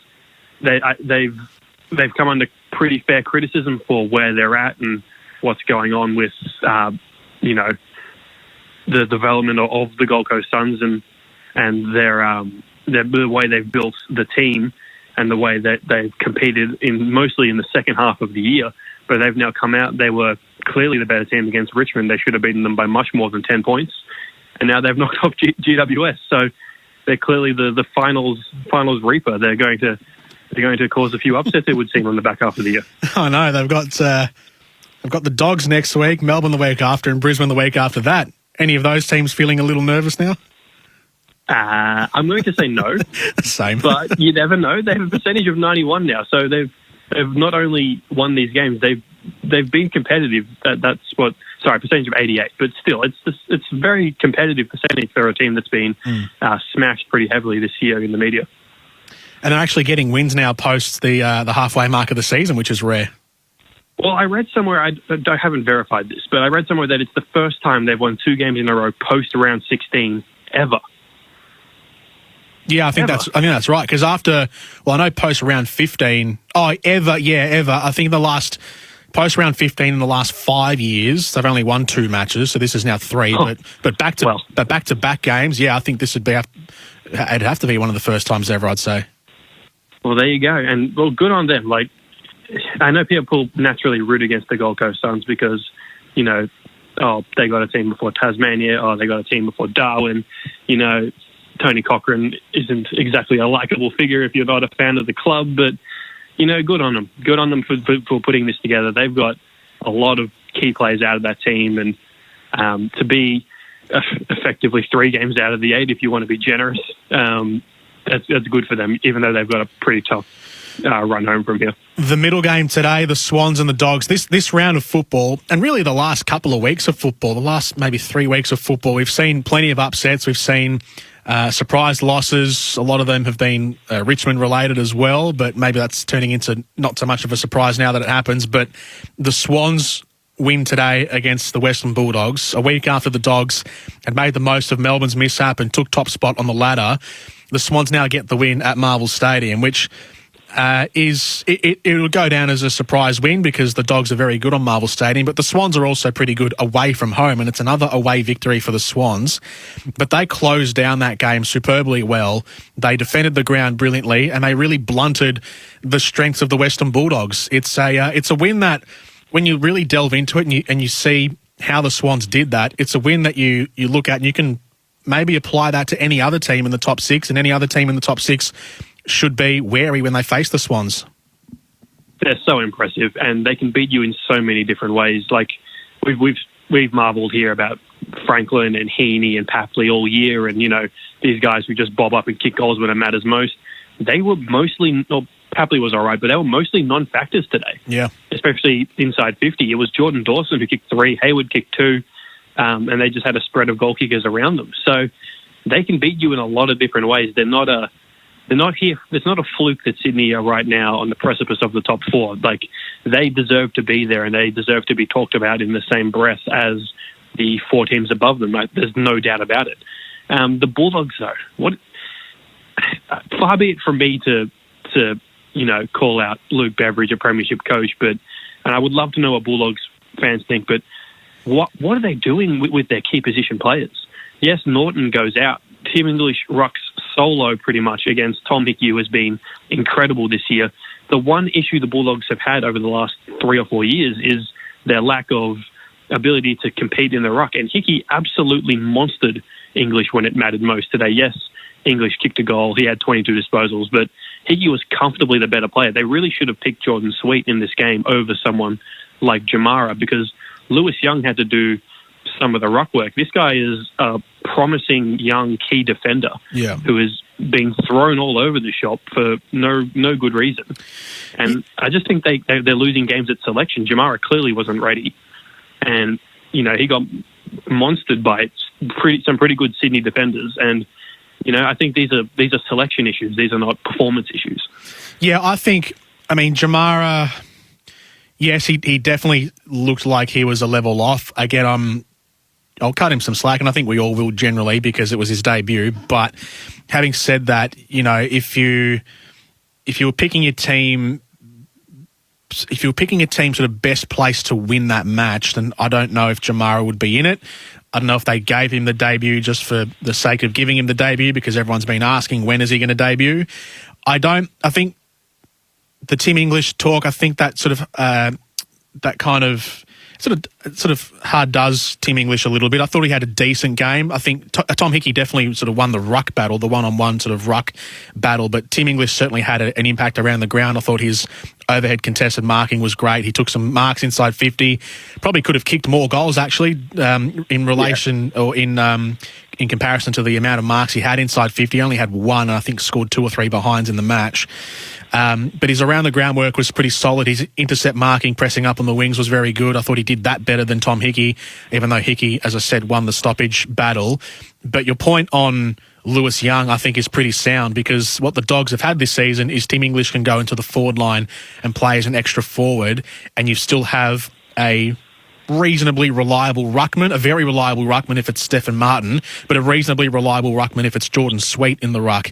I think that Lewis Young didn't win any of the ruck battles he was in, and Jordan Sweet would have. So I think on that selection issue, I reckon they would have benefited more from having Jordan Sweet in the ruck, because you could have left him in the ruck a lot longer than Young. Young was just pinch hitting here and there, but Jordan Sweet could have played elongated durations in the ruck, and that would have allowed you to keep Tim English forward and therefore give you another marking option inside forward 50 alongside Bruce, who was very well worn, I thought, in this match by Tom McCartan, and Jamara Ugle-Hagan, who was, maybe had some nerves on debut. Yeah, exactly right. Couldn't have said it better myself. It's exactly that. English played a good game. It's that if you have Sweet, you can throw English forward, you can disrupt McCartan and Rampy a bit, more than, say, what Jamara was able to do. Obviously, debutants were not expecting him to set the world on fire, and it also would have allowed Lewis Young to play his role across half-back and taking intercept marks, which I think he's going to be really good at. So, yeah, there's just little things always with the Bulldogs that bob up here and there that you look at, and they don't make sense on Thursday night, and then they don't make sense during the game, and this was unfortunately one of them. So how far embedded in the discussion, or how far out of the discussion are we placing Sydney then for, heck, let's go all the way and call it premiership contention, because they are only a game behind, I guess, is it a game? Let me check the ladder. Yeah, a game behind Brisbane, who a lot of people still have as premiership contenders. Port Adelaide, who some people might have as premiership contenders, and then 2 games behind the Dogs, who they beat today, and the Cats, who are in the top 3. I mean, the Swans are right in the conversation. They've just beaten West Coast last week. They demolished them last week. They've beaten the Western Bulldogs today. In my mind, for some reason, I still feel like the Swans are the next rung down, but statistically on the ladder, they're not that far off. No, and as I said earlier, they've beaten the top 8 teams. They've held their own in all of those games. The issue will obviously be where they finish on the ladder, and obviously what's going on in New South Wales right now. They might not play another game at the SCG this year.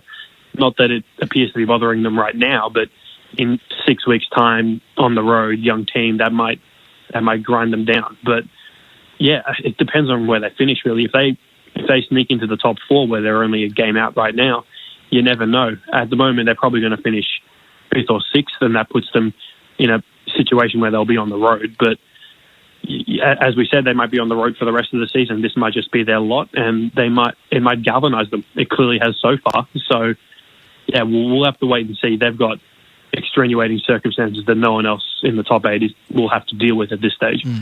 They are one of the better away teams in the league. They've won 4 away games, which is equal second with most of the other teams in the top half. So they've done well on that front.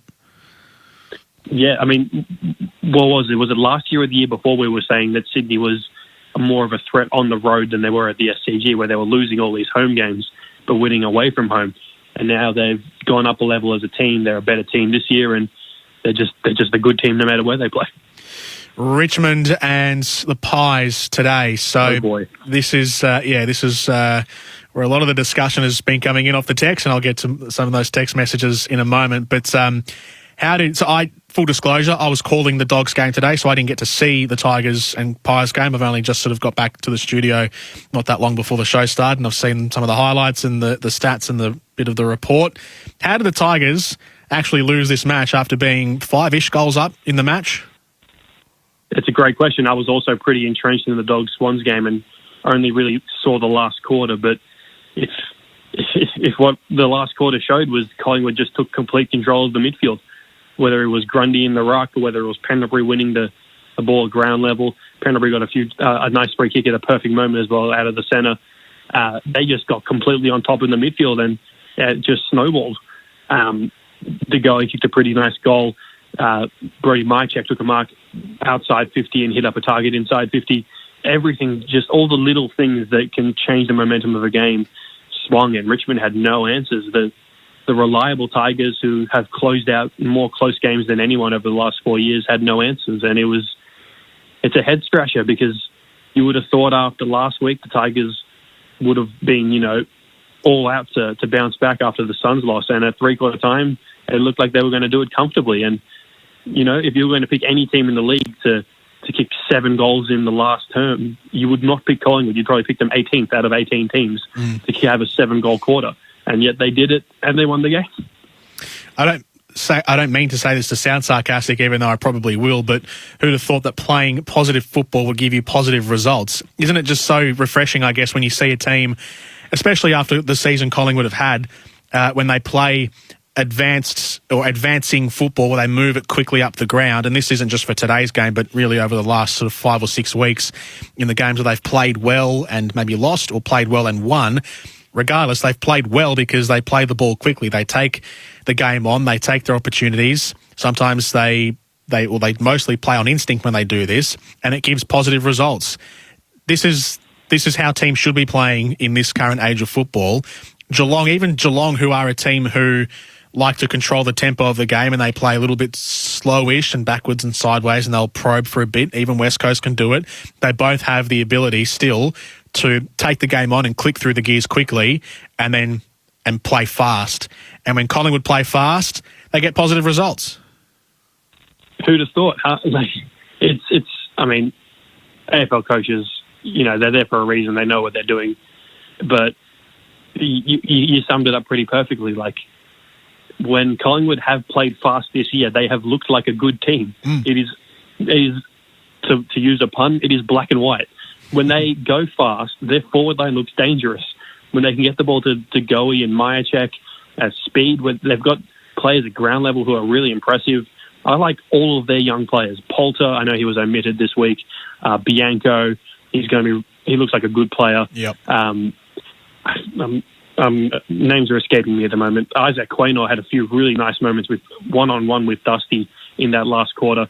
They've got a lot of really nice, young, talented players, and I think Pies fans should, the media narrative is going to be the media narrative, and it's Collingwood, so there's going to be a lot of talk about them, but they've got a large crop of young players who are good. They've got a middle core who are good, and they've got aging veterans who are good. So they're going to have results like this, and they're going to pick up a few wins like this, and they're going to have a few games where they look lifeless and don't want to move the ball, and that's just going to be their lot for the rest of the year, it looks like. Yeah, the overarching narrative on Collingwood this season will be a negative one just because of the expectation of the Pies, the destination, I guess, from point A last year to point B this year, from being in finals to now finishing, or let's say we suppose they finished bottom four or around about that. So that's clearly going to be the overarching narrative, and then adding to that, that's on field, and then adding the off field stuff as well with Buckley, with Maguire, with the do better report from the start of the season. Like, there's a lot that's gone wrong this year. But when you look at this last sort of month in isolation, they haven't won every single game, but they've actually played decent football, as we've been saying. So I think we need to also highlight that and maybe celebrate that a little bit and hope that Collingwood can focus on that heading into the future. Last night's match, St Kilda and Brisbane, was a bolt from the blue, really, from the Saints.